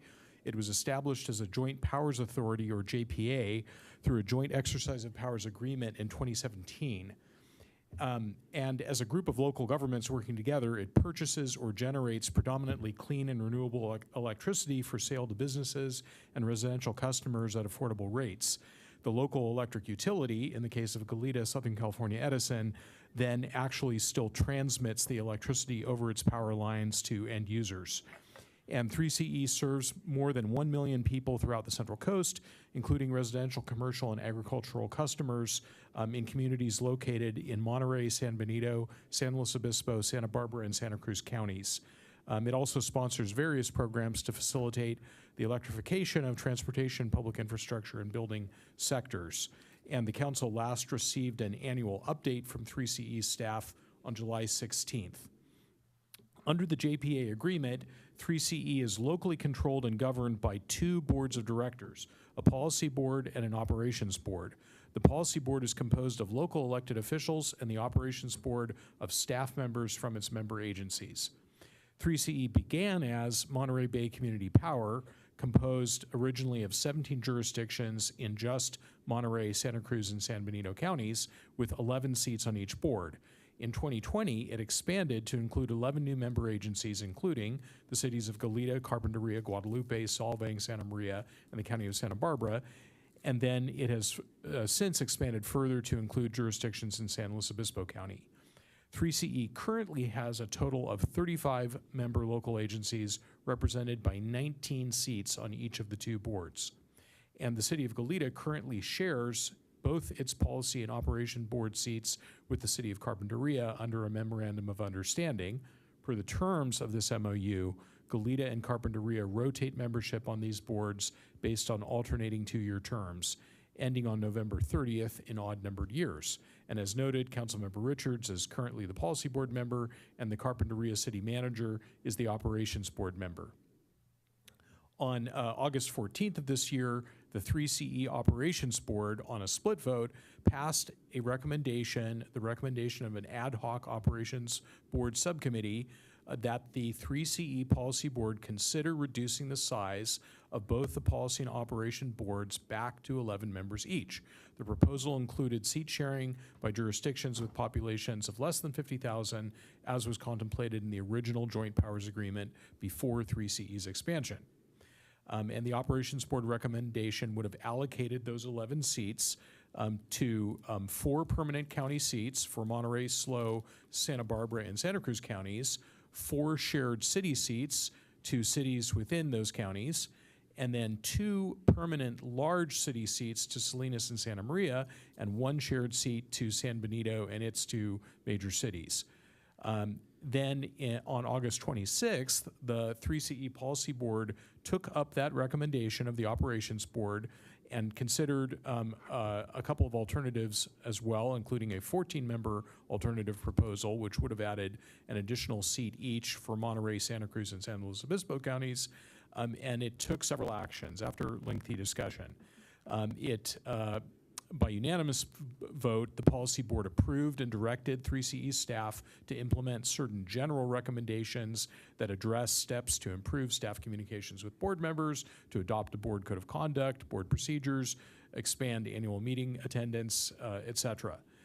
Then, by a separate motion and a split vote, it directed the chair of the Policy Board not to place any proposed amendments on its September 19th Policy Board meeting. And by a third action, which was nearly unanimous with only 1 dissenting vote, it directed the chair to appoint an ad hoc Policy Board committee member, or committee rather, including members on both sides of the discussion, both for and against these governance changes, to work on a proposed consensus recommendation. And a majority of member agencies, including smaller cities, supported the Operations Board proposal or a variation. However, a sizable minority, at least 9 jurisdictions, expressed misgivings and opposed it. Then on September 10th, the 3CE announced that pursuant to the Policy Board direction, the Policy Board Chair, Doss Williams, appointed 5 members and created an ad hoc committee to study the issue with representatives from the County of Monterey, City of Paso Robles, City of Watsonville, County of San Benito, and County of San Luis Obispo. So that's kind of the status right now of this discussion. The governance changes will be going back through an ad hoc committee to the policy board on a recommendation. And some jurisdictions are seeking the input of their councils. You'll see an attachment to the staff report that City of San Luis Obispo already submitted a letter voicing its position on this. And what, again, we're seeking is a council input and feedback on where we go with this. There are several different considerations. On the one hand, smaller governing boards are generally more efficient and can be more nimble. Dedicated board members with less turnover can also help develop subject matter familiarity and make informed decisions. On the other hand, however, concentrating decision-making in a smaller subset of CCA members dilutes the voice of individual member jurisdictions, of course, because there are fewer seats, and winds up reducing local control in favor of a smaller number of jurisdictions with standing board representation and stronger agency executive staff. City of Goleta staff did research community choice aggregation and governance structures, and our sustainability manager, Dana Murray, is online, and she's going to provide a brief synopsis of the conclusions of that research, and then we'll hand it over to the council to discuss this item. Thank you. Thank you, Mr. Imhoff. So as he mentioned, staff completed basic research on CCA governance in California in order to provide you with a little bit more context. Of note for our state, California has 25 operational CCA programs serving more than 14 million customers in over 200 cities and counties in our state. And then of the top 10 green power electricity providers in the country, 4 of them are CCAs in California. Clean Power Alliance just to our south, AVA and MCE up in the Bay Area, and San Diego Community Power down south. So we collected basic information on the 11 largest CCAs in California, utilizing information from the individual CCA websites. And that information is provided in your packet as attachment 3. The brief synopsis of that is that based on that research, it appears that 10 out of 11 of California's largest CCAs have 1 board of directors with voting seats for each of the local government agencies, with 3C as the exception. Also, most of the top CCAs appear to have alternates for each of the communities and jurisdictions from those same jurisdictions. And then the largest CCAs usually have about 2 to 4 board committees. And like 3CE, most of the state's largest CCAs have a community advisory council or committee composed of community members. So hopefully that'll give you a little bit more context when you're considering the item before you. And now I'm going to turn the presentation and discussion back over to you. Thank you. Thank you very much. And so that concludes staff's presentation. We're available to answer any questions. I have a quick question, Mr. Imhoff. I watched a good chunk of the meeting with our city manager, and how did Director Williams come up with the 5 ad hoc? I mean, how did he select? Where did that come from? I mean, was there a rhyme or reason for how that happened? Mayor, I don't know the answer to that question. 3CE, as far as I know, did not provide information on how the chair arrived at the number of members of that committee or the composition. I believe that, and Councilmember Richards can speak to this, I believe that the City of Goleta requested to participate on that ad hoc committee, but we were not selected. Of course, there are 35 members that the chair had to choose from. So the chair was acting pursuant to the policy board's direction, and I imagine he had some discretion in how he sought to compose that committee. The one direction was that it be balanced between the 2 different sides. Whether or not the composition of this committee succeeded is another question, and we'll see how it operates. Of course, it will just be an advisory body to the full policy board, and I think the discussion, as you may have heard on August 26th, was a very robust one, but it was also very respectful. It was, yes. and positions were articulated, I think, strongly on both sides. So I don't think this issue is going to be swept under the rug, and I don't think that the policy board is going to make any precipitous decisions or make major changes to governance without a lot of thought and care. There was also, I think, a lot of deference given to the minority position, which was strongly articulated by several jurisdictions, including the city of San Luis Obispo and the other San Luis Obispo County jurisdictions in particular. Okay, thank you for that. Mayor Pro Tem. I'm ready for kind of comments and deliberation, so if you want to do public comment first, maybe, unless there are other questions. Do we have any more questions, any of us? I had one question. I guess just on a fundamental level, like, what is the problem they were trying to solve? Were they having a hard time passing a budget or arriving at decisions? Were there frequently, was there difficulty getting to a quorum with so many members? Like, what happened that they're like, oh God, we got to solve this problem?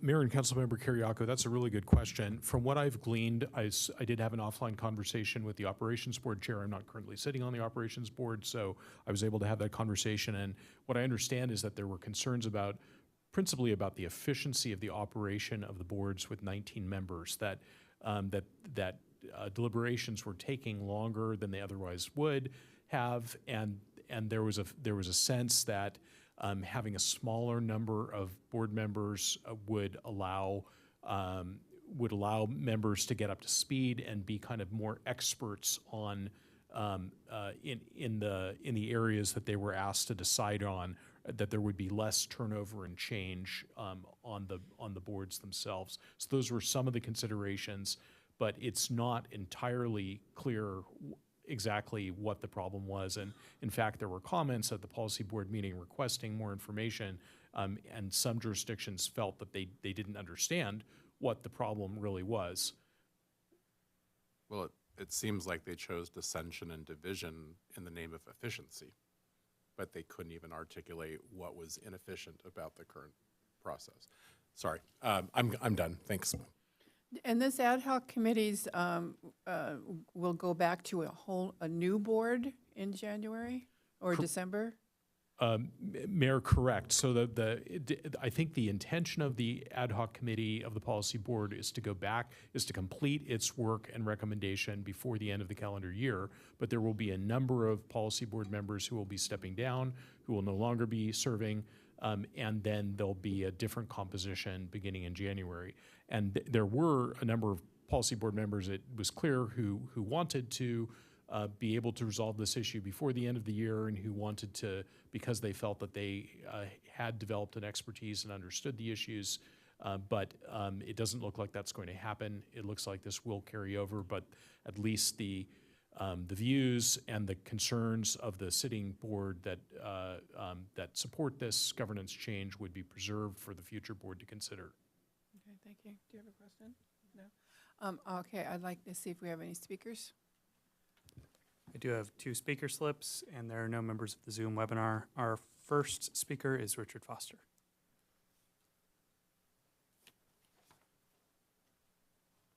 Wow, 2 speakers. Look at this crowd we got here tonight. When 3CE is the one exception to having one member, one vote, you might have to start looking at whether 3CE is really the best option for the city. A dictatorship of one is far more quick and efficient than a members of 10 members or 11 members or 19. That we already have a tremendous amount of local control seized by the state through mandates and whatnot. This seems like one more area we're going to be ceding some kind of local control. Secondly, one has to ask if 3CE is even the best option that we've exercised. Maybe we have buyer's remorse. I got a card in the mail that was actually sent by 3CE that compared SoCal Edison and 3CE's performance. And it showed that 3CE, that Southern California had 37.8% renewables, and 3CE claimed 30.5%. And then under unknown sourcing, it was 28% for Southern California Edison, and 3CE said that 69.4% of their energy was from unknown sources that may or may not be renewables. And their total savings cost was $1.77. And this was put out by them. You probably got one in your mail too. I think Airbnb Galita was getting them. I meant to bring it with me. That you have to ask yourself, are we even with the right organization here? We might be better off with local control.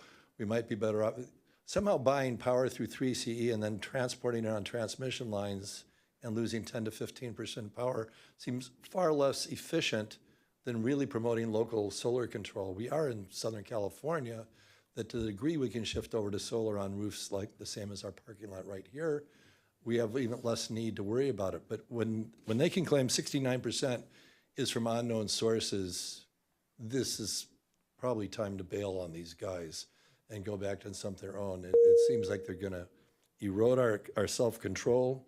Local solar generation is greener, it saves that transmission costs, and well, you know, solar has its problems. Our charging station out here is broken, so that's a different thing. But I would urge you just to look long-term at dropping down to 3 CE, because I don't see that they're actually benefiting us, and they're not delivering what they claim to be delivering. Thank you. Thank you. And our next speaker is Ethan Woodhill.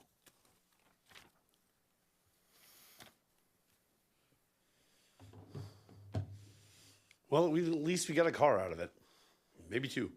3CE wants to trim its board. You're looking at our head of the policy board, balanced. He came from here. We can't even get a fair shake from a Dos Pueblos High School grad. I mean, that says a lot for our local community. All right. There's 11 people on that policy. They want to trim it to 11 people on the policy board. We're the only ones who won't have representation, where every other CCA gives us dedicated representation. All right. The other problem is the Community Advisory Council, that they can't even put items on the agenda for 3CE. They shut them down. All right. They don't want anybody telling them what to do. Also, they're pairing with SCE.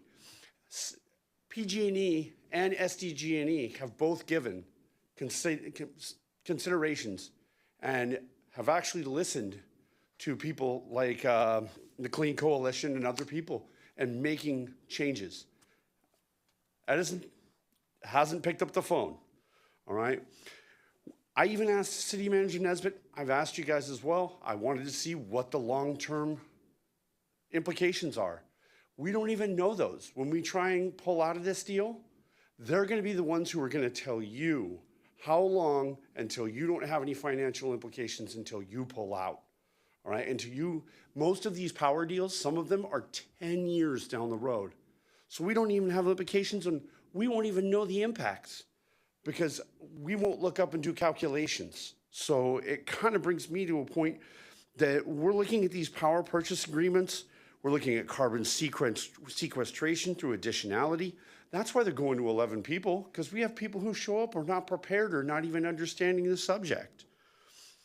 Given the 10-year length of these agreements, I feel the ship has sailed for us with the Goleta load pocket because we'll be waiting for a time to get out of this deal.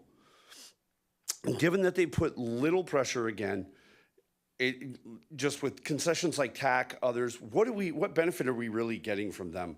We've received little investment at home into the Goleta load pocket, as the Clean Coalition completely laid out for you guys, and we never capitalized on it. This is the council's past and future failure to stick up for us, and we can harness our collective energy production for the good of the city. We can bring energy resilience, safety in an emergency disaster, and lower bills to our customers. We should be taking our rooftops. We should be developing our community. We should be spending that money at home. Those are the things that 3CE told us they were going to do for us. They never delivered, and now they're just pushing us right out of the equation to have a voice. Thank you. Okay. And there are no additional public speakers. Mayor Pro I Tem? can kick us off. Well, I will say, I think the question that Councilmember Kiriakou asked about what's the problem was also very clearly articulated in the letter from Mayor Stewart, where it says there's a lack of a clear problem definition. And I understand that Councilmember Jan Marks, who's also pretty brilliant, was one of the folks really pushing back on this proposal from San Luis Obispo. So I strongly want to do whatever we can to push back on this. I think I can't even find the word for it because it's so late. It's pretty shocking, I guess, that they're trying to do this without clearly articulating what the problem is. And with the research that staff did about how other CCAs govern themselves, it's just not, not something that we should, give up on, to push back on. So I think the letter from San Luis Obispo includes a lot of the same, I think, comments that I would want to make. And I think we should not only send this letter, but continue to follow up. I don't know if the ad hoc group is going to have meetings that are accessible in any way, or we don't know. But really following up to see that we continue to advocate on behalf of our city and maintaining some local control. Councilmember Richards. Okay, thank you. Well, I'm happy to hear the comments on about this, because that's basically what I shared at the policy board meeting when we had that. So I'm glad to know that I'm supported in making those statements. A few things I want to mention. First of all, we first learned about this, it was the operations board meeting on August 14th. I really want to commend San Luis Obispo, the city of San Luis Obispo, because they were able to call for a special meeting 1 week later on the 21st in order to get this letter in to our policy board meeting that we had on the 26th of August. So all of that happened within like a 2-week period. So it was really instrumental and useful that we had at that policy board meeting, not only the comments of the policy board members from San Luis Obispo who were there, but also a letter from them, and they had the ability to deliberate it with their council. So I was attending this, and I was speaking on my own behalf. I had spoken with Mayor Brody about this as my Brown Act partner on this issue, but other than that, we weren't able to engage with the council, and to I wasn't able to share something that was from our entire council, or something that we had all gotten to deliberate on. I will say that in the staff report, if you look at page 11, there is some really short description of what they're defining as the problem, and what they hope to address, and it discusses greater ownership and accountability, communication, more efficient board meetings, and increased opportunities for involvement.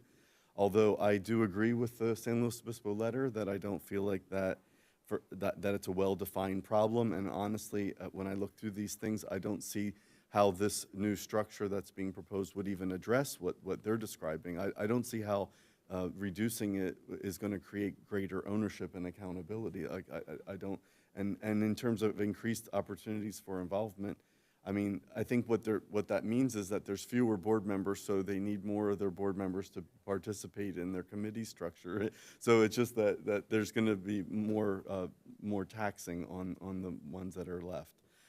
I conveyed the point that this goes against what we thought we were signing up for when this was presented to our community. Part of what the community was looking for was a voice in the running of this as being participant in the policy board and the operations board. I felt like for us to vote on this on this proposal to reduce the policy board, it would be voluntarily ceding some of our power and authority, and I didn't feel like that would be appropriate. It feels very anti-democratic. It seems to go against the wishes of our community and what we thought we were getting involved with. So I think the staff report does talk about perhaps commenting when this comes back to the policy board for further discussion, but I agree with Mayor Pro Tem that I think that this warrants a letter immediately. I think that I think that the letter from San Luis Obispo is a great model. I think we can really just take that and maybe tweak it a little bit, but I think that the points that are made in their letter are very relevant, and I think that I would support what they had to say. And I do think that we should send this to the full policy board as soon as possible, perhaps with a CC to the ad hoc committee as well, in particular, for them to look at that. I would also note, one of the descriptions here was about less turnover, or it was something about not as much turnover of the board with a smaller board composition. And I would just note that we had a policy board meeting 2 weeks ago, and they made a note that 40% of our current board members would be turning over for the next year. So, you know, I mean, so that already shows you that, like, that doesn't, you know, it's not going to solve that problem. I mean, if that's a problem that they've identified, I don't think that, like, having a smaller board is going to make that any better. Let me think. There was something else I wanted to say. It's getting late. So yes, it is late. Anyway, I'm happy to answer any other questions about my participation or how the meeting went, but I definitely oppose this, and I do think that we should do what we can to, you know, advocate for our voice in this. I appreciated the work that Dana Murray did and the information that she provided about the other CCAs. I think that would be something for us to add in a letter that was not included in the San Luis Obispo letter. I think that that's important information to let them know about. Oh, I think the other thing was, you know, enhanced communication. That was the one. And I think that that's referring to the executive director of Rob Shaw. You know, he does a great job of connecting with the policy board members. And so I think, you know, from his perspective of a larger board, you know, there's a lot of people to stay connected with. You know, I mean, think about, you know, our city manager and the 5 of us that he has to deal with. But, you know, having a board of 19, you know, would be a lot, you know. So I do accept that, you know, that's a lot, you know, perhaps a large group of people for him to stay connected with and make sure are aware of issues. But I think that the other boards seem to have figured that out, and so I think that there may be a delegation or a way of giving that responsibility to someone else on staff or having other people support him in that role. So I think that if others have been able to figure that out, I think that this group can do that as well. So, all right, thank you. Councilmember Caston. Yeah, thanks. I mean, I think our city manager would say it's the opportunity to be able to engage with more council members is just a joy, right? I mean, wouldn't that be? Yeah. Yeah, I also support sending the letter. I mean, essentially 3CE came to us, as I recall, and they were seeking to expand their territory. They were reaching out to get people to join, and there was certain expectations about what service they would offer and what sort of representation they would have. So they're, in essence, changing what they previously had. Another observation, we don't even have our own seat, right? We share it. So it's not like we're in this catbird seat where we're dominating the conversation. We and Carpinteria share a seat. And I guess the general idea that we could be left off and not represented, and that other cities would serve as our representatives, other cities we don't know would express what we want. There's no basis, there's no reason to assume that we should be in a position of having to expect others that they're our delegates, that they're our representatives. We need to be able to represent for ourselves what things are important and not just hope that other cities do it.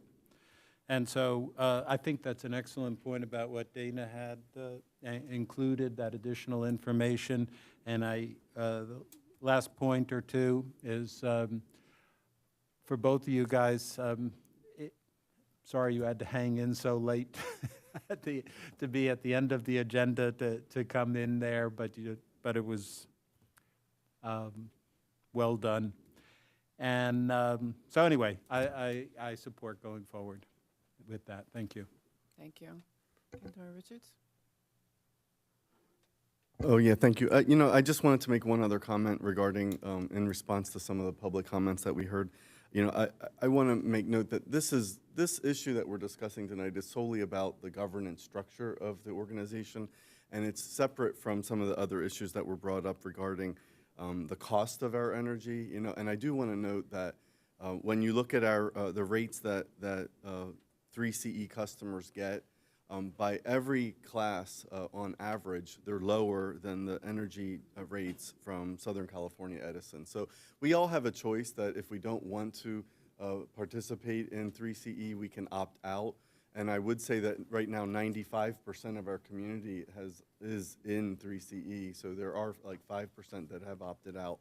But, you know, and in terms of a financial decision, if you look at what the energy rates are that you're getting from 3CE, they're lower in every category than you would get from Southern California Edison. And also with regard to the amount of energy that we receive from renewable resources, 3CE is on track to procure 100% of its energy through renewable sources by 2030. So, I mean, it's really on the right track, and we're heading in the right direction. We're almost there. So I just want to make those comments, even though it was peripheral to this discussion. Well, I will agree with everyone. It seems like we're all on the same page with this one. We were assured when they came and talked to us that we would have a voice, and we would continue to have a voice. And so I feel strongly that we need to write a strong letter, nicely, respectfully, but you know, that's not what we signed up for. And on the letter, Mr. Imhoff, are you clear then, staff can work with Councilmember Richards to draft that letter, and the direction would be to have the mayor and Councilmember Richards sign it on behalf of the whole council? However you want to do it. However we want to do it, okay. Yes, we can certainly draft that letter, and we'll work with the mayor and Councilmember Richards, and I imagine this would go out under the mayor's signature. Okay, all right, sounds good. Do we need a motion for that? No, okay, just direct staff, okay. All right, well, that concludes everything on the agenda, but do we have any council comments? I saw something about a standing committee. Where was it now? Was it energy? And yeah, that's what it was. Councilmember Richards, do you want to share an update? Do you want me to get us started?